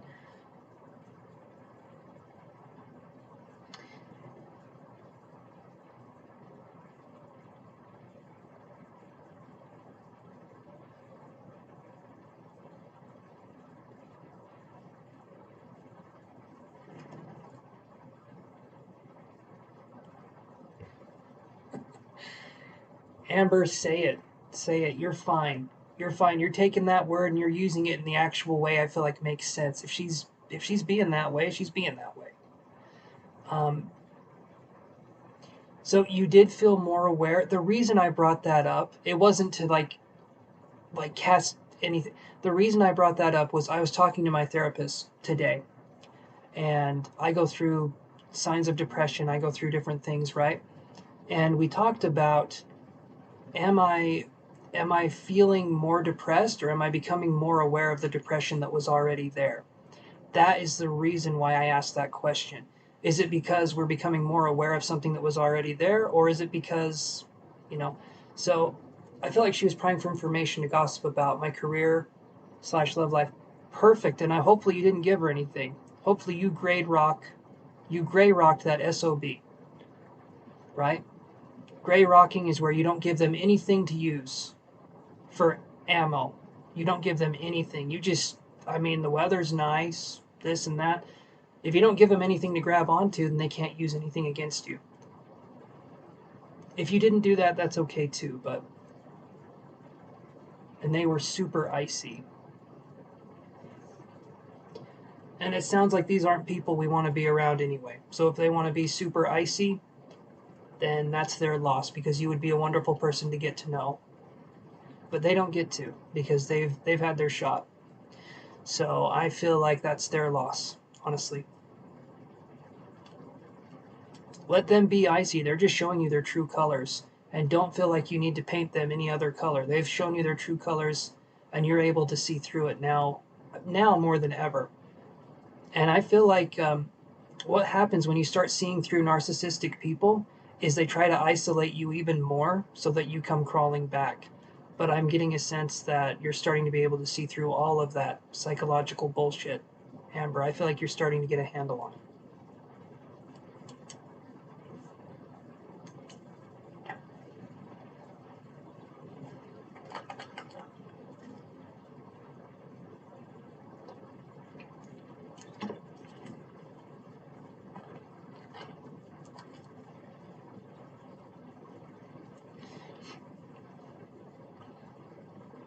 So we have a couple things we can do then, Amber, is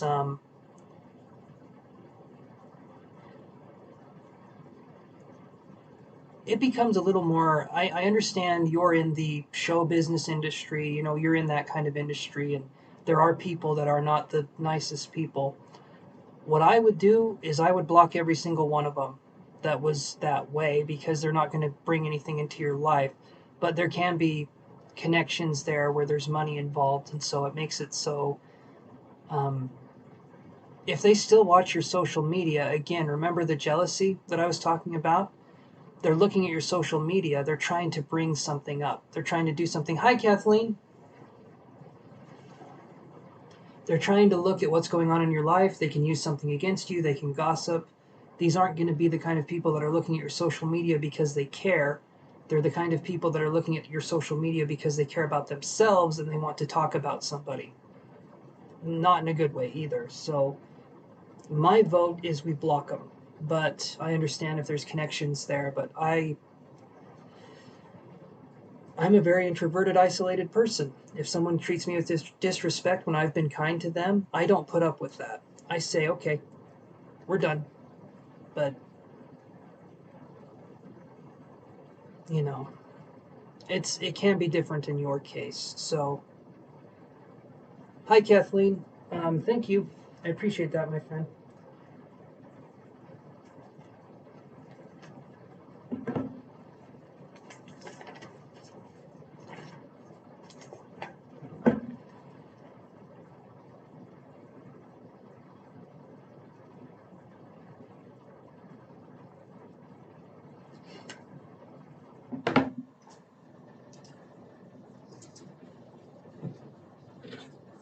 Okay, hold on here. So you tell me, Amber. You tell me what's going on with you with what I'm saying. Is that making sense? Or if it's not, that's okay too. We can look at this in a different way. Um, I just want you to know you can come here and we can talk. We can have this be an exchange.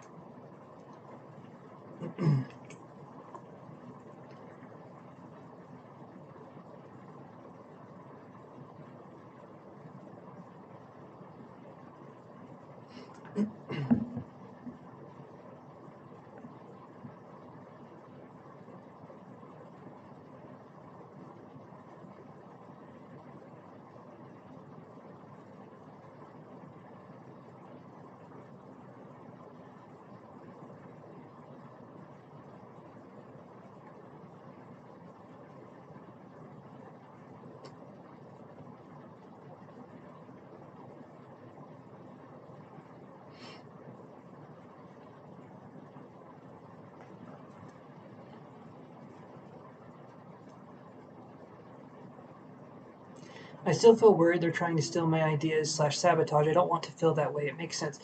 Okay, so the reason, and I talk about this on the channel a lot. The reason why we want to get rid of people like this is because each time they come into our lives, they trigger a sense in us that we're not good enough. That's what we're talking about when we feel triggered, is that these people make us feel inferior. These people make us feel less than. So what we do to get better is we cut these people out of our life as much as we can. Right, or start some random gossip. Of course it feels invasive. Of course, small-minded people are going to talk about small-minded things. And small-minded things are other people's businesses. People want to have something to gossip and talk about. These are small-minded, weak-minded people. If that's all they can do is gossip and that's it, okay, spread rumors, gossip, do what you guys need to do. But if they don't actually have any ammo, the only thing they can do is guess. They can guess about things. And by all means, go from gossip to guess up, I guess, because it's going to be what they're going to be doing. So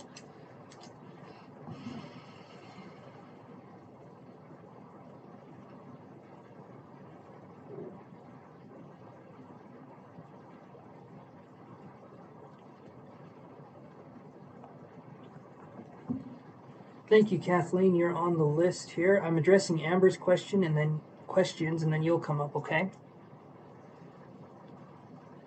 But thank you so much for coming on here. Oh, this one's Hazel. Aren't you a cute one? Hazel. Hey.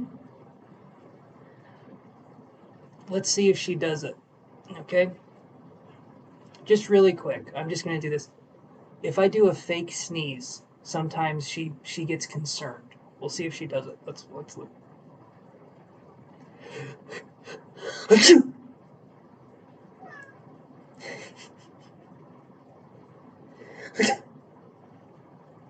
No, just the first one. Okay. She's adorable when you sneeze. She'll come up to you and be like, "Are you okay?" It's really cute. Okay.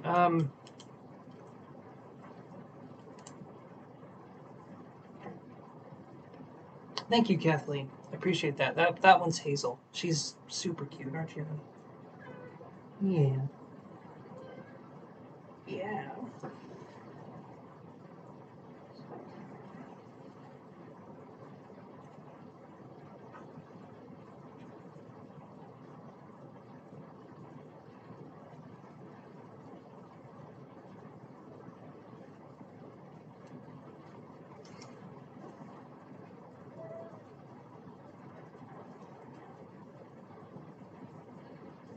It felt humbling. I'm not where I want to be right now, and it felt highlighted. Okay, I can understand that.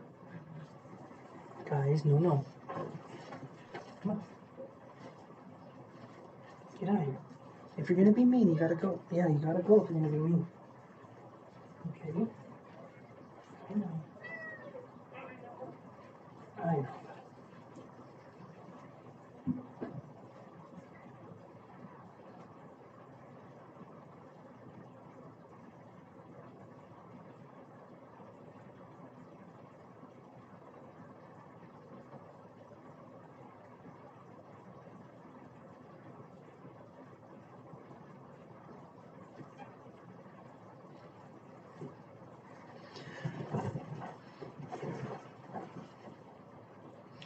So Amber, let me just ask you, could you block these people on social media? They seem to be re-triggering you every time you start approaching your like recovery. I feel like you're understanding things more. I feel like you're getting it. You're starting to understand what narcissistic people look like, how they operate. But can we start blocking people? Can we start weeding these people out of our lives? And then if they ask us what we're doing, we don't even have to answer. I mean,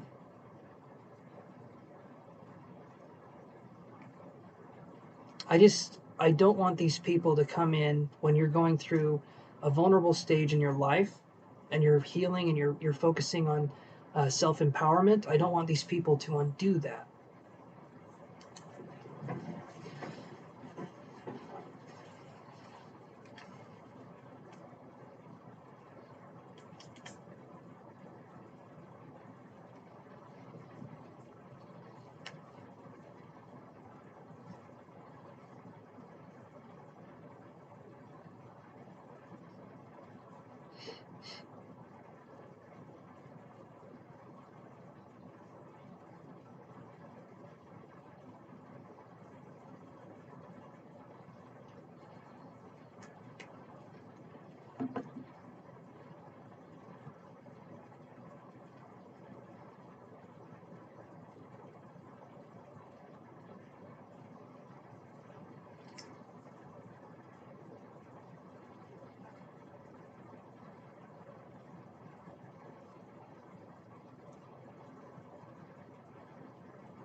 Okay, so you pretty much have blocked them by not going to in-person events.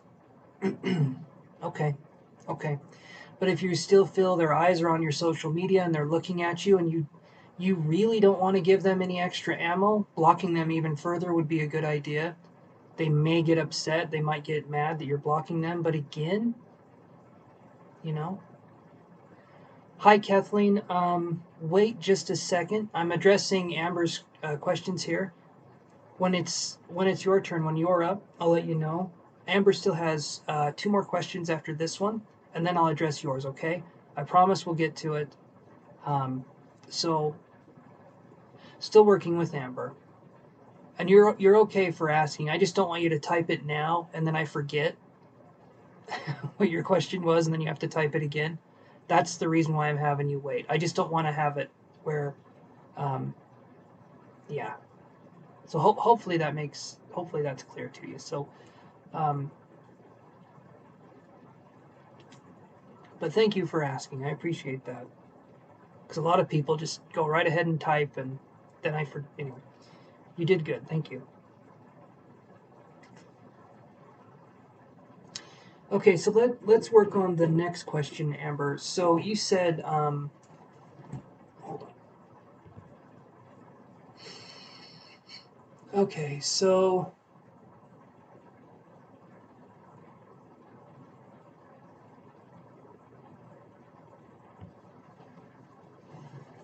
you're wondering what's going on with your connection with RJ.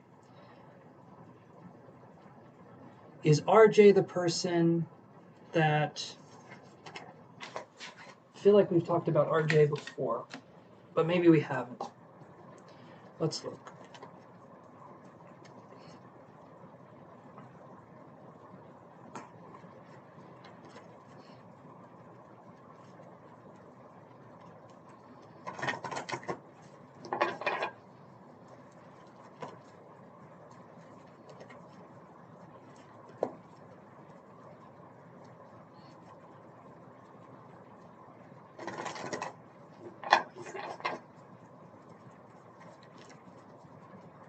Let's look here. What's going on with the connection with RJ and Amber?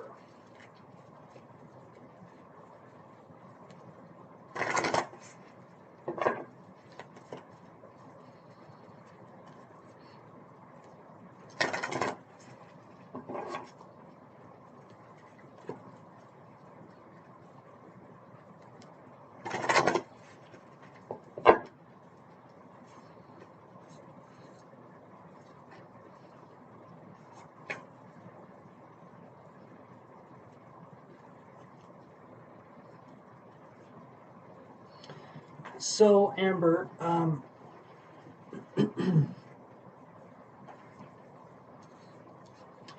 with the RJ question, I'm getting patience. Then I'm getting contract and the thinking man in reverse. Both of these are in reverse.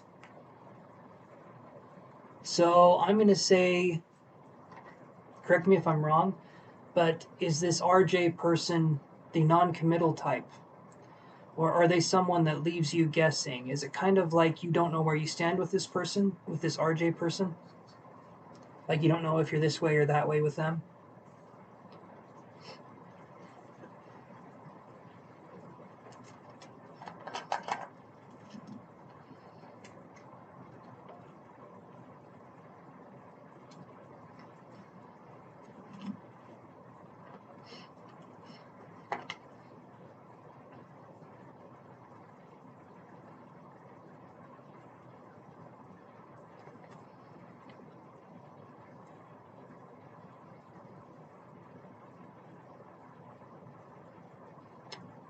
Okay, so that makes sense if he's out of town until next month.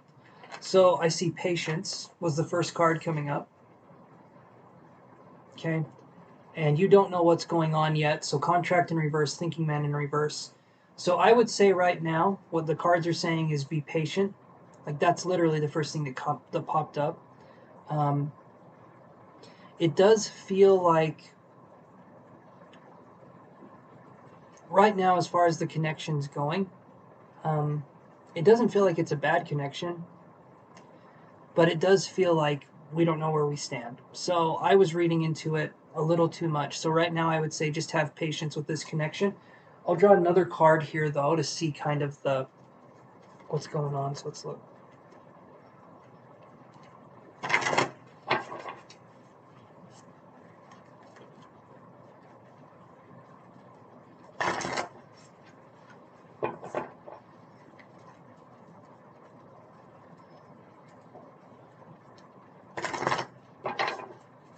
Let's see here.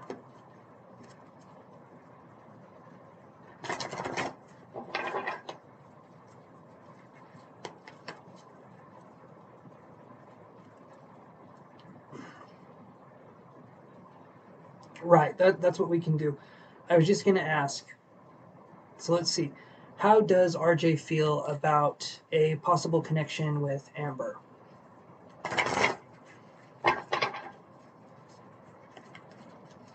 How does RJ feel about a possible connection with Amber?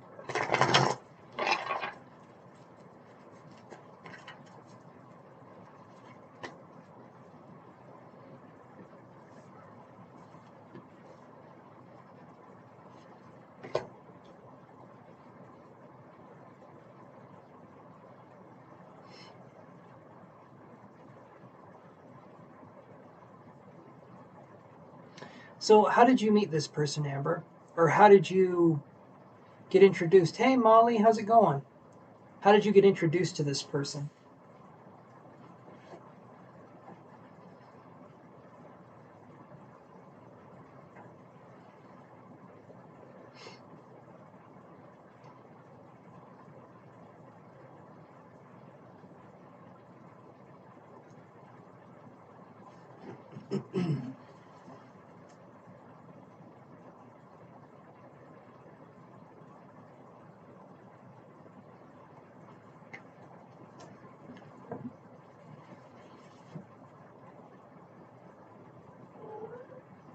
Good, I'm glad, Molly.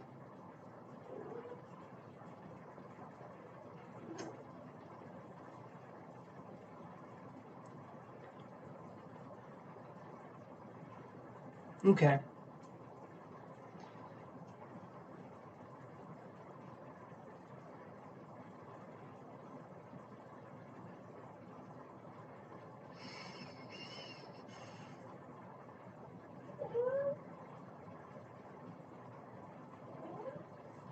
This person, this this RJ person, so underneath patience, I got the thinking woman. Underneath contract in reverse, I got envy. And underneath the thinking man in reverse, I got woman holding a coin in reverse.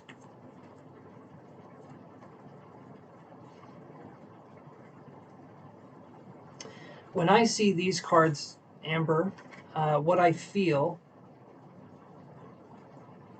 and kind of dig around and maybe find this out for yourself. See if this is what's going on. I feel that this person is kind of stuck in the past when it comes to women. I feel like they want things to be a certain way. Like I go out, make the money, you stay home kind of a situation. I'm not sure if that's how the person is, but it feels to me like this person could be threatened by someone who is more career oriented, or maybe by someone who could possibly be eventually making more money than them. It feels like this person has that kind of power play in the relationship where it's like, I want to be the one that's making the money, or I want to be the one that's making more money. It feels like this person has kind of a more fragile ego when I look at these cards the way they are here. The thinking woman and then the envy card here is making me feel that this person is someone who, well, they can be envious, but it really depends on the connection that you're feeling. So what do you feel with this person, Amber? You said you haven't met them yet. Are you talking to them on the dating app, or like what's going on?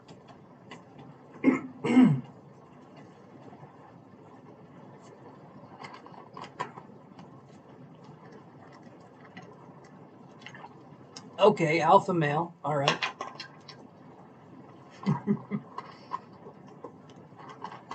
The alpha male is going to be intimidated by the alpha female. That is how it goes, because there's like a power play going on. And it feels to me, Amber, that you're coming more into your own sense of power. And so that could be threatening to someone like this. That's what I'm seeing here. There could be something here. The thinking woman makes me feel like, how does he feel about you? He feels like you're a thinker, or he feels like you're someone who thinks a lot, or you're someone who's like, um, maybe. So this worries me. Okay, alpha males aren't usually your type, so this worries me. Okay, so I'm going to say this, Amber. Cut out and dry, right here. I do not feel like it would be a good connection, because there would be struggles involving you kind of doing your own thing. I feel like you have a way you like to live your life, and I feel like you would want someone to share that with. You wouldn't want someone to come in your life and stomp all over it and say, hey, this is how things are going to be.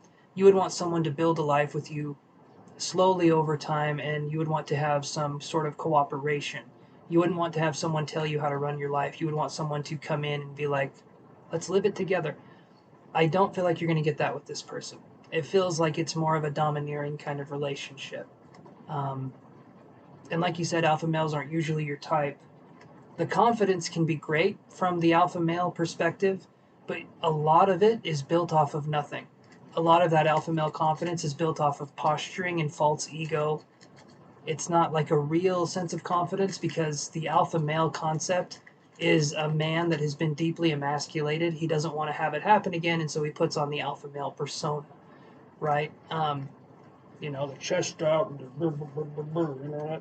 I don't know. It gives me a double chin when I do that, but I think you understand what I'm trying to say. It, yeah. Is that making sense though?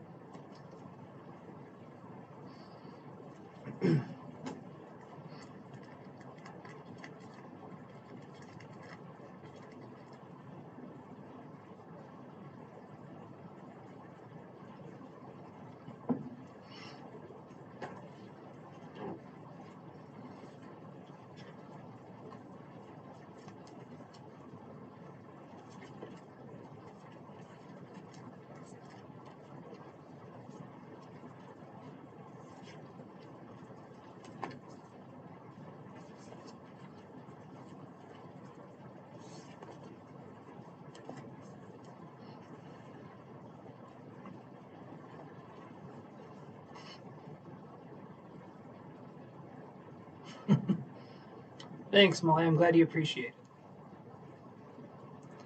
I'm doing it to get off of. I'm doing it to give a point. The alpha male thing is like, it's. It'd be good. My cat's up in the window. Okay, you too. Come on. Come on.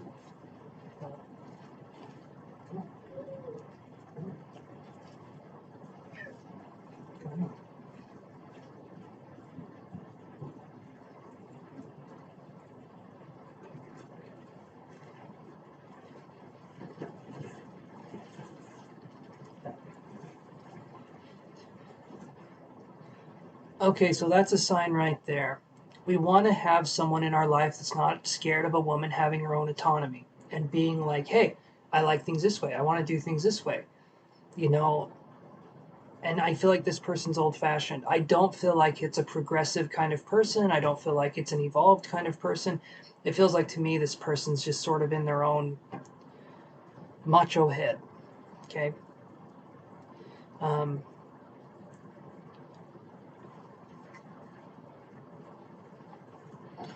okay, so I don't. Okay, you feel like you're too masculine. Is there something wrong with? So you're feeling like you're too powerful as a woman, and other men feel threatened by that, and so you want to dull your shine so that other men don't have to cover their eyes when you walk by.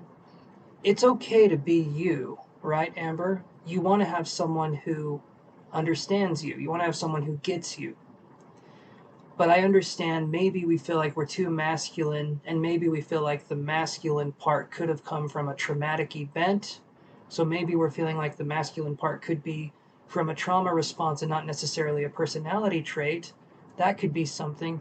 But I get a sense that you're powerful. I get that powerful kind of energy from you.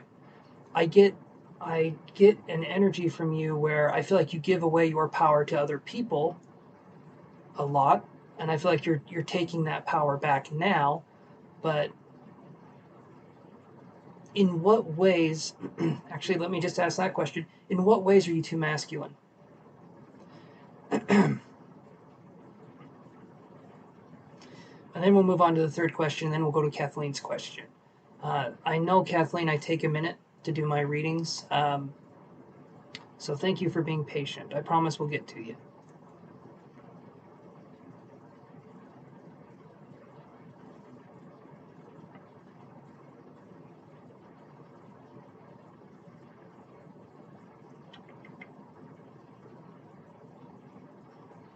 I know you don't like being in here, but your brother's being mean.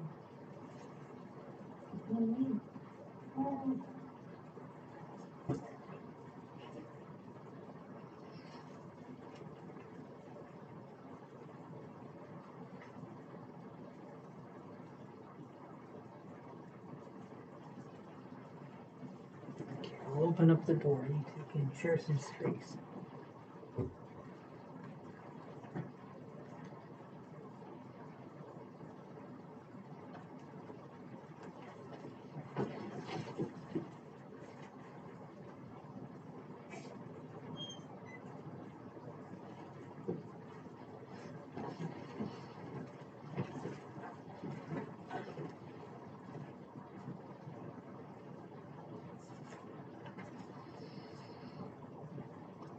Excuse me.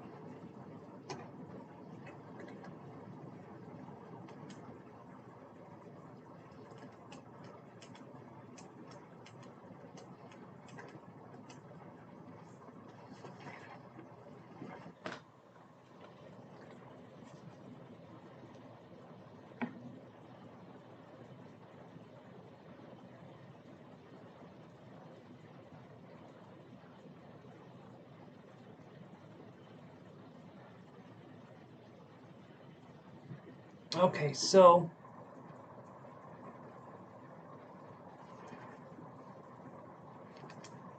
let me see here.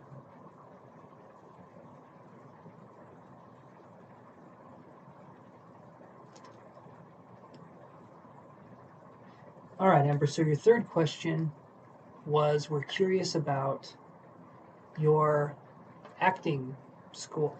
So define what's going on there because you said it was expensive. Is there a tuition that you have to pay? Is there like a monthly fee or is there a yearly fee to get into this school? And then you're not promised to be represented even if you're in the school. What do you feel like is going on with this place?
Okay.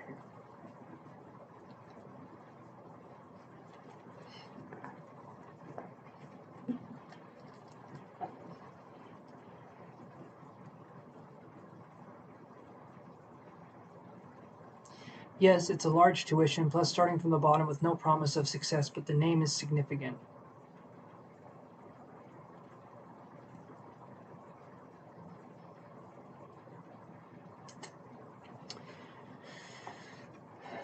Okay, let's look. I'll use the Wild Unknown Tarot here. And Kathleen, if you want, you can start typing your question. Because after I'm done with this, I can address your question and then say toodaloo for the night. So let's see what I can get for. Okay.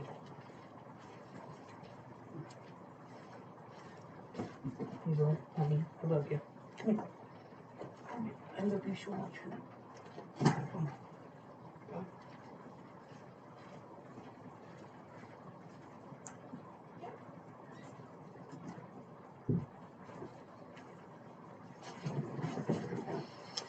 Okay.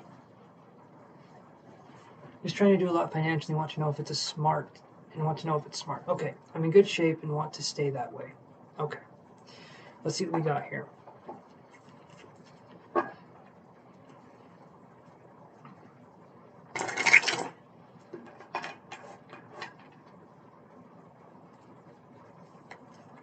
It's this or a newer car. Okay, so let's look at that.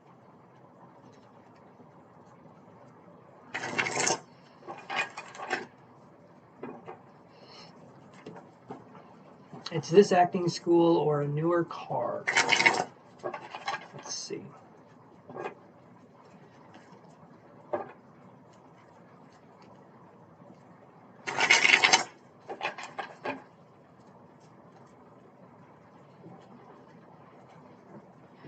I feel like I had the number 17,000 come in.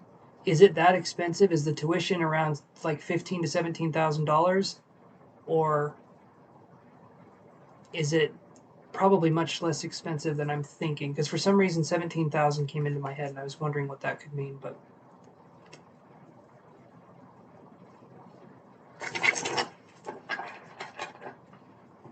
and then 9,000. So anyway.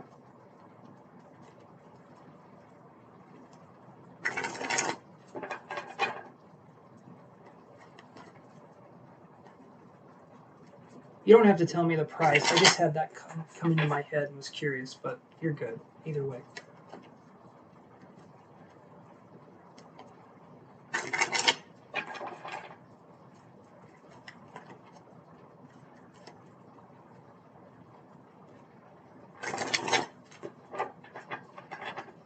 Let's see what we have here. So we'll do two cards, or two little piles here. One will be, we'll do two cards for the acting school, and then we'll do two cards for the new car, the newer car.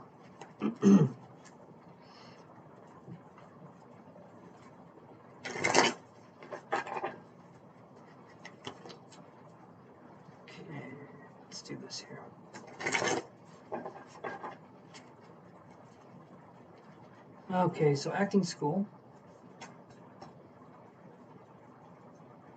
It's lower, but not far. It's expensive.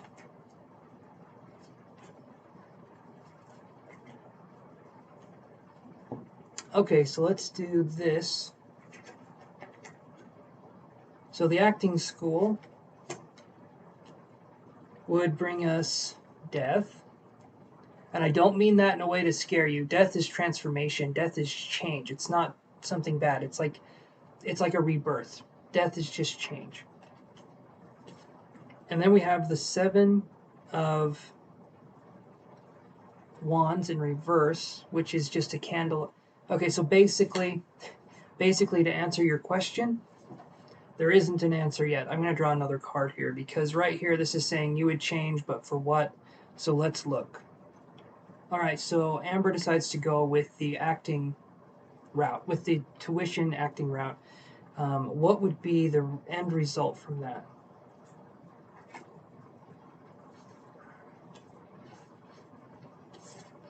So we get Son of Pentacles in reverse, which is the Knight of Wands in any other deck in reverse. The Knight of Wands is prone to extreme ways of thinking. So extreme ways of thinking with money, possibly. It feels like right now, at this point in time, the acting school might not be a bad option, but something is telling me that you're giving away a significant amount of money with no guarantee of there being a return versus you getting a car that could actually take you from point A to point B and have less problems, right? But let's look at the car route because I want to see what that's going on here. So let's look at this car route. Car is the Hierophant and the 4 of Swords in reverse. So Hierophant in reverse, 4 of Swords.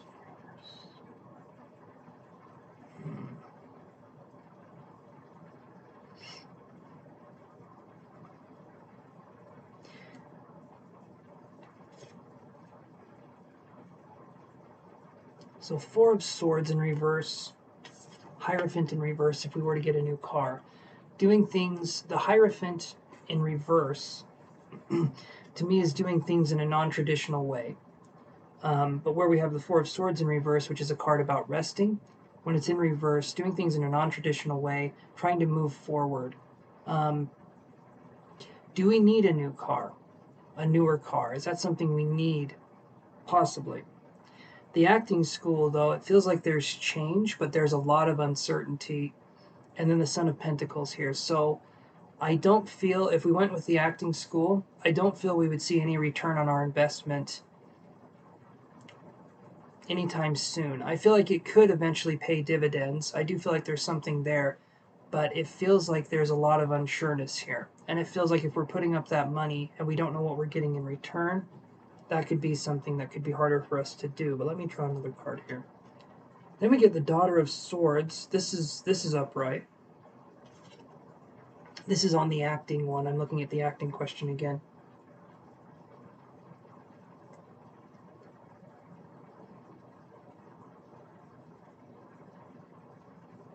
I feel like with the acting school, there can be something. There can actually be something here.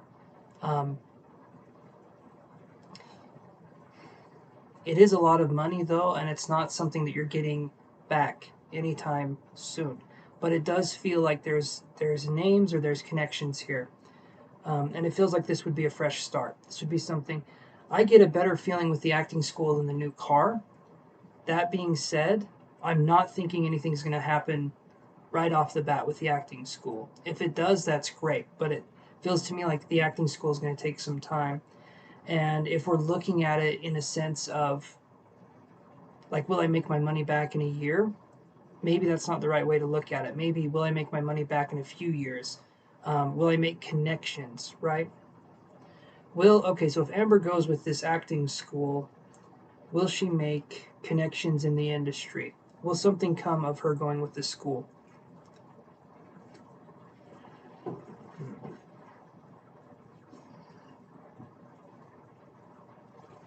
So I get the 5 of Pentacles here, which is the Wilting Rose. This one is upright.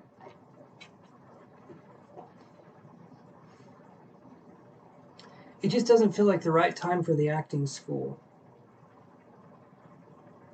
I know you're wanting to try something new. I know you're wanting to get out there, but these cards right here are telling me that financially it just wouldn't be the best move. You're in a good place financially, and if you put this in, and things didn't work out, you probably wouldn't be in as good of a place. So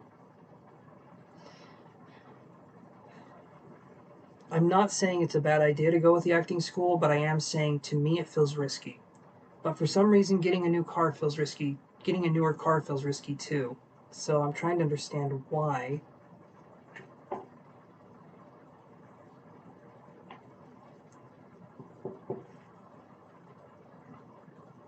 Because I get the Daughter of Wands in reverse over on the car part. So something right now, Amber, something right now doesn't feel like it's lining up with either of these choices. And normally I would guide you towards one or the other. But right now, both choices are not looking firm, if that makes sense. Do you have a time frame that you have to do the tuition in? Is there a time? Is there a have it by this date kind of thing, or can you just put it in whenever and then they start you out?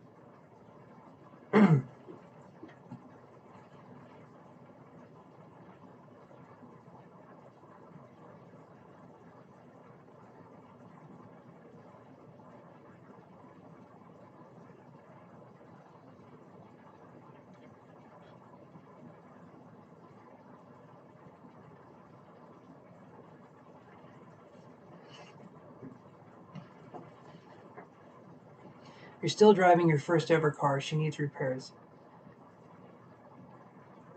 Okay, so from you telling me that, from you saying that right there,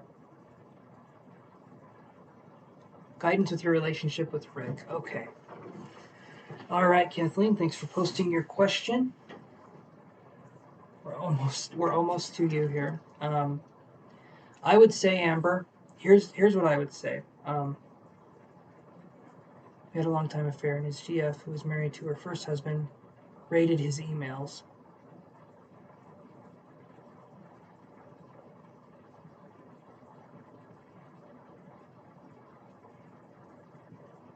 And his girlfriend, who was married to her first husband.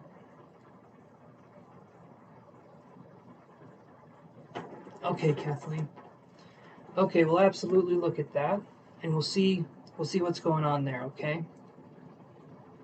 Now I understand your question. I'm going to address the rest of Amber's here just a second. I'll move right on to yours, and you'll be my last reading of the night. So we'll spend some time and we'll get some answers for you. Okay, Kathleen? Thank you for being patient here.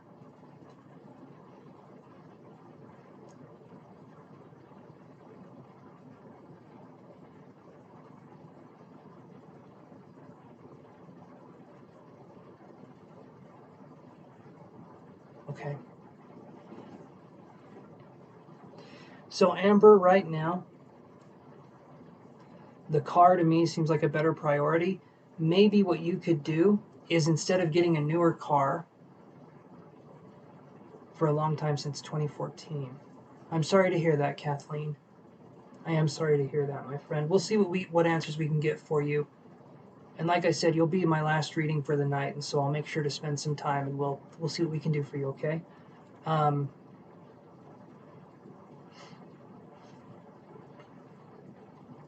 Tuition would start on August 6th, or you have to audition again. So you have to audition for this place, and then on top of auditioning, you have to pay a tuition, to which you don't know if you're going to get anywhere with this agency.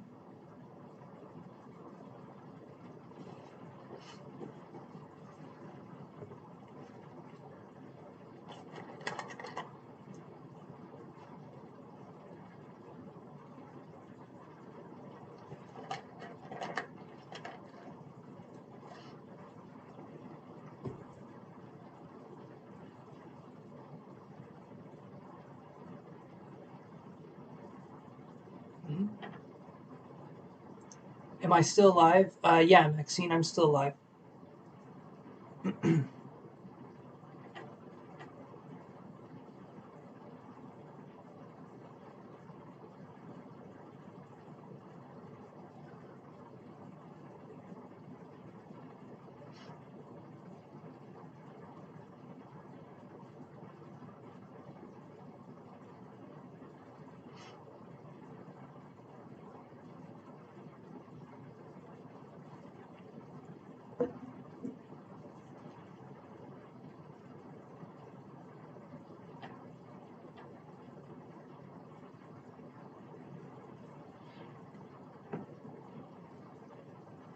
I'm not sure what 311.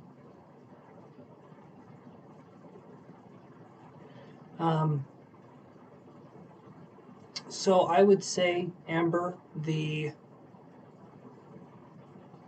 well, I'll wait and see what you say. So tuition would start on August 6th, or you have to audition again. So you audition, and then they tell you, like I said, you audition, they tell you to pay a tuition, and then you don't know if you're going to get anything. But they're prestigious, they're higher up in the industry. Um, I just want to make sense of that. Oh, 311 song. Okay. Okay, Maxine. I hear you.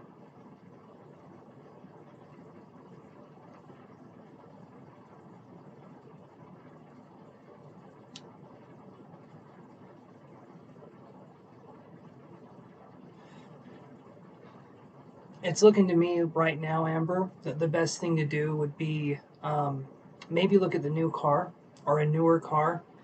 Maybe stay with something that's a little under the budget that you're thinking. Go with something a little more modest or a little more moderate on that. Save up some money, and then maybe apply for this audition again a little later on. Because to me, it seems like this isn't going to lead anywhere good. But I also want you to feel like you have your anonymity. You can do whatever you feel like would be appropriate. To me, it doesn't seem like the right time, but hopefully I'm wrong, right? Hopefully that's something that I can be wrong in and you could have success with that. It does feel like something you want to do. I don't want to discourage, but I'm also seeing it as being something where it just doesn't feel like it's the right time right now, right? You would go through the first quarter, then be evaluated to see if you can advance in the school. And if you pay your tuition and then for some reason you can't advance, you don't get your money back. You lose it and you're kicked out of the school. Am I right? Or do you get to stay and try another round with the tuition? I'm curious how that works.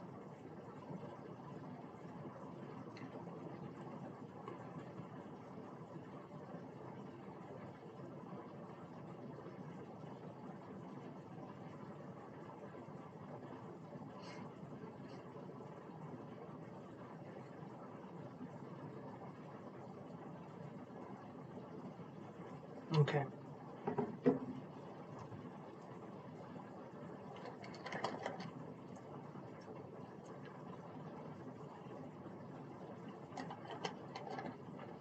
Okay. You have to audition for each tier. Okay.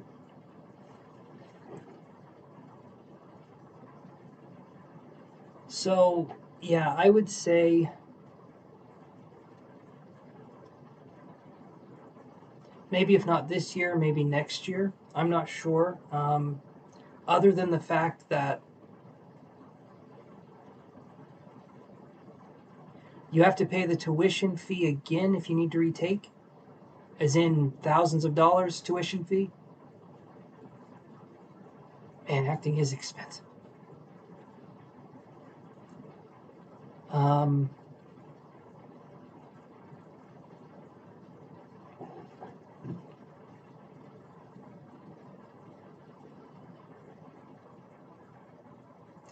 I'd say right now, Amber, stick with the car. Newer car, like I said, maybe a little more modest, maybe. But if you want to do something nice for yourself, you want to get a nicer car, I could understand wanting to do that versus this. Transportation, you're going to kind of need reliable transportation. And if you want to get to even if you wanted to do the audition school or the acting school, you would still need transportation to do that, right? I'm wondering if maybe you can get a car this year and then maybe next year try out the school, or maybe in 6 months. I don't know if they do tuition every 6 months, but if I'm thinking car now and then school later for now, because it feels like you need something that's more reliable. You know what you're getting when you pay for a car. You're getting a car.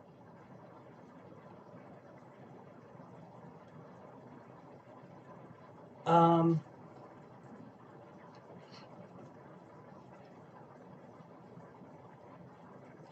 So, Maxine, I'm going to do a reading for Kathleen. After I'm done with Kathleen's reading, I don't know what a psychic download necessarily is. Like, just asking a question. But I would say, Amber, stick with the car for now. That's what I'm seeing. And we can go from there. And Kathleen, I'll address your question, and then I'll... Because Kathleen's been waiting very, very patiently, so... Does that help answer your question, Amber? Because that's just what I'm seeing now.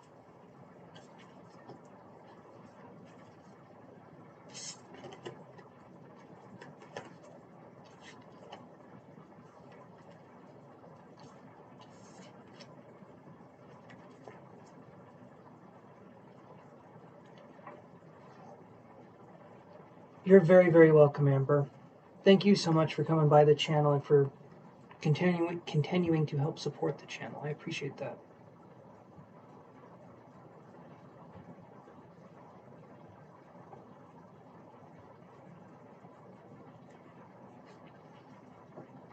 Okay, Kathleen, let's work on your question here. Thank you for being patient. So let me go up and read it again.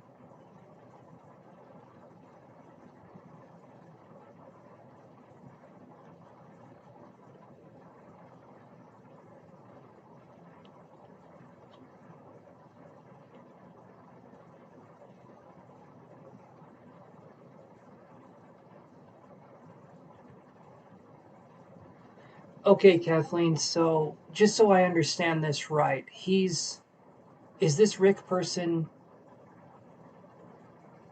with multiple women? Is that right? He's with you, but then he's with his other girlfriend who is married to her husband. Am I correct? The way I read that, does that make sense? So there's been an affair going on, and I just want to make sure I understand it.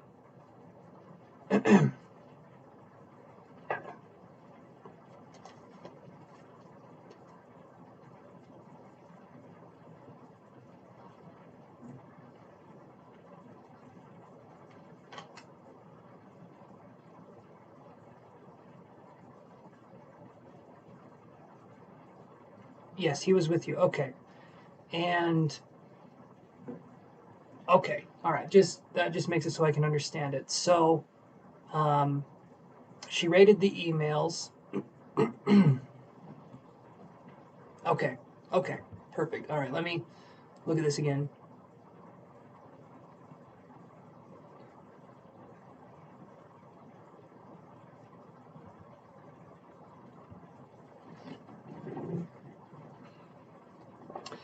Okay, so we're wondering.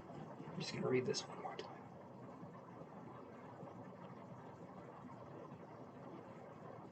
Will we speak again? Will they work it out? Okay, so let's look at this. She rated his emails. Okay, okay.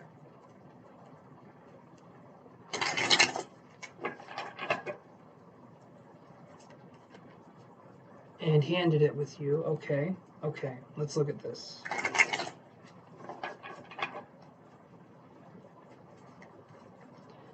Is this and now you are not speaking. So what was it that attracted you to, and I can understand when there's an abrupt ending, there can be anger. You were there for him when this first happened. Okay, okay. And what is it about this Rick person that you were attracted to? Then he turned on you. Okay. Okay, Kathleen.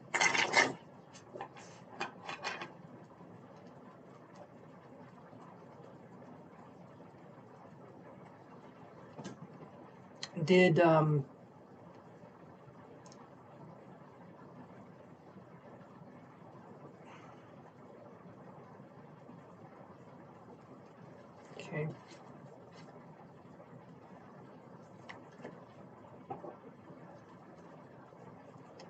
All right. Hold on 1 second here and I'll shuffle.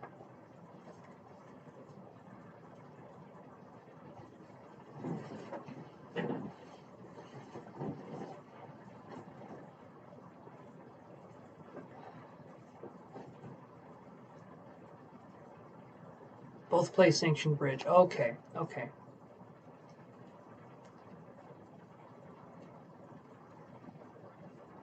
It sounds like it, and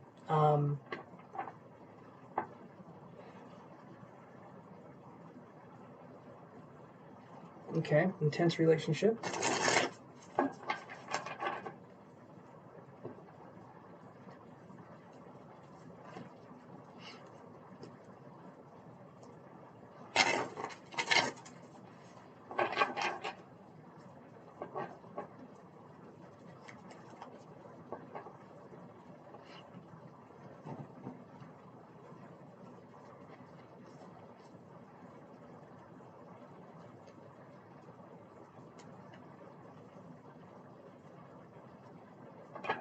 Okay, the sanctioned bridge. Okay.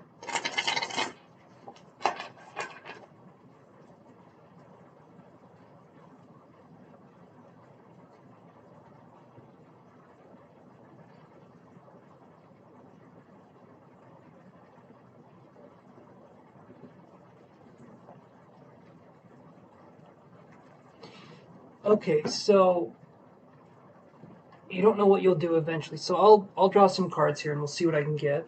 But um, it sounds to me like this Rick person, and I understand there's a connection there. There's things going on.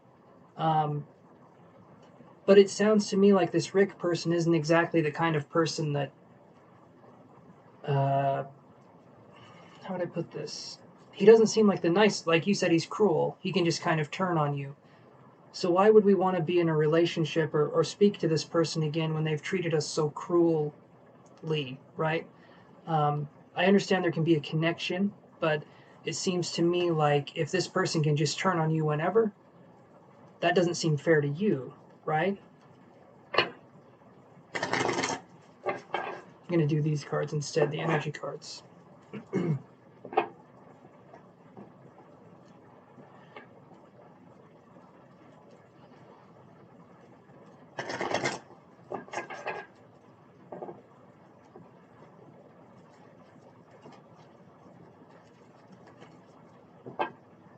Okay.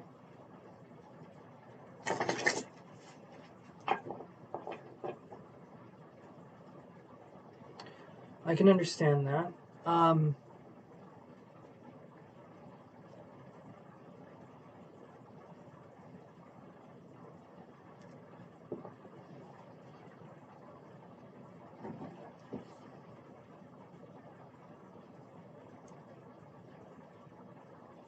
Did you know he was? I mean, it sounds like you knew he was in a relationship. And did the other person know of the relationship that you guys had?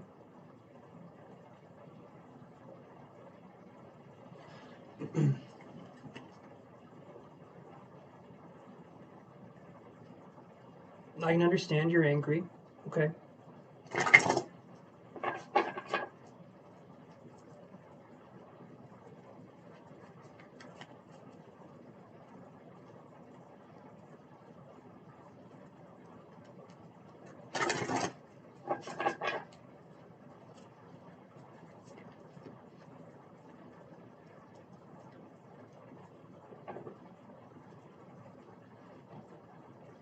Hold on, I'm going to take a drink here.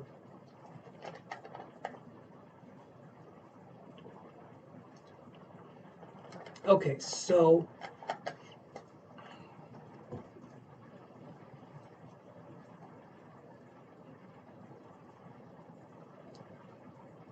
so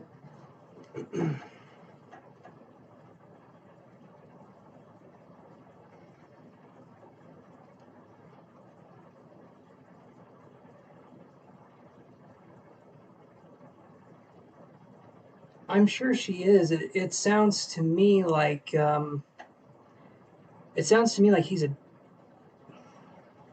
yeah, she's married too.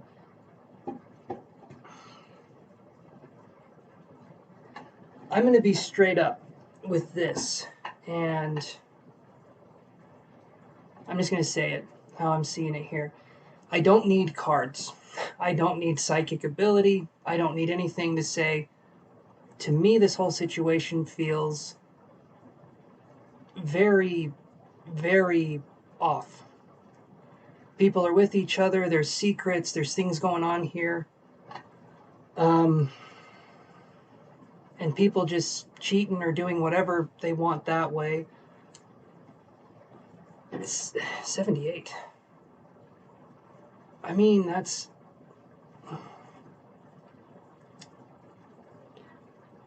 And he's 60. It sounds like he's a scumbag, though.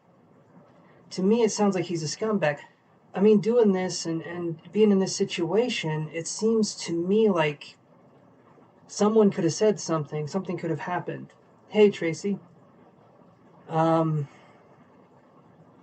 whole situation with this makes me feel uncomfortable. If I can just refund your money, and then you can maybe find someone else who can help with this. I feel kind of uncomfortable with this, so I'll refund your money, and then you can go from there. So you did the $10.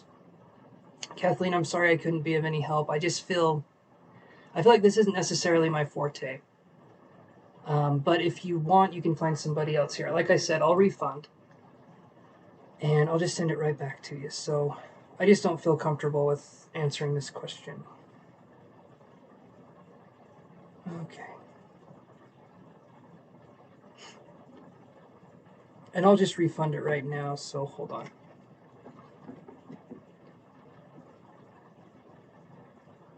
No, I'm going to refund your money. I'm not going to answer the question.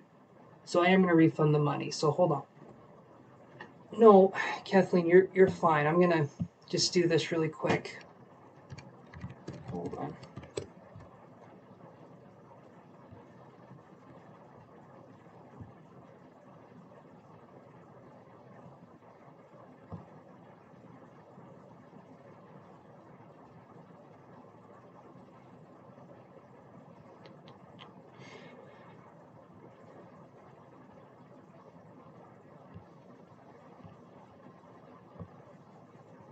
I need to... Okay, Kathleen, I'm gonna be honest. I'm gonna be honest with you. The whole thing sounds scummy. Cheaters are cheating on cheaters.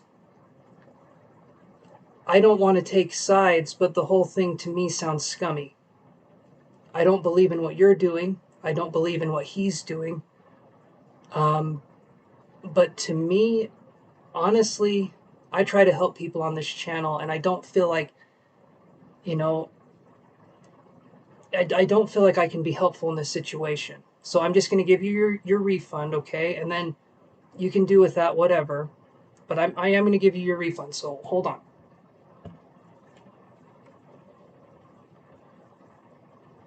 Let's see here.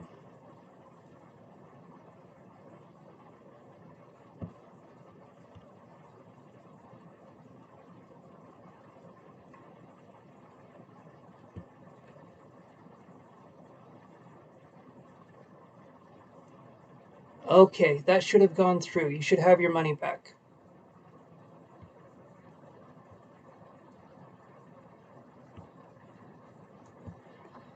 No, I'm saying the situation, the cheating situation, to me, I don't agree with it. Maybe you're not scummy. Maybe I'm just being opinionated or whatever, but I gave you your refund, and I don't feel comfortable answering the question. But I did give you a refund, so you should have that money back.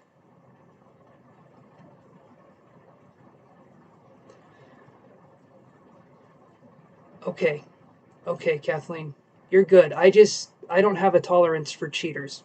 I don't, and I'm sorry. That's just kind of my thing. I'm sorry, Kathleen, but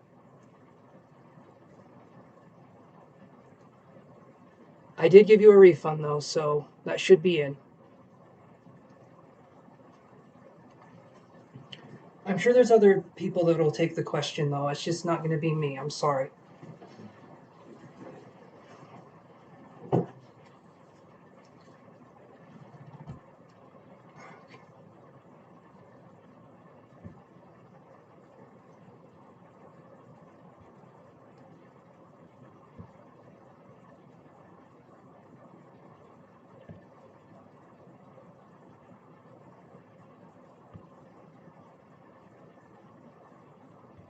Okay.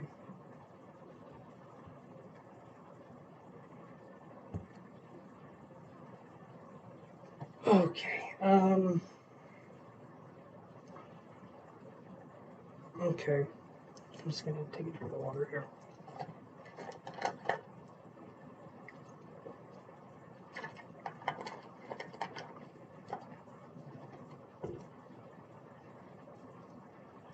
Okay.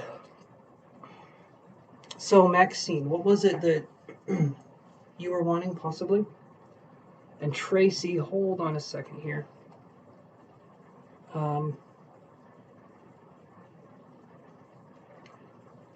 I'm thinking that's going to be the end of my videos, or my video for tonight. But Maxine, you wanted a psychic download, and I'm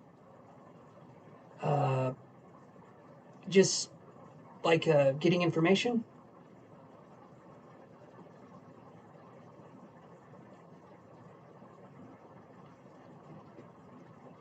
Is that what you mean?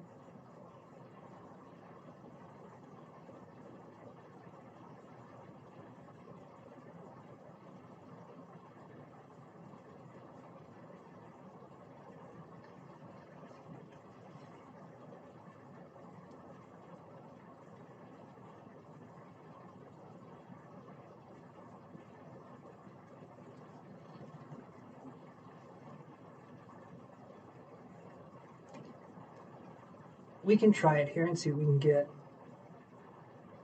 You did a very good donation on the channel a little while ago, and I don't think you asked any questions or anything, so we can do this here. So let's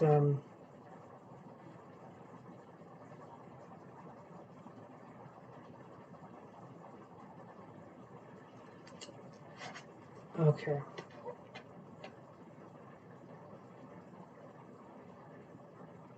Give me just a second to collect myself. That was an interesting encounter. Okay, so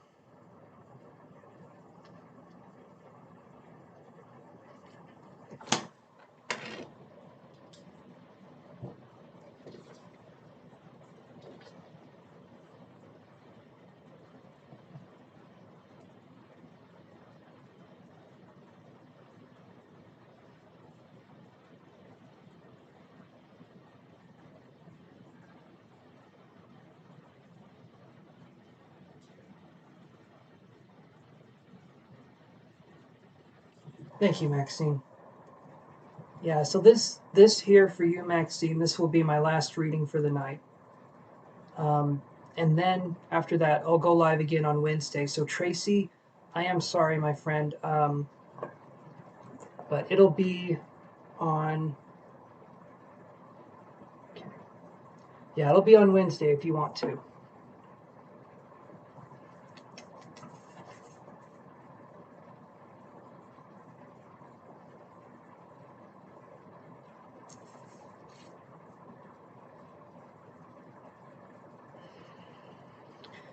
Okay.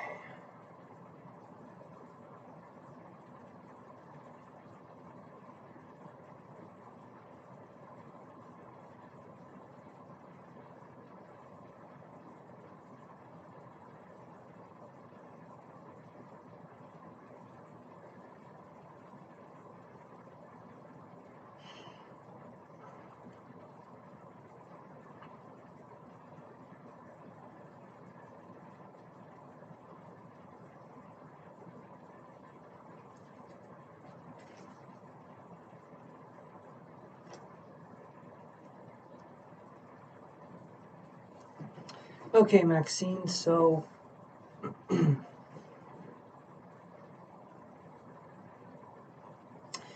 I feel like the first thing I see is a teacup.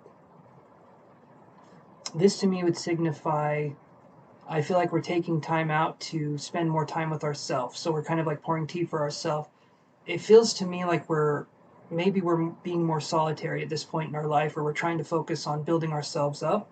So I see us kind of taking sips from this teacup, so to speak, possibly reconnecting with the inner child as well, is what I would see here. So that's good. That's really good. Let's see what else we can get here.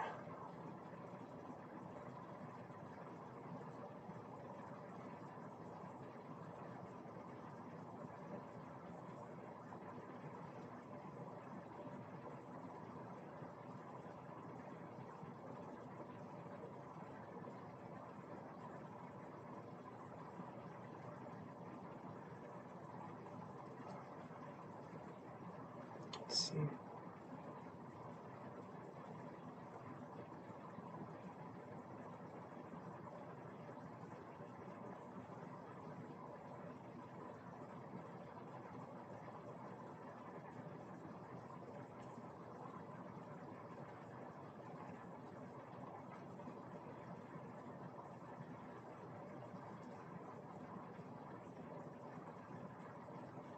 The next thing I see is a computer mouse. This to me is telling me, um, when I see this computer mouse, it's telling me that I feel like we're doing research or we're finding things out. So to me, this is good. We're taking time. We're trying to learn something new. So maybe we're watching videos that could be uncomfortable to watch, or maybe we're just trying to learn something about the situation that we find ourselves in. So I feel like there's a lot of self recovery, and maybe we're trying to read and we're trying to learn as much as we can about kind of what makes us tick. So to me, this is kind of diving more into the shadow side of things. So it feels like to me we're doing research or we're doing something where we're seeing where it is we can grow, taking accountability, taking responsibility, and then understanding where we can go from there. That's what I'm seeing here. So the computer mouse to me represents that kind of self-knowledge, self-research. So we're looking more into the self, how we operate.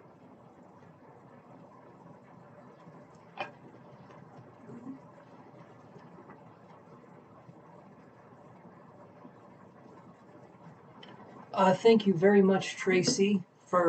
So next time I'm live, if you want to do that, we absolutely can, my friend. I've been going for over 5 hours now, so I'm hitting my limit, getting pretty tired. I'm just gonna do this for Maxine, and then I'm gonna call it good. If you want, you can subscribe and hit the bell, and you can know I'm going live on Wednesday at 8 p.m. Mountain Standard Time. So if you need to, you can see me on Wednesday.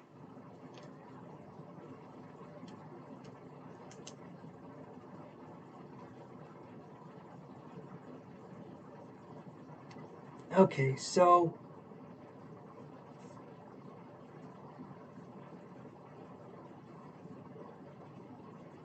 thank you, Tracy, for understanding. I appreciate that, my friend.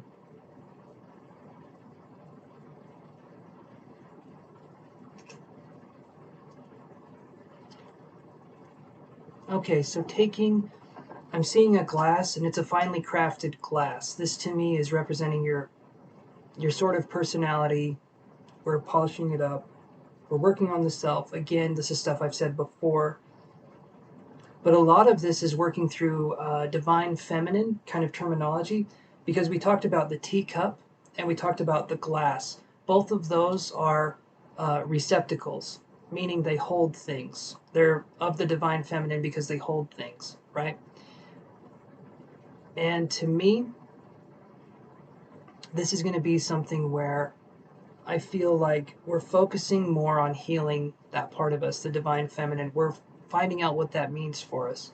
So it feels like we're trying to stay on track towards um, stepping into that light of the divine feminine more, understanding what that means for us to step into that.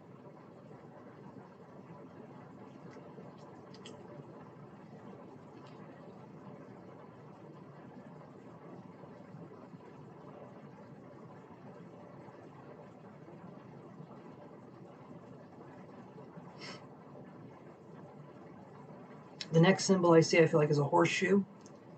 And I feel like that symbol to me represents that we're no longer, I feel like we're kind of,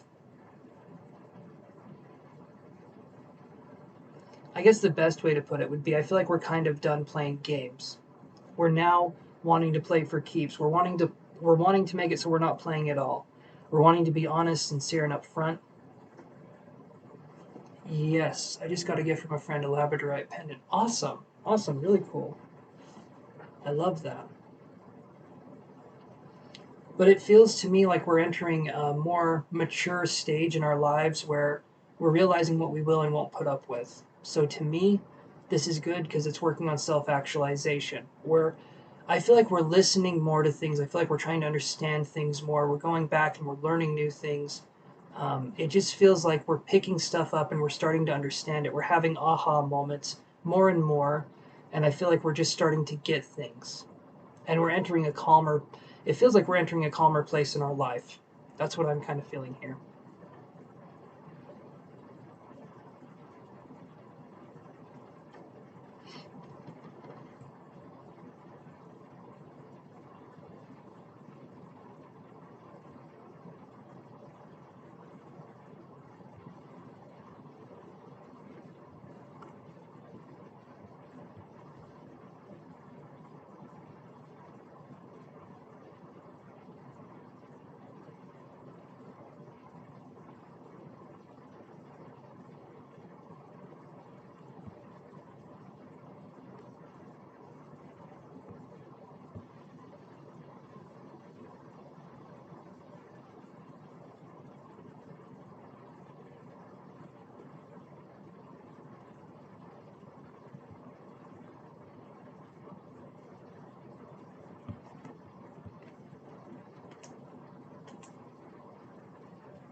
Let's see.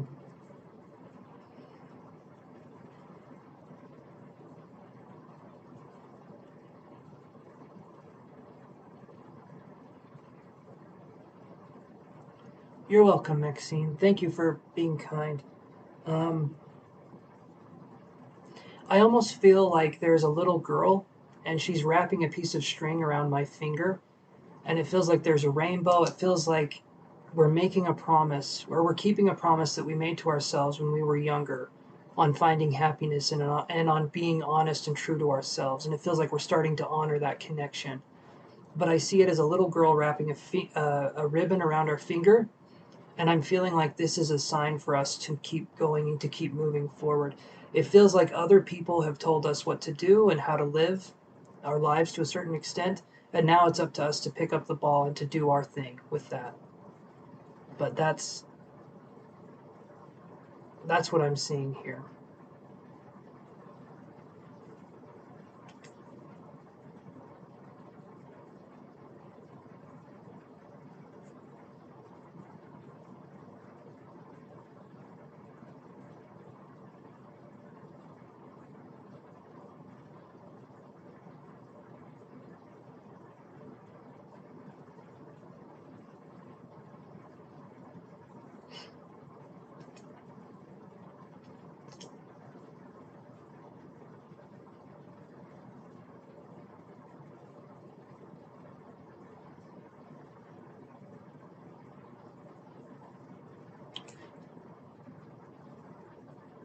Awesome. Awesome.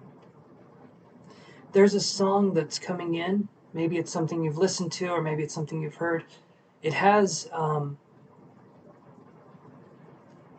it's either from the band Heart, or it has the word heart in it, but it's like heartfelt, heartfelt.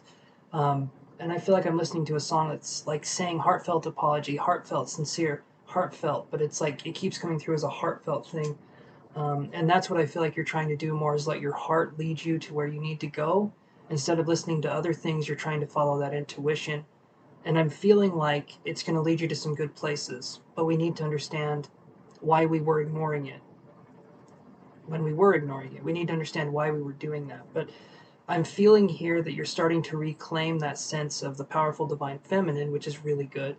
But it's a work in progress. The whole thing is kind of a work in progress. But I feel like you're on the right track. Let's see.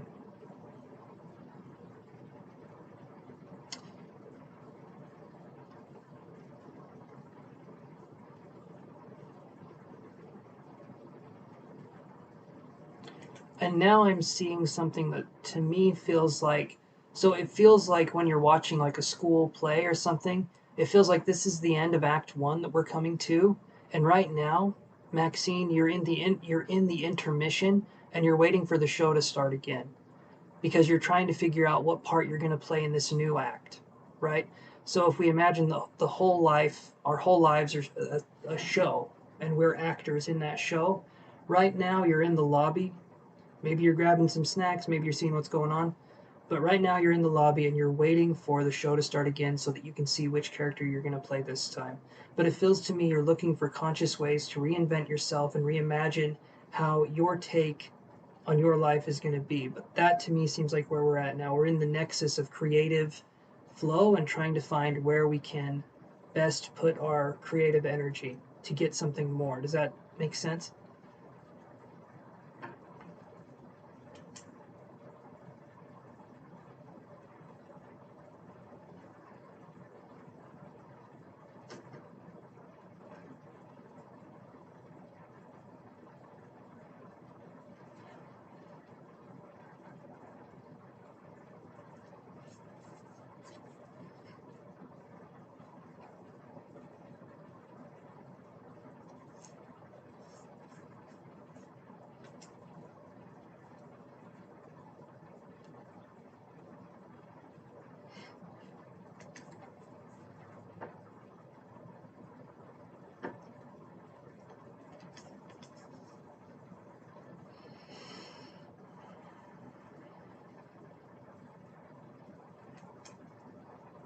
Trust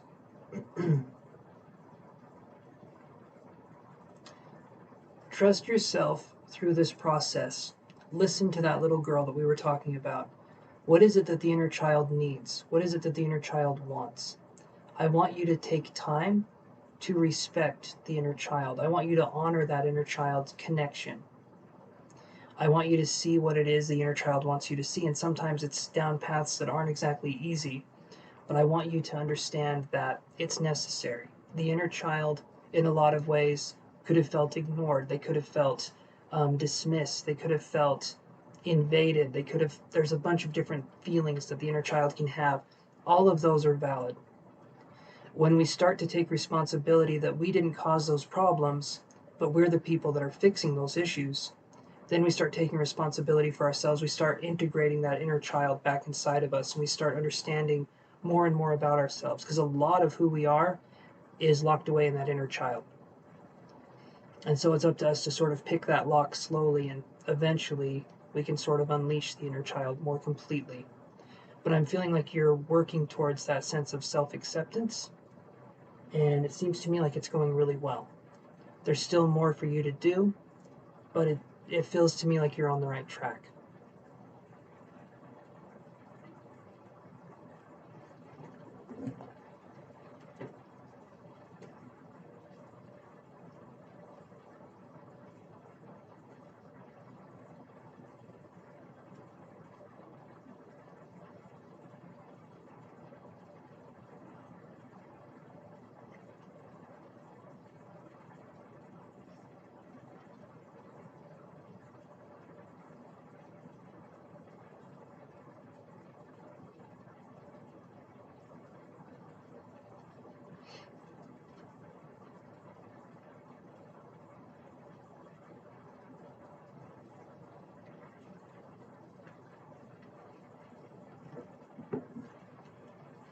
So I'm feeling like you're holding up your end of the bargain, the promise, the protection promise.